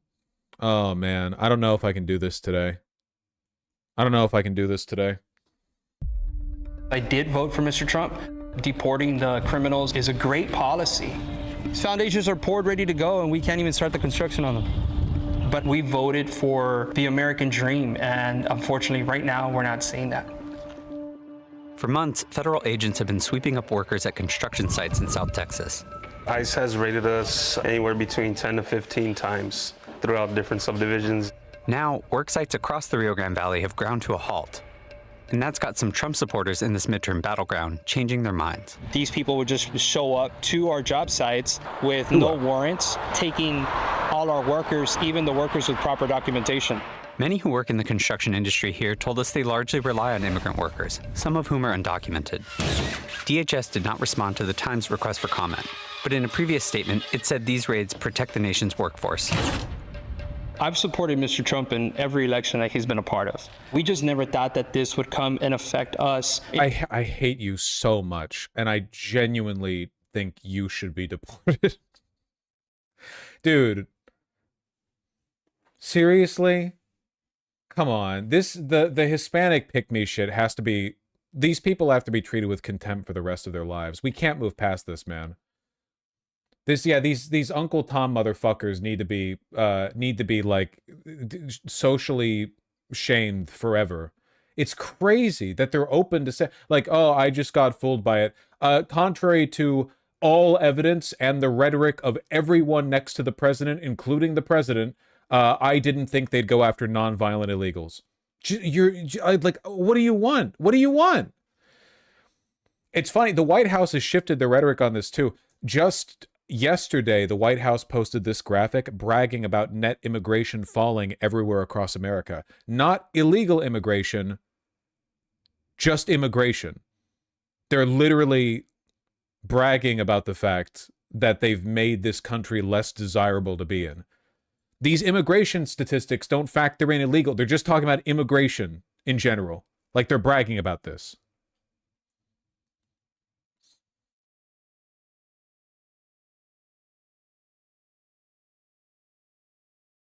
It's really bad too, yeah, for sure.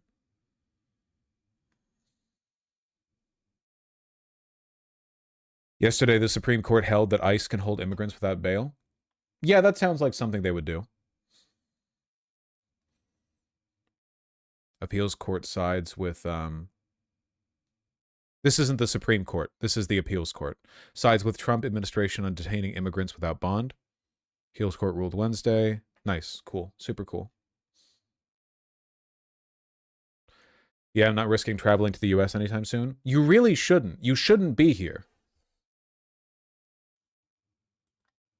In the construction industry, but most importantly, affect our economy here in South Texas. We are seeing a reduction of almost 60% of our volume on the residential side of our business. We applied for bankruptcy in December. We saw a drop in sales of about $5.3 million. For 40 years, we had never laid anybody off, and until this happened, we were forced to. And beyond construction, local businesses say fear is keeping shoppers at home. And there's been a lot of loss of sales because of that. It killed us this year. Construction is one of the main pillars to the economy here. Everybody's hurting. In the Rio Grande Valley, two of President Trump's top priorities, the economy and mass deportation, are colliding as ICE raids upend the construction industry. And at a parade along the U.S.-Mexico border, Democrats are trying to capitalize on voters' frustration. The economic implications are huge. I know that People guy. who voted for Trump are no longer doing it because they can't afford to do it anymore. For decades, the Rio Grande Valley, where more than 80% of the population is Latino, reliably voted for Democrats. Then in 2024, voters here swung further toward President Trump than almost anywhere else in the country. You know, I think Democrats stopped showing up here. They took this community for granted, and so when Republican politicians showed up and made big promises, people took a chance. A year later, we're seeing those promises weren't kept. So we were going to build 196 apartments here in a year, but because of all the ICE raids and all the enforcements that we've been seeing, it's going to take us 3 years now to go ahead and finish this development. County property records show these slowdowns have spread throughout the industry as banks that lend to home builders report fewer transactions. We were seeing certain banks that did that kind of lending suddenly have much slower activity. Those numbers were declining about 30 to 40%. We weren't sure why exactly, and I started asking some of these lenders, what is going on? We found out that they were struggling to keep their people. Dumbass voters. You know what pisses me off the most?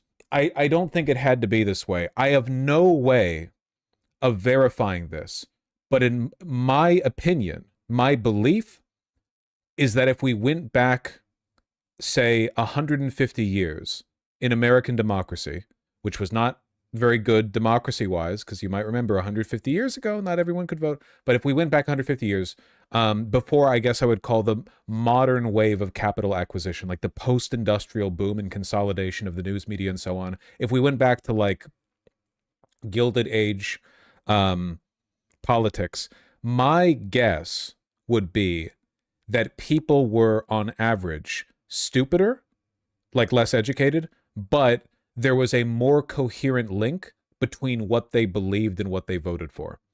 Maybe I'm completely wrong on that.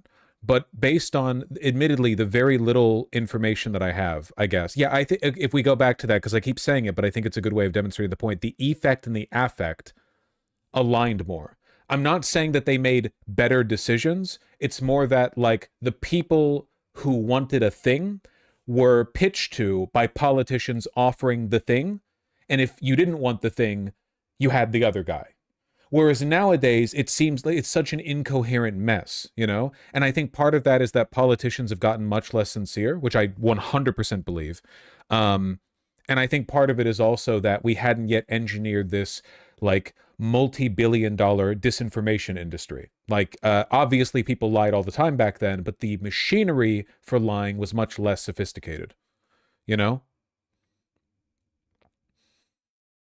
Maybe I'm completely wrong on that. I want to believe that it is possible for democracy to function without this, without a Hispanic guy being like, well, I didn't think he'd go after all the illegals when he kept saying he would, you know. I have to believe it can be better than this. But if this is all democracy can be, then no, I don't really believe in it, I guess. I guess I would just prefer a more managed democracy, just like in a different direction. I need like a hope pill. I need to remember, I want to believe that it can be better than this.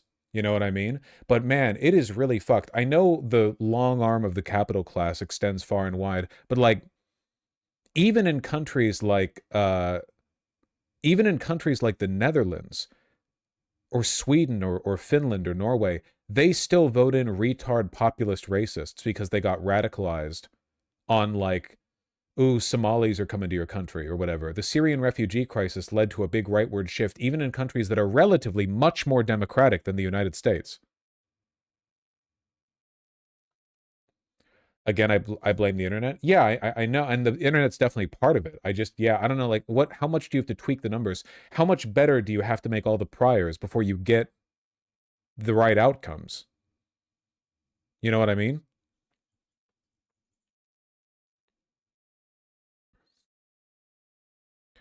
Weren't they much more xenophobic than today? Yeah, but like, in terms of how healthy your democracy is, I think it's healthier for xenophobic voters to vote for xenophobic politicians who pass xenophobic policies than for dumbass fucking Hispanic dudes to be like, well, I didn't know he'd go after all the illegals, because that refers to a disconnect between the intentions of the voter and the outcome of the policy that the voter voted for implements.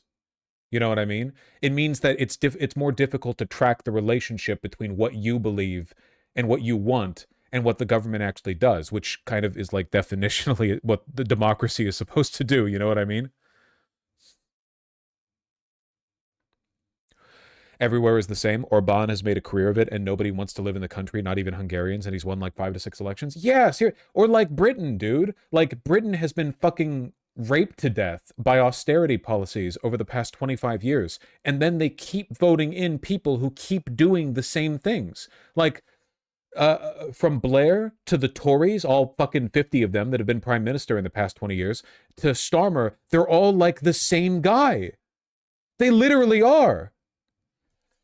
And then the reform candidate is like, we're also going to prioritize the pensioners and do austerity politics. And then fucking the working class party, the Corbyn's party that fell to the wayside the moment they announced and then didn't change their fucking name. They were also like, we're going to raise more money for the pensioners. Your party, yeah. There is just like an unconscionable disconnect between what voters want, what they say they want, and what they vote for. And that, to me, if that disconnect gets too big, then how do you even have a democracy? Like, your democracy is literally just like a fun show. Like, it's like an aesthetic. I'm not even talking about the wealthy controlling everything. I just mean like due to a combination of factors, including disinformation and bad education and so on and so forth. Like, if there's no connection between what people want and what, like, this is how I feel when in many states in America, a majority of people are in favor of progressive policies. Medicare for all, legalized marijuana, so on and so forth. But then it just doesn't happen. Like in Florida, they vote in favor of legal marijuana. They vote in favor of re-enfranchising felons. Kansas was in favor of protecting a woman's right to an abortion. And what happens? It gets shot down. And no one asks themselves, the biggest litmus test is Israel. Because nobody in America wants to tank the global economy so Israel can rebuild its biblical borders. Nobody in America wants that. Nobody in America wants that. But every politician will die before they criticize it. They would rather fall on their sword than criticize it. They will all, Democrats and Republicans in lockstep, consciously lie over and over and over again to protect the same group of genocidal maniacs.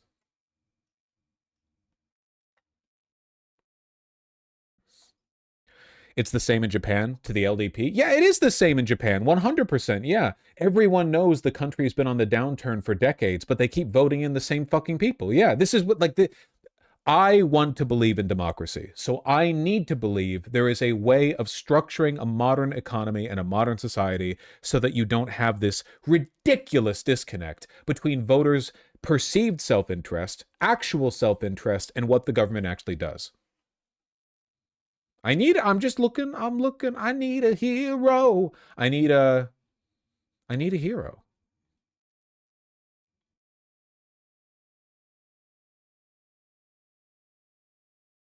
You can't construct a utopia. I am not asking for a utopia, man. I think I'm asking for a very reasonable bar here, which is a relationship between the voters' self-interest, perceived self-interest, and the positions of the candidates that they elect. That's all. I think that's very reasonable. It's the point of the system. People on the jobs because of ICE. In February, Mario requested a meeting with ICE through his congressional representatives. He went to Washington, D.C. with a few other builders and pleaded with them to ease up on job sites in South Texas. It basically told us that if a construction site is not fenced in, it's considered public property, and that's why they don't have to show a warrant. So we started fencing in all our properties. He said that after the meeting, ICE activity at job sites did decline, but the damage had already been done. I hope they realize that this is really, really affecting us, and it's affecting the way that we feel towards the administration. The key is education, unfortunately. Yeah, I know that's a huge part of it. It's just like, it's one thing to say that and another thing entirely to fix that. Because again, we're dealing with the same problem in countries like Norway, Sweden, and Finland. America's educational system is a lot worse than those countries. You know what group of people are very well educated? The Japanese. And yet, the Japanese has been a one-party de facto authoritarian government for like 80 years where the country keeps going downhill, but then they keep electing the same guys over and over. So, like, you know, it's bad education, it's alienation, it's disenfranchisement, it's apathy, it's so many things.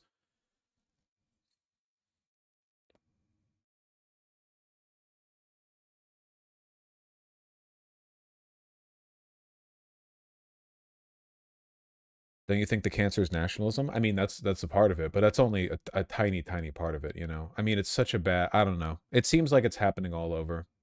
I don't know. Maybe democracy was never going to work. I don't know. It seems like the only time you really get good outcomes through a democracy is right after a period of crisis, and then your country flips a coin. And if you land on the correct side, the crisis period makes everyone lock the fuck in. Everyone's like, okay, shit, that was really bad. We need to fix this. And we now have the national will to power. We have the will to do this, you know? And then they fix it. Like, I'm thinking FDR type stuff, you know? And all the labor organizing that backed him. But on the other hand, you might go, I mean, Great Depression also brought about Hitler. So what are you going to do?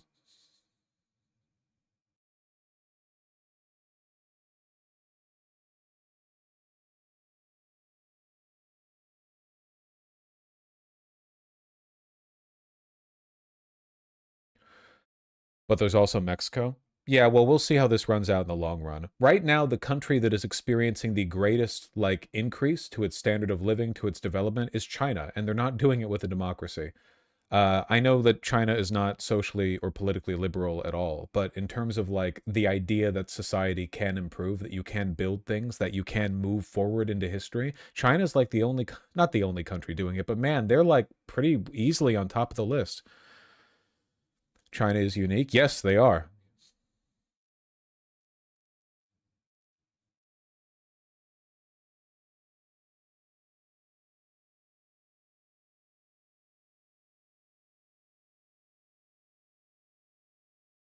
Hitler wasn't a given. Germany could have very well likely become communist.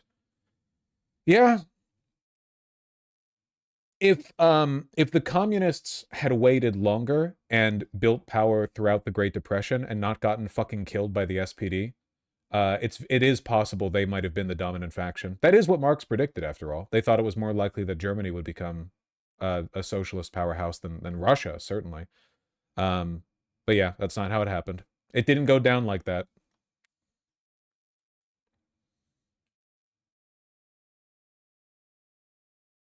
But they were also Stalinist. When Rosa Luxemburg was killed? Well, look, there were authoritarian tendencies, to be certain, but like even when the KPD was killed off by Hitler, to be sure. But man, I'm sorry, but like if we take the lessons learned by Iran, the argument made by the KPD and by the Soviet Union and by Stalin was that they had to be authoritarian because if they weren't, their revolution would be undermined by foreign capital interests. And unfortunately, I can't tell you whether they were right on that, and I certainly won't defend Stalin, but the underlying principle of that argument is objectively correct. 100% correct. Cuba would have fallen a long time ago if it wasn't for Castro being who he was. Sankara only lasted as long as he did because he was willing to make compromises on, you know, association and free expression. I mean, Jesus, Iran. The hardliners in Iran were right. They were never, ever able to, they were never going to be able to get along with America and Israel.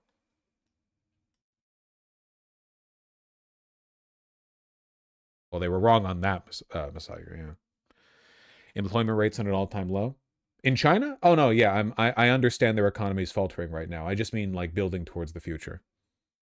Let's not do the thing where we try to make a nuanced argument, but then we're assuming, like, total partiality towards a given position. I don't like the Chinese government, and I certainly don't like Stalin. But I do agree, at least right now, with the position that it seems like democracy is more of a affect, an impeding factor that gets in the way of progress because it's been weaponized by the capital class as a way to legitimize their rule, than it is an effect. Because effectually, with an E, what democracy in America? Who wants this? Who the fuck wants any of this?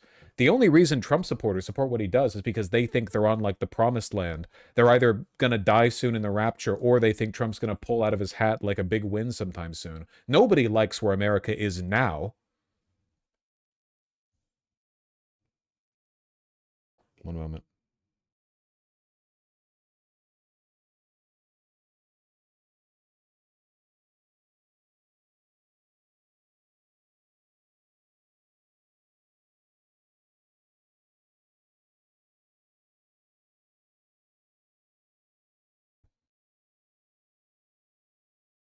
Iran's winning very hard. That's true.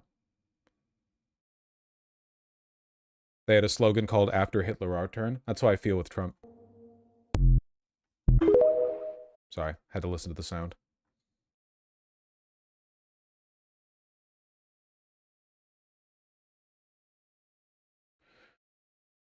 Marx didn't consider how the working class could be technologically captured and removed from their material reality by streamers. I've got bad news. Marx 100% thought about the streamers.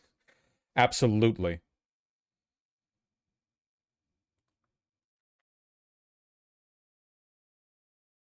He knew. He was a streamer in a kind of way. Qatar has declared force majeure on LNG contracts. Yeah. I saw this. We have force majeure on liquid natural gas. We have force majeure on urea, fertilizer contracts. It's all over the place, man.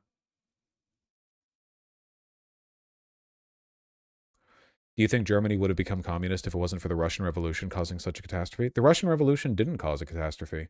In the years after the Revolution, like, things were pretty hopeful. I mean, Stalin was always bad, and Lenin did a bunch of bad stuff, but considering who they replaced, there was a window of time where the Soviet Union, like, exploded from a agrarian feudal shit state into a world superpower, you know? But yeah, I mean, the fear of...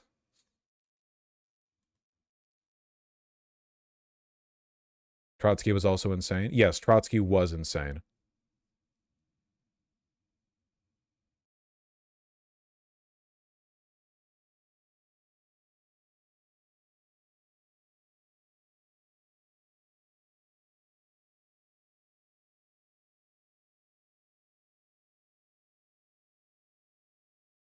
Will the Iranians hate us for the rest of their lifetimes? I don't know. I hope they do. Anyway.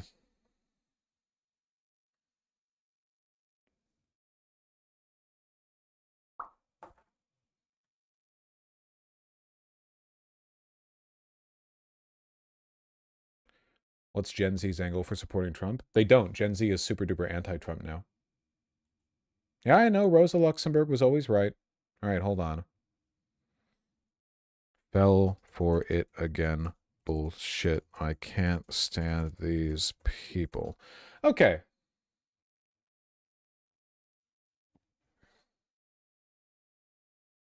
What do I have in my tabs? Many Middle East bases are all but uninhabitable due to Iranian strikes. That is definitely true. Iran today announced they're going to start targeting hotels that are housing U.S. troops. American troops pulling a Israeli move and hiding behind civilians.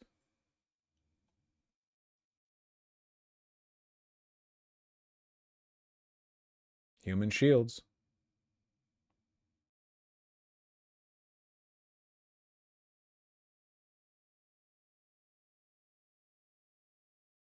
Eesh.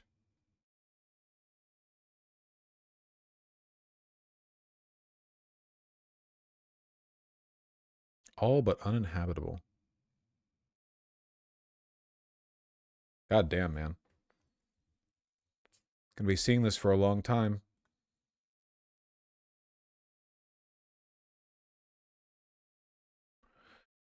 Does this invalidate the whole Hamas is uniquely bad because it uses human shields claim? That claim was invalidated a long-ass time ago. Long time ago. 1.5 trillion? 1.5 trillion what?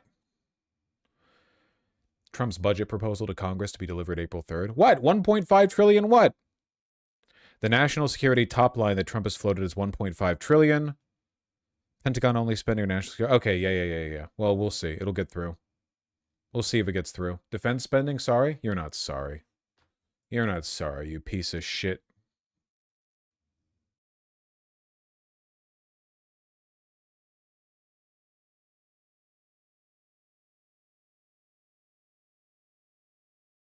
Close that. Close that. Didn't we just go insolvent? Don't worry about it. Yeah! Thank you. Nick Shirley! I'm super excited to be here and to be able to speak to you guys today. And I'm not here to speak on behalf of Republicans nor Democrats. I'm here to speak on behalf of we the people. I think nowadays we can all agree that we all just want to live the American dream and have the best life possible. However, it feels that sometimes, actually a lot of times, non-controversial issues are becoming controversial inside of America. For instance, if you take a look at the idea of deporting illegal migrants, that word is illegal. That should not be controversial. Or the idea that showing your ID to vote has become controversial. That's not controversial either. The idea that fraud is bad has become controversial. How is that controversial? I know a little bit about fraud. I know a little bit about Minnesota daycares as well. And it's crazy to think that we live in a world where somebody who exposes fraud he talks like a Tim and Eric sketch. That's what I'm getting from him, you know?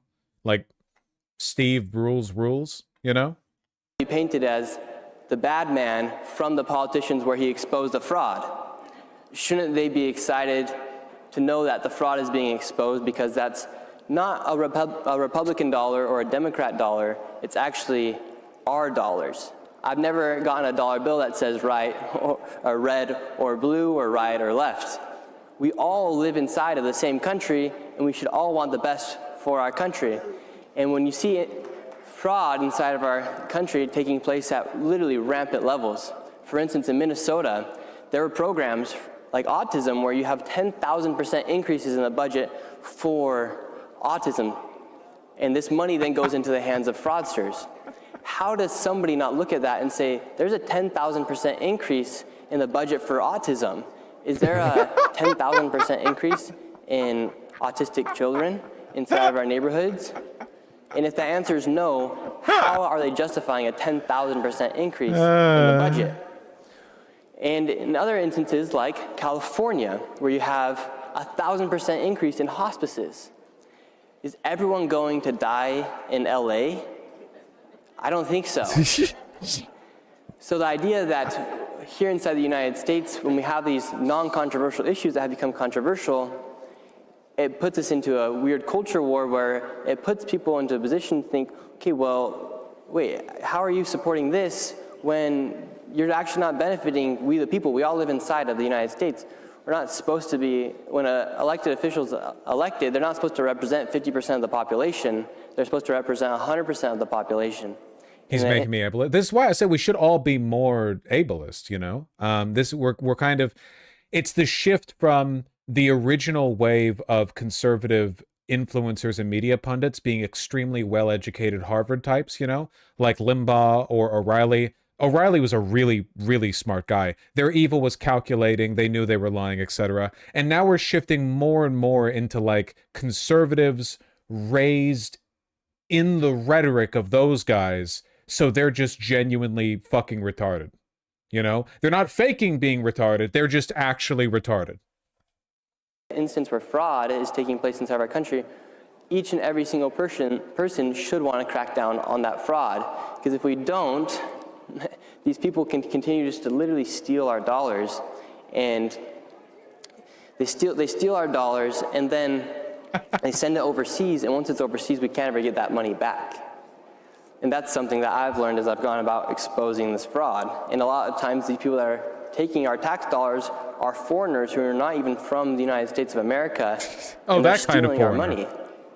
And it's just been so crazy to see how in all 50 states there is fraud. However, it seems to be that most of the fraud is in a lot of these blue cities. And when you go out and expose the fraud, I mean, I think Gavin Newsom, he posted a photo of me the other day and had 10 cameras on me, an AI-generated image saying, "Where are the kids?" trying to depict me as a pervert for exposing fraud. How sick does a governor have to be to say that the kid exposing the fraud is the bad person versus the fraudsters that are stealing the money? I can't believe it. He actually paused long enough to let them clap. It was all one long run-on sentence. And going through this experience of exposing this fraud, I finally came to understand why, for instance, why they attack Elon Musk so hard, why they burn down his factories, or why they burn down his cars, or why they attack him so much when he was simply exposing fraud to help every single citizen. Well, it just happens to be that. Dude, please, I hope they continue to defend Doge. Nobody likes Elon. Trump doesn't like Elon. Doge just unambiguously failed on every single level. Please, God, continue to... These politicians don't want the fraud to be exposed because they're involved in the fraud. Yeah. And nowadays, since I've posted that video, my life has changed. It changed a little bit. I'm speaking here in front of all you guys, so thank you. But my life's changed a little bit because the idea that a governor, for instance, Gavin Newsom, can go ahead and post that photo, and everyone knows that I'm not the bad man for exposing the fraud, but a small group will then think, wow, that kid is a bad person. He is what they're trying to depict me to be.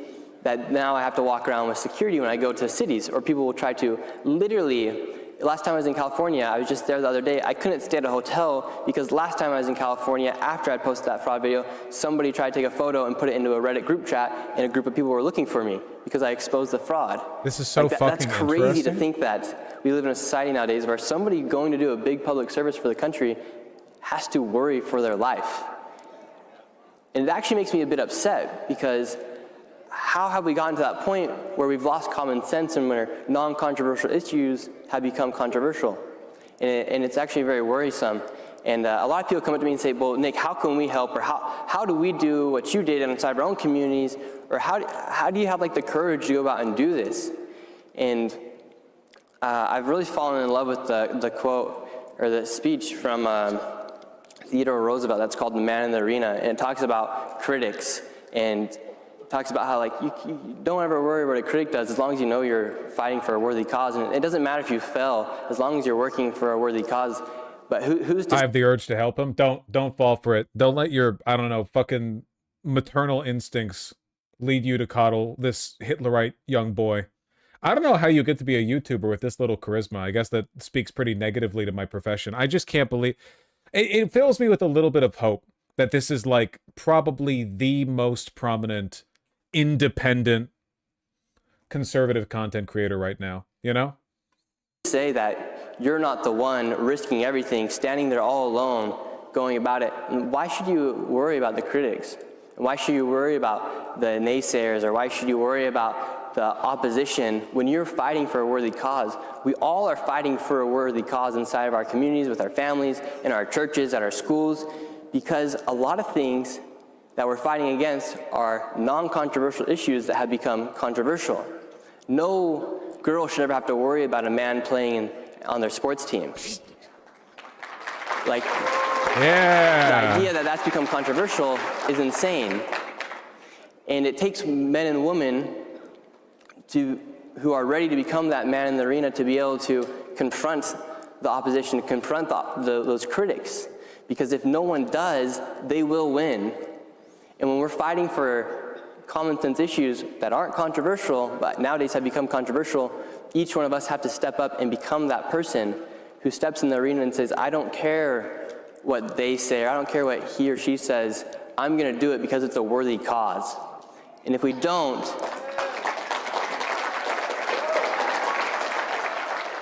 because if you don't, the critics will win.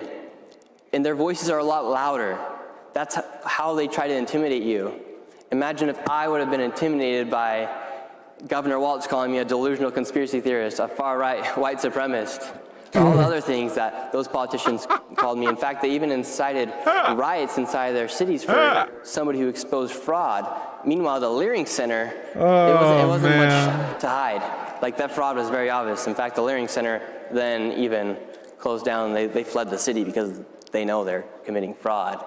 And one thing for you guys to think about is, who are the critics? Who are those people that are saying that you're the bad person, or that what you're doing is not right? Well, a lot of times it's the media. A lot of the times it's that person who listens to the media where they've lost that idea of common sense thinking. And so nowadays, the most important thing I feel like for any of us to do is to think, okay, is the cause I'm fighting for, is it a controversial issue? Or is actually non-controversial, but it's an issue that has become controversial from the critics. And we cannot ever pander to the critics, and we have to keep pursuing a worthy cause. This is the average American in 20 years. This is why I got on the fucking literacy arc, okay? Because what we're fighting for is worthy. America is the greatest country in the world.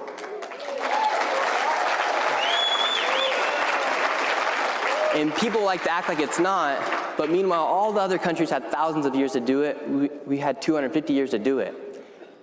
And whatever made us the greatest country in those 250 years, we need to make sure that it remains that same way, or else we will fall and the critics will win, and we will not stay the greatest country in the world. And so that's my message for you guys today, is to think, really, okay, what cause are we fighting for? Is it a worthy cause? Is it honest to something God, that's man, actually... how are we supposed to have a political project in this retard cattle pedophile country? I don't know. That's what I'm trying to look for a hope pill on. Yeah, I don't know. Genuinely, I feel like we're approaching like a fetid petri dish filled with gangrene and syphilis, and trying to pitch it on universal health care. I don't know how the fuck we're supposed to make our arguments in this environment. Not controversial, but maybe the mainstream media or a critic has told me that that's a controversial issue. And when you know it's not, fight and be ready to become the man or the woman in the arena, because if you don't, the critics will win. And this is the greatest country in the world for a reason. We did it in 250 years. Everyone else had thousands of years to do it, and we did that. And so I'm proud to be here today, and I know you guys are all ready to become that man or that woman in the arena, because it is a worthy cause that we are fighting for. Thank you. All right, I'm sorry we watched that. I don't know. I'm sorry we watched that. It's just, oh man, I'm in pain. Yeah, forget re-education camps. Okay, this country just needs education camps.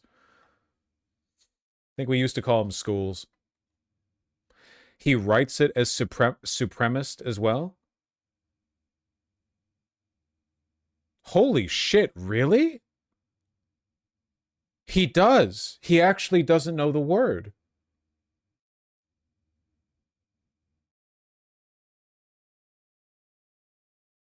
That's crazy.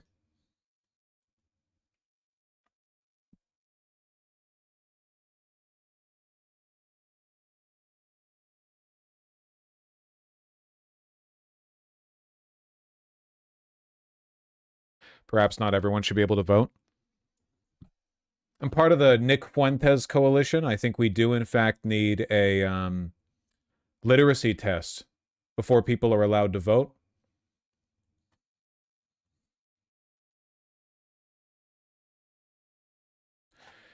This dude is the phrenology of a retard. It's funny that you say that, because you did misspell phrenology, which now means you're in the same social and phrenological class as him. Spelling phrenology with an F, I can see your fucking brow shape, dog. I can see the ridges in your skull. I don't need the calipers to read you.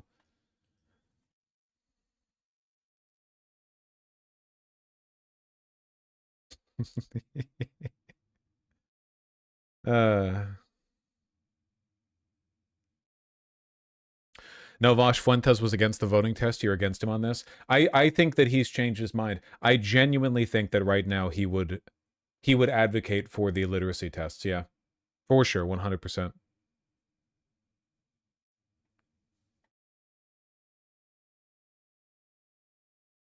Who? Nick Fuentes.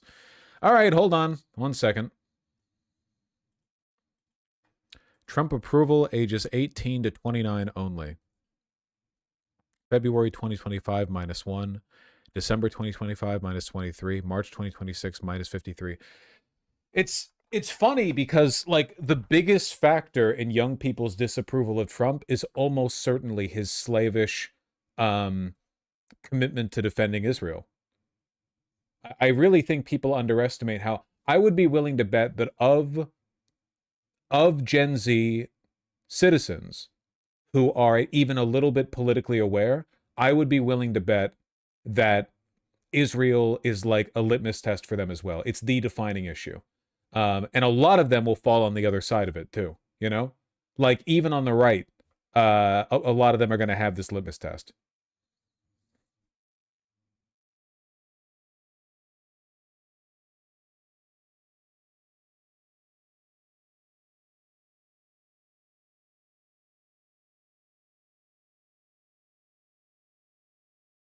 It's why Tucker Carlson's so dangerous. Yeah, but, like, he can keep cooking right now. The world is ending because of Zionism. I think that, like, at this point, you know, whatever, man. So the Democrats are insistent on allowing Tucker Carlson to be the only effective journalist in America right now? Okay, whatever you say. We know Republican journalists are going to side with Trump. But why are Democratic journalists and commentators not aware to ask obvious questions like, why is everyone insane right now? You know, they're not allowed to. They're terrified.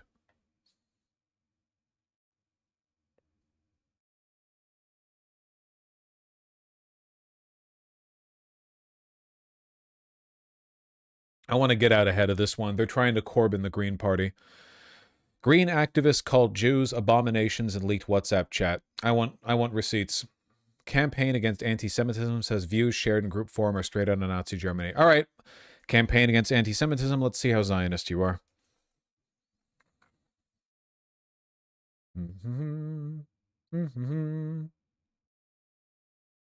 A British NGO established in August 2014 by members of the Anglo-Jewish community. 1 second. When did Corbyn run in UK? For PM. He led the UK Labour Party from 2015 to 2020. Okay. When was Corbyn selected to lead Labour Party during term? He nearly won in 17? Yeah, hold on. Elected leader of the UK Labour Party in September 12th, 2015. Okay, okay. I'm just wondering.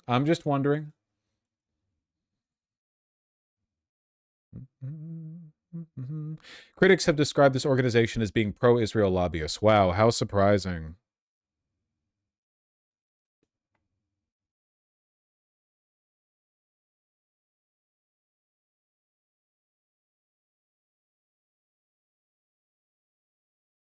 Rose humming the Superman 1940s cartoon theme? Yeah, because it's a fucking bop. It's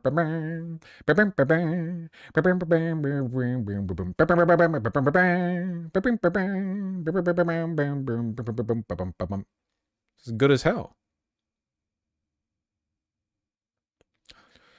The campaign against anti-Semitism's first demonstration was in 2014 against the Tricycle Theatre in London, which had cancelled its hosting of that November UK Jewish Film Festival due to the contemporaneous conflict in Gaza, unless the festival rejected funding from parties involved in the conflict, specifically a £1,400 sponsorship from the Israeli embassy, which the Tricycle Theatre offered to replace. Okay.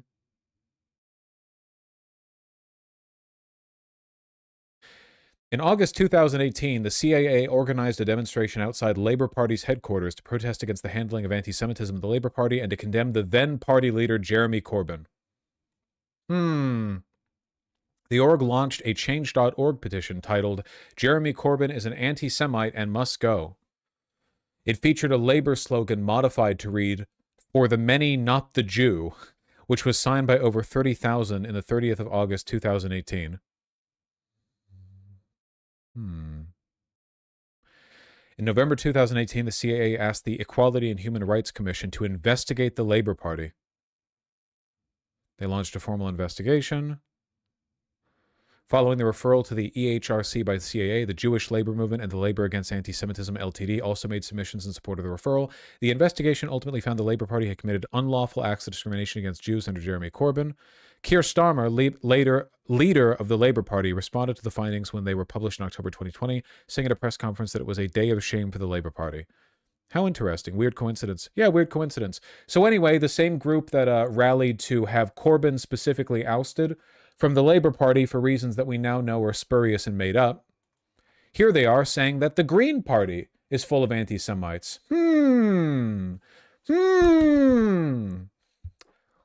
How interesting.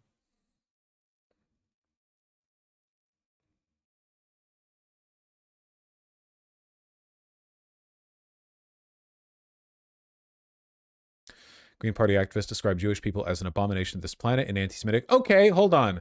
Did Green Party activists describe Jewish people as a group as an abomination to this planet, or were they referring to specific Jewish people who are also themselves abominations to this planet, like, say, Netanyahu?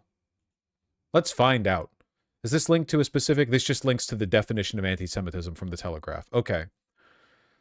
One member of the Greens for Palestine group, a left-wing faction in the Green Party, said Jews murder, bomb, and starve children. That is objectively correct. Another claimed the arson attack on 4 ambulances owned by a Jewish charity in Golders Green, North London, on Monday had been a false flag operation, suggesting it could have been carried out by Jewish people. Show me the logs.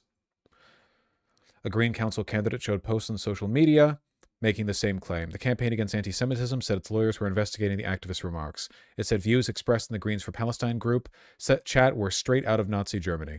Labor urged Zach Polanski, the Green Party leader, to take action against those involved. Saying the growing evidence of anti-Semitism that the party was deeply troubling. The Conservatives said the language was utterly appalling. Well, if the Tories and the Labour Party are against it, it must not be that bad.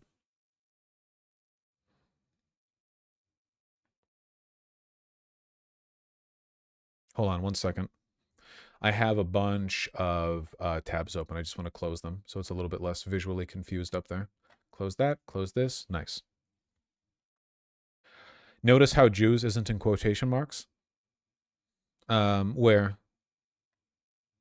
Oh, Jewish people is not in quotation marks in this quote. It's also not in quotation marks in this quote either. Yeah. How interesting.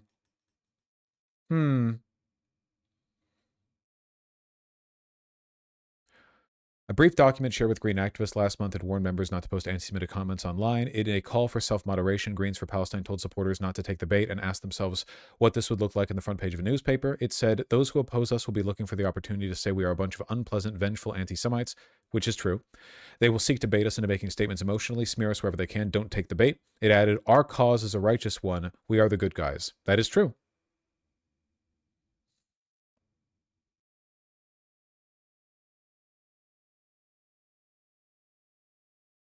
Jewish groups have accused Green Party members of entryism, infiltrating an existing political party with the goal of influencing it from within. What? Greens for Palestine, a grassroots group founded 18 months ago, has forced through a motion that, if passed at the Green Spring Conference this weekend, would see the party treat Zionism as a form of racism. It objectively is.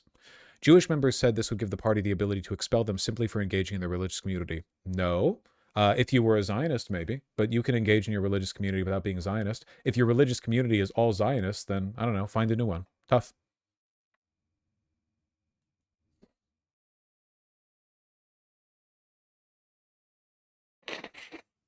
Their leader's Jewish, Lamau. They called Bernie Sanders an anti-Semite. Self-hating Jew.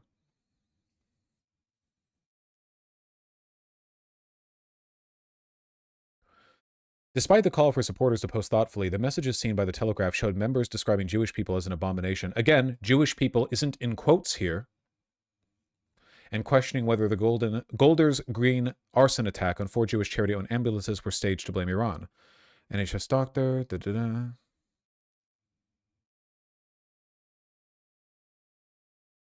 They wrote, oh, hold on. Discussing a video posted on X by Dr. Rame Aladwan, an NHS doctor who was suspended last November over alleged anti-Semitic comments. Prove it. A member defended her description of protesters in Golders Green as Jews rather than Zionists. They wrote, no, she is going to call out the people who have destroyed her and her family. They were Jews and we shouldn't be afraid to say it. They were Jewish supremacists. Okay? She is using the correct description. It's us who have been scared into using the word Zionist because of the fear of being labeled anti-Semites. Enough of being scared of hurting their feelings while they murder, bomb, and starve children. And I disagree with the framing here. You mean supremacists? Yeah, that's true. Well, the first Twitter handle I shared was Dr. Aldawan's tweet, and she described it as group of Jews, so an anti-colonialist, anti-imperialist legend took issue with that. No, she is going to call out the people who have destroyed her and her family. They were Jews. We shouldn't be afraid to say it. They were Jewish supremacists. She was using the correct description. It's also been scared to use the word Zionist because the fear of being labeled anti-Semites. Enough of being scared of hurting their feelings while they murder, bomb, and starve children. Yeah, okay. I mean, definitionally, Zionists is still accurate, and Zionism is the ideology. But, you know, I don't know. I don't really care. It's true. Right now, my litmus test is, would I think it's problematic if people said the same thing about Christians?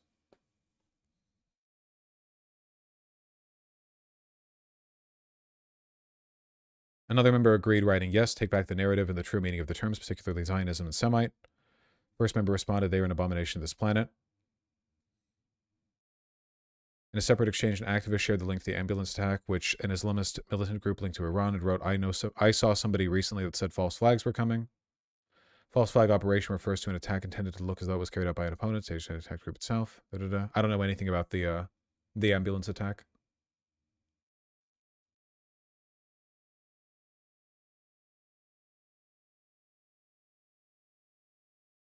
Words matter? I agree. You should say Zionist. Definitionally, like, a ton of Jews are Zionists, but Zionism's the ideology you're attacking, and not all Zionists are Jewish. That being said, like, I guess I just don't care that much. I mean, it's sort of the equivalent of a bunch of Christian nationalists doing something bad, and then somebody's like, these are Christians that did this. We should acknowledge Christianity did this, which, I mean, I guess, yeah, that's also true. I don't really care that much. The world's ending. Yeah, I don't know anything about this, so I have no idea if it's a false flag or not. Like, how am I can't really I can't really make any claims to that point.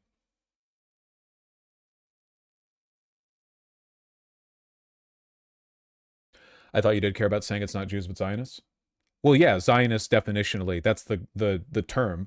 I guess the problem that I have is that a lot of people are assigning some kind of extra special status of condemnation to people who don't use that language as responsibly. I think you should say Zionist, and it's also always the more accurate term. There are non-Jewish Zionists and there are Jewish non-Zionists. But people often play it pretty fast and loose when they talk about, like, Christians or white people, you know. Oh, you know, white people did this. White people burned down Tulsa. Technically, it was white supremacists. Yeah, but it was white people. Like, you know. I guess right now my belief is that inaccurate or impartial language is basically being directly encouraged by Zionists. You know what I mean? Like the Democratic Party, the Republican Party, Zionist groups, they're the ones all insisting that Jewish and Zionist mean the same thing. And I don't think they do. But if you want to stop that conflation, you have to stop the Zionists because they're the ones who are most insistent that there's not really a line between those two groups. Also, in terms of, like, in a purely utilitarian sense, right? Like, the advocacy for Zionism is literally, like, destroying the world right now. So you would have to meet, like, a really high bar of overt bigotry for me to say that it's worth, like, condemning the Green Party over, I guess. Do I think the Green Party as a whole has a problem with Jews? No, I don't. I just don't. I don't think that finding one message out of one group chat where one person used language that was technically accurate but, like, irresponsible is enough to condemn the entire Green Party. I don't believe that at all. I think it's ridiculous to say that.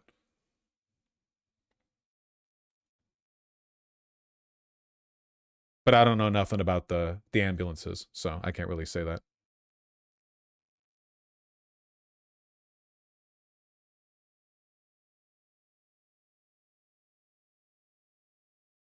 Miss Olawoyan later shared news of the arrest of 2 men in connection with the attack and added, I can say with almost absolute certainty that the men arrested were white, probably even Jewish, because we all know for a fact that if it weren't, their names and pictures would be everywhere.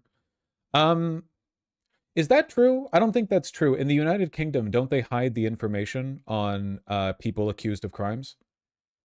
Yeah, I don't think that's true. They don't publish that information broadly. It sounds like they're being a little bit conspiratorial. Not to say Israel doesn't do false flags, but they are being a bit conspiratorial.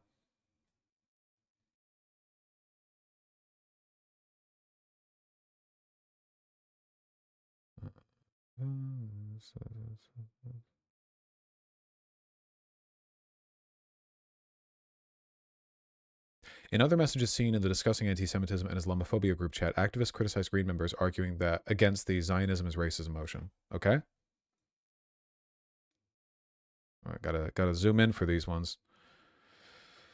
No version of Zionism allows for Palestinian rights to just be where they are and live as they've lived, free and fair for hundreds of years. That is true. Yeah, there's no version of liberal... Like, Zionism is about a Jewish ethno-state. Like, there's no version of a Jewish ethno-state over Palestine that isn't in any way disruptive to the Palestinian... Like, there's no version of that. It's just factually true. So it hardly matters whether it is cultural or spiritual or political Zionism. It's still a home for the Jews that necessitates the expulsion, elimination, and rendering second and third class of Palestinians. Therefore, all Zionism is racist. Completely true. Objectively true. Yeah. Yes, agreed. I was thinking more specifically when arguments are brought forth about these specific types, we could better suggest that, hey, the founders of these forms are still racist. For example, the Wikipedia page, it mentioned this founder wanted to form settlements to build culture, and they say that's a racist exclusionary policy. It's a political concept. How are the different forms of it? What Zionist group doesn't believe in the erasure of Palestinian land?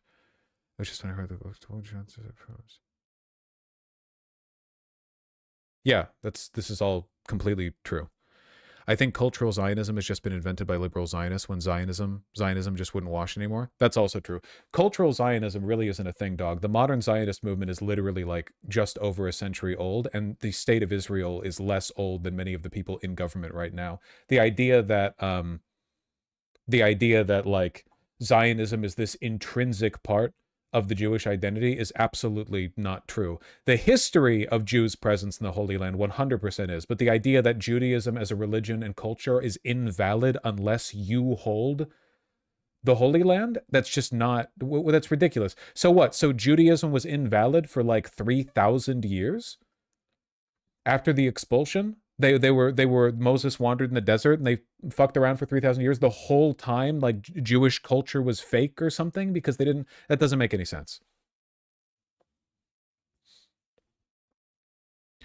Also, Zionism was pretty unpopular with Jews only until after the Holocaust. Yeah, man, because they were European. The Jews were European. They were in Germany and Poland and shit. They were like, no, why the fuck would I want to go and live in the desert in the Middle East next to Arabs? Why would I've been here my whole... It was like 1930. Why would it... Like, I live in Berlin, dude. I live in like the center of the world. Why would I want to go live in a dusty ass, like borderline tribal ancient Holy Land place? Why would they want to do that?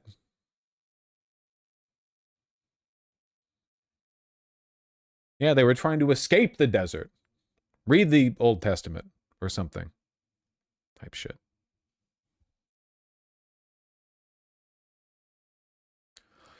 Jewish Greens have warned Zionism is a vague term that incorporates those who believe in cultural Zionism, which opposes the idea of a political state.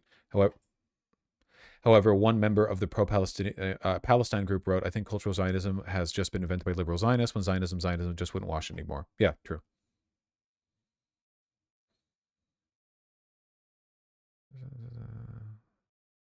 A different member shared a screenshot of a Green supporter in a Facebook group, so they were worried the party would no longer be a party of peace and equality because of the rise of blatantly anti-Semitic members.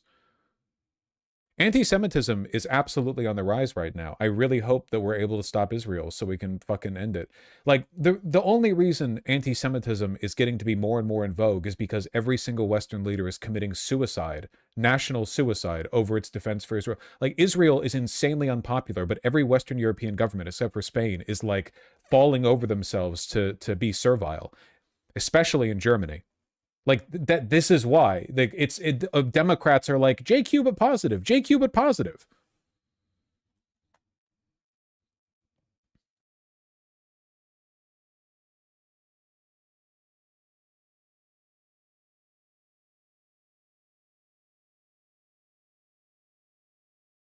I'm getting bored of this. Talking about Signal.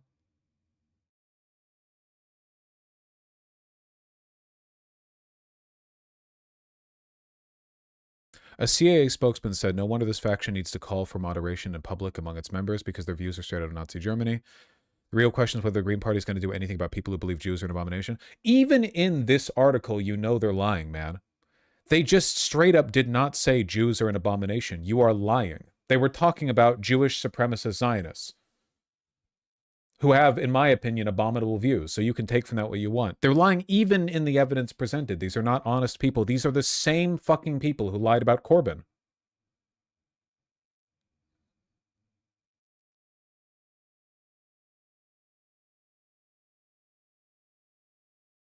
Well, anyway.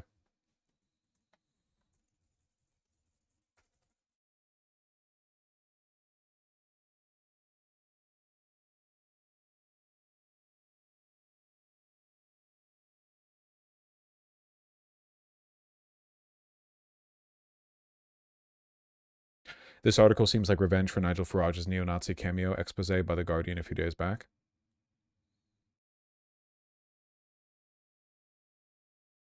Huh? I don't know what you're talking about.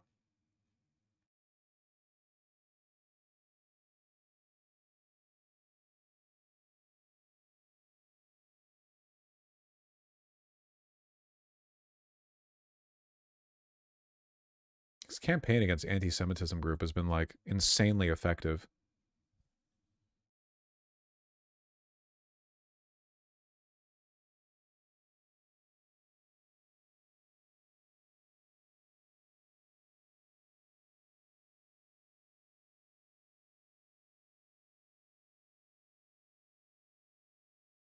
They're civility pilled as fuck. All Zionists are, unless they're speaking in Hebrew. All Zionists are civility pilled as fuck until you hit translate from Hebrew and you uncover the lost page of Mein Kampf.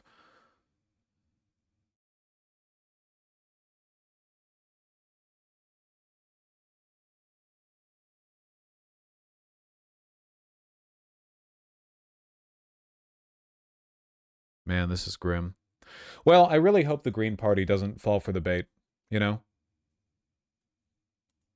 Really, really nasty stuff.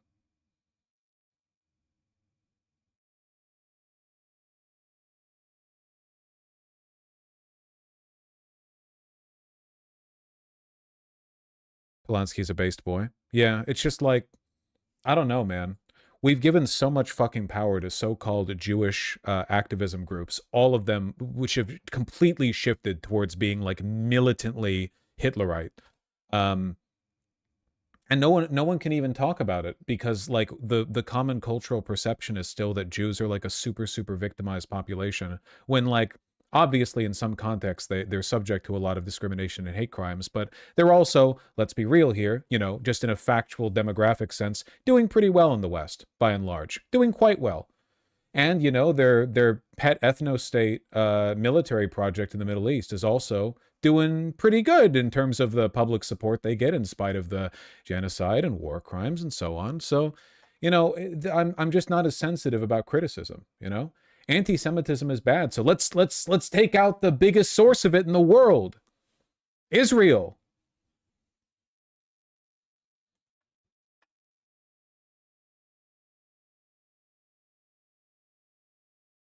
I feel like a Jewish anti-Zionist hyper-progressive candidate could sweep in 2028. I mean, maybe find one. I mean, I guess there's Ossoff or Pritzker. I don't know. I don't really care if they're Jewish. They need to be anti-Zionist.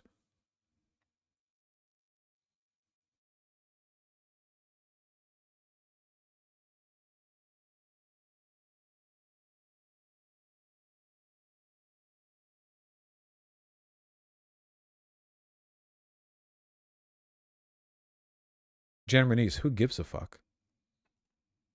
Whatever. The people who took down Corbyn are going after the Green Party next.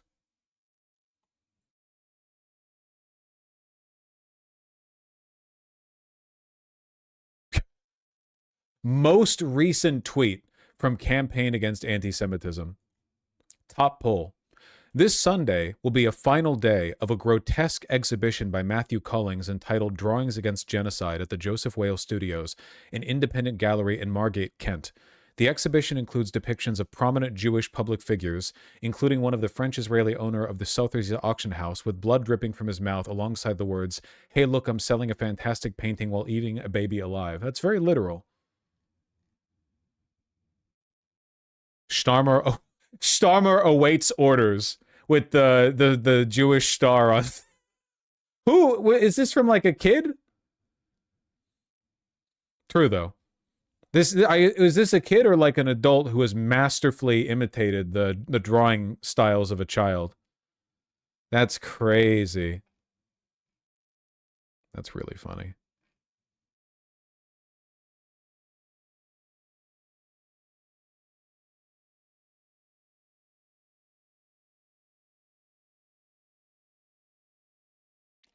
British citizen feeling unsafe in their own home reveals just how out of control extremism has become in the UK. I've been getting nightmares about terrorist attacks. Are you kidding me? Is terrorism something you think about these days or not so much? Definitely, and actually in the last week or two I've actually been getting nightmares about terrorist attacks, so I decided to delete all my social media. Really? Yeah.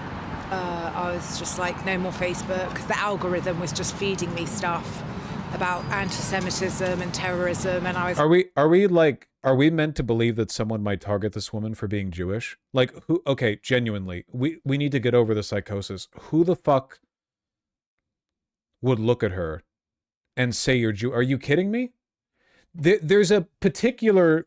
There's like a genre of Zionist paranoia where they're like, I am going to be targeted for my Jewishness. I will be targeted by Hamas supporters. And then you look at them and they look like a Kardashian girl. Like, it's just like, not her specifically. I mean, from like America, but like, you just look like, you're dolled up. No one, who the fuck could possibly know? Like that one lady in New York. Yeah. Like, how do you even tell if a person's fucking Jewish?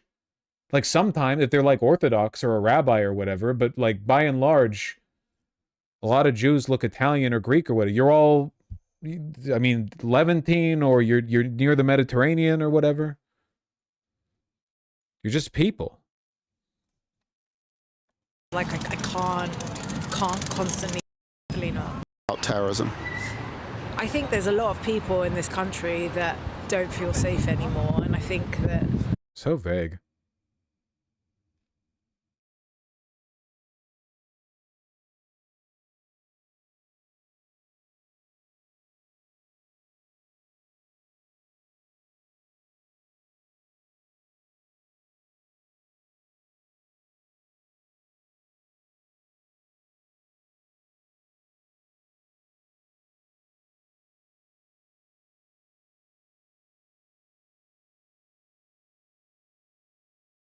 I think they've been misled. This is what obsessive hatred of the world's only Jewish state looks like.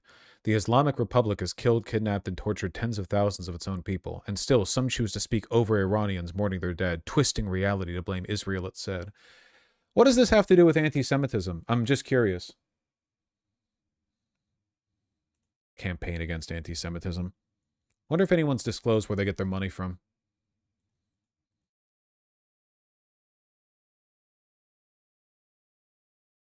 There's a woman who did a big rant about that.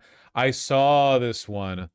In Margate, my cheeks are red. I'm shaking. I popped into an exhibition that turned out to be the insane fever dream of an artist called Matthew Collins drawing against genocide. Wait, so it was done by an adult? That's crazy. That's a lot of talent, actually. It's really tough to do a drawing that looks like it was drawn by a kid.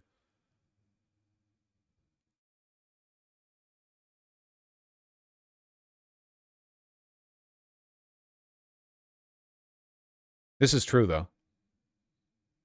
Facts. Spitting straight fire.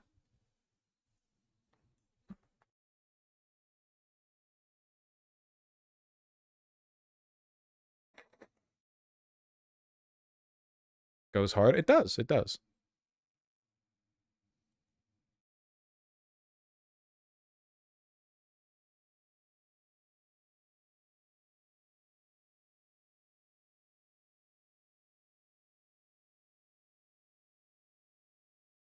Oh, yep. The next 48 hours are going to be crazy. Hey, reminder to you guys, by the way, that tomorrow in addition to just normal streaming or whatever, PV is also doing a great big goddamn panel show on in their Discord, which I'll be streaming. I mean, I'll be there. You know, you don't have to go into the Discord to hear it. There will in fact be live streaming rebroadcasters. Whole bunch of folks going on there. Tomorrow's No Kings, isn't it? Yeah, sure. I mean, you can go to that too if you want. If you really want to. Why will the next 48 hours be crazy? Market's closing. Was the Discord thingy? Look at that. Choose your fighters rally. Look at all them peeps.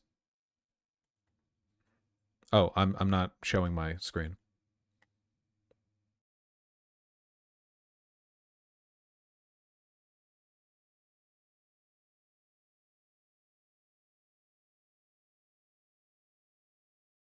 What's the rally for?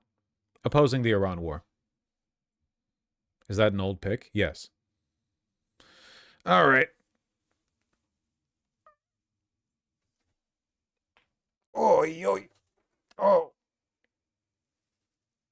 What time of day is it? It starts 3 p.m. PT, 6 p.m. ET.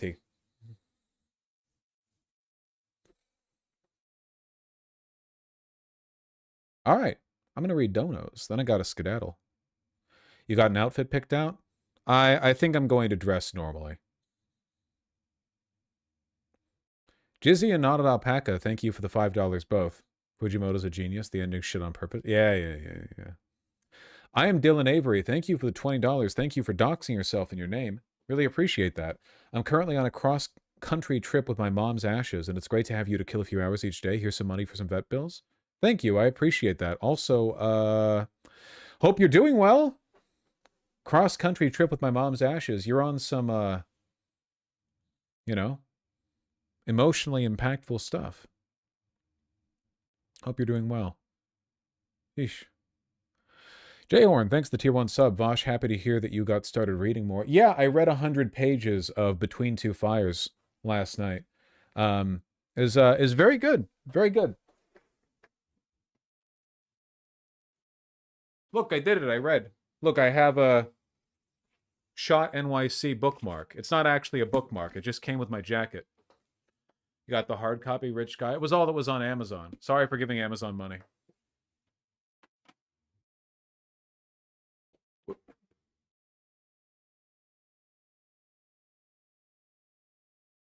Music nonstop. Thank you for the $5. Maybe we were in a bit. Yeah.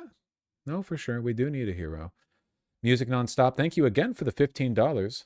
Hi, Vosh. Hi, chat. Been away here to catch up. Just wanted to give love and such. Really appreciate that, and welcome back. Shikino Yume, thank you for the $5. I really appreciate that. It's so bad that even my friends who don't do politics notice how cucked the Dems are to Israel, and my roommate said she noticed the same in her friend group. Yeah, the liberal Zionist Democrats really don't seem to understand that this is not an issue they're going to be able to work around. Because, for one, they're more obvious than they think they are with being cucked to Israel, with being a slave to Israel. Like, they're not doing a good job of hiding it.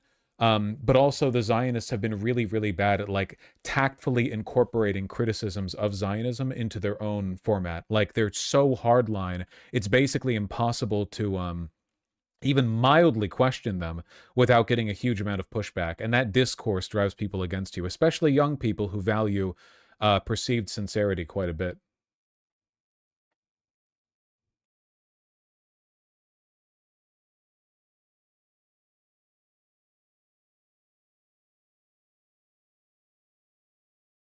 Semi-Locon, thanks for the gifted tier 1 sub.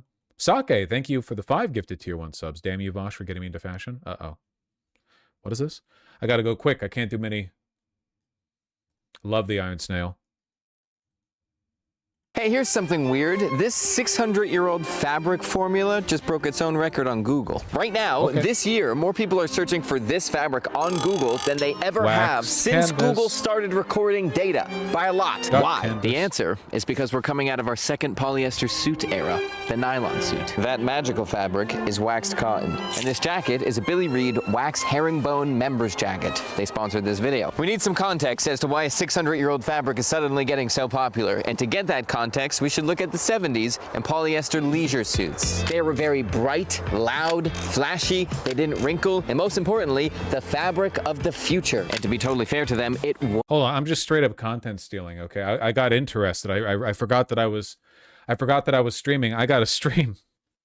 Jizzy, thank you for the $5. How about some music? No music right now, but I appreciate the offer. Save Point, thank you for the $5. Currently in Japan, hope everything's all right back in America. Haven't been on stream for a bit. Here's $5.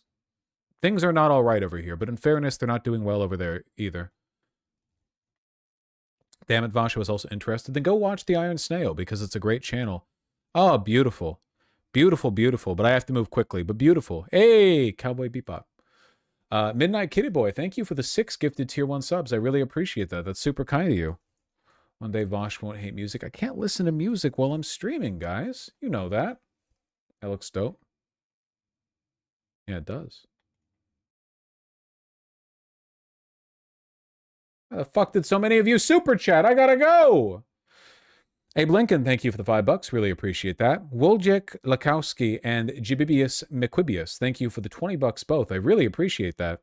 Vosh had a realization that you're Sam and the chat is Max in a way from Sam and Max Freelance Police. Is that the big dog and the rabbit? Am I thinking of the wrong cartoons? I might be wrong. Voosh, big update. I'm week 4 of 6 in my filmed frat pledge process. Flat pledge. Been doing so much more socializing lately, and I cannot only feel my mood improving, but I'm getting back to how outgoing and good at socializing I used to be. It does not take much, okay? It's like muscle memory. You get back into socializing, you get back into it pretty quick, okay? That's why you have to, and I'm glad that you are. Neutron John, thanks to $10. If you shouldn't be smoking pot at all, then why isn't the logical extension that you shouldn't be drinking at all? You shouldn't. You shouldn't be drinking at all. It's not good. No, we were talking about a 17-year-old. No, a 17-year-old should not be drinking either. Absolutely not. Definitely not. Xavier B. and Betty Goldblum, thank you for the $2 in Canadian. Chansey666, Austin Knudsen, Zoe Spencer, and Still Alive. Thank you for the $5 all. I really appreciate that. Thank you very much. Found your channel in 2020 when I was looking for trans-inclusive spaces online. Now I've lived as a woman for 3 years. Thank you for being yourself. Nice. I'm really happy to hear that. That's fantastic. God damn. Always hope, you know? Gotta live your life. Gotta live your life. Raina Bibi, thank you for the, wow, super kind, 2 $10 donos and 2 $5 donos. Thank you very, very much. Dr. Annie Andrews is running for Senate to replace deplorable Lindsey Graham in South Carolina. Please read this aloud. What's your take on her? What I've heard of her, I think is good. It's just that I don't know if she's got a chance in hell. Okay, you can't put please read aloud in all your messages, all right? That's my discretion. Mac DeFord is running for House of Representatives to replace deplorable Nancy Mace in South Carolina. Please read aloud. He's amazing. Former veteran of the Coast Guard. Been to every rally for democracy. Listen, I'm not opposed. I'm not opposed.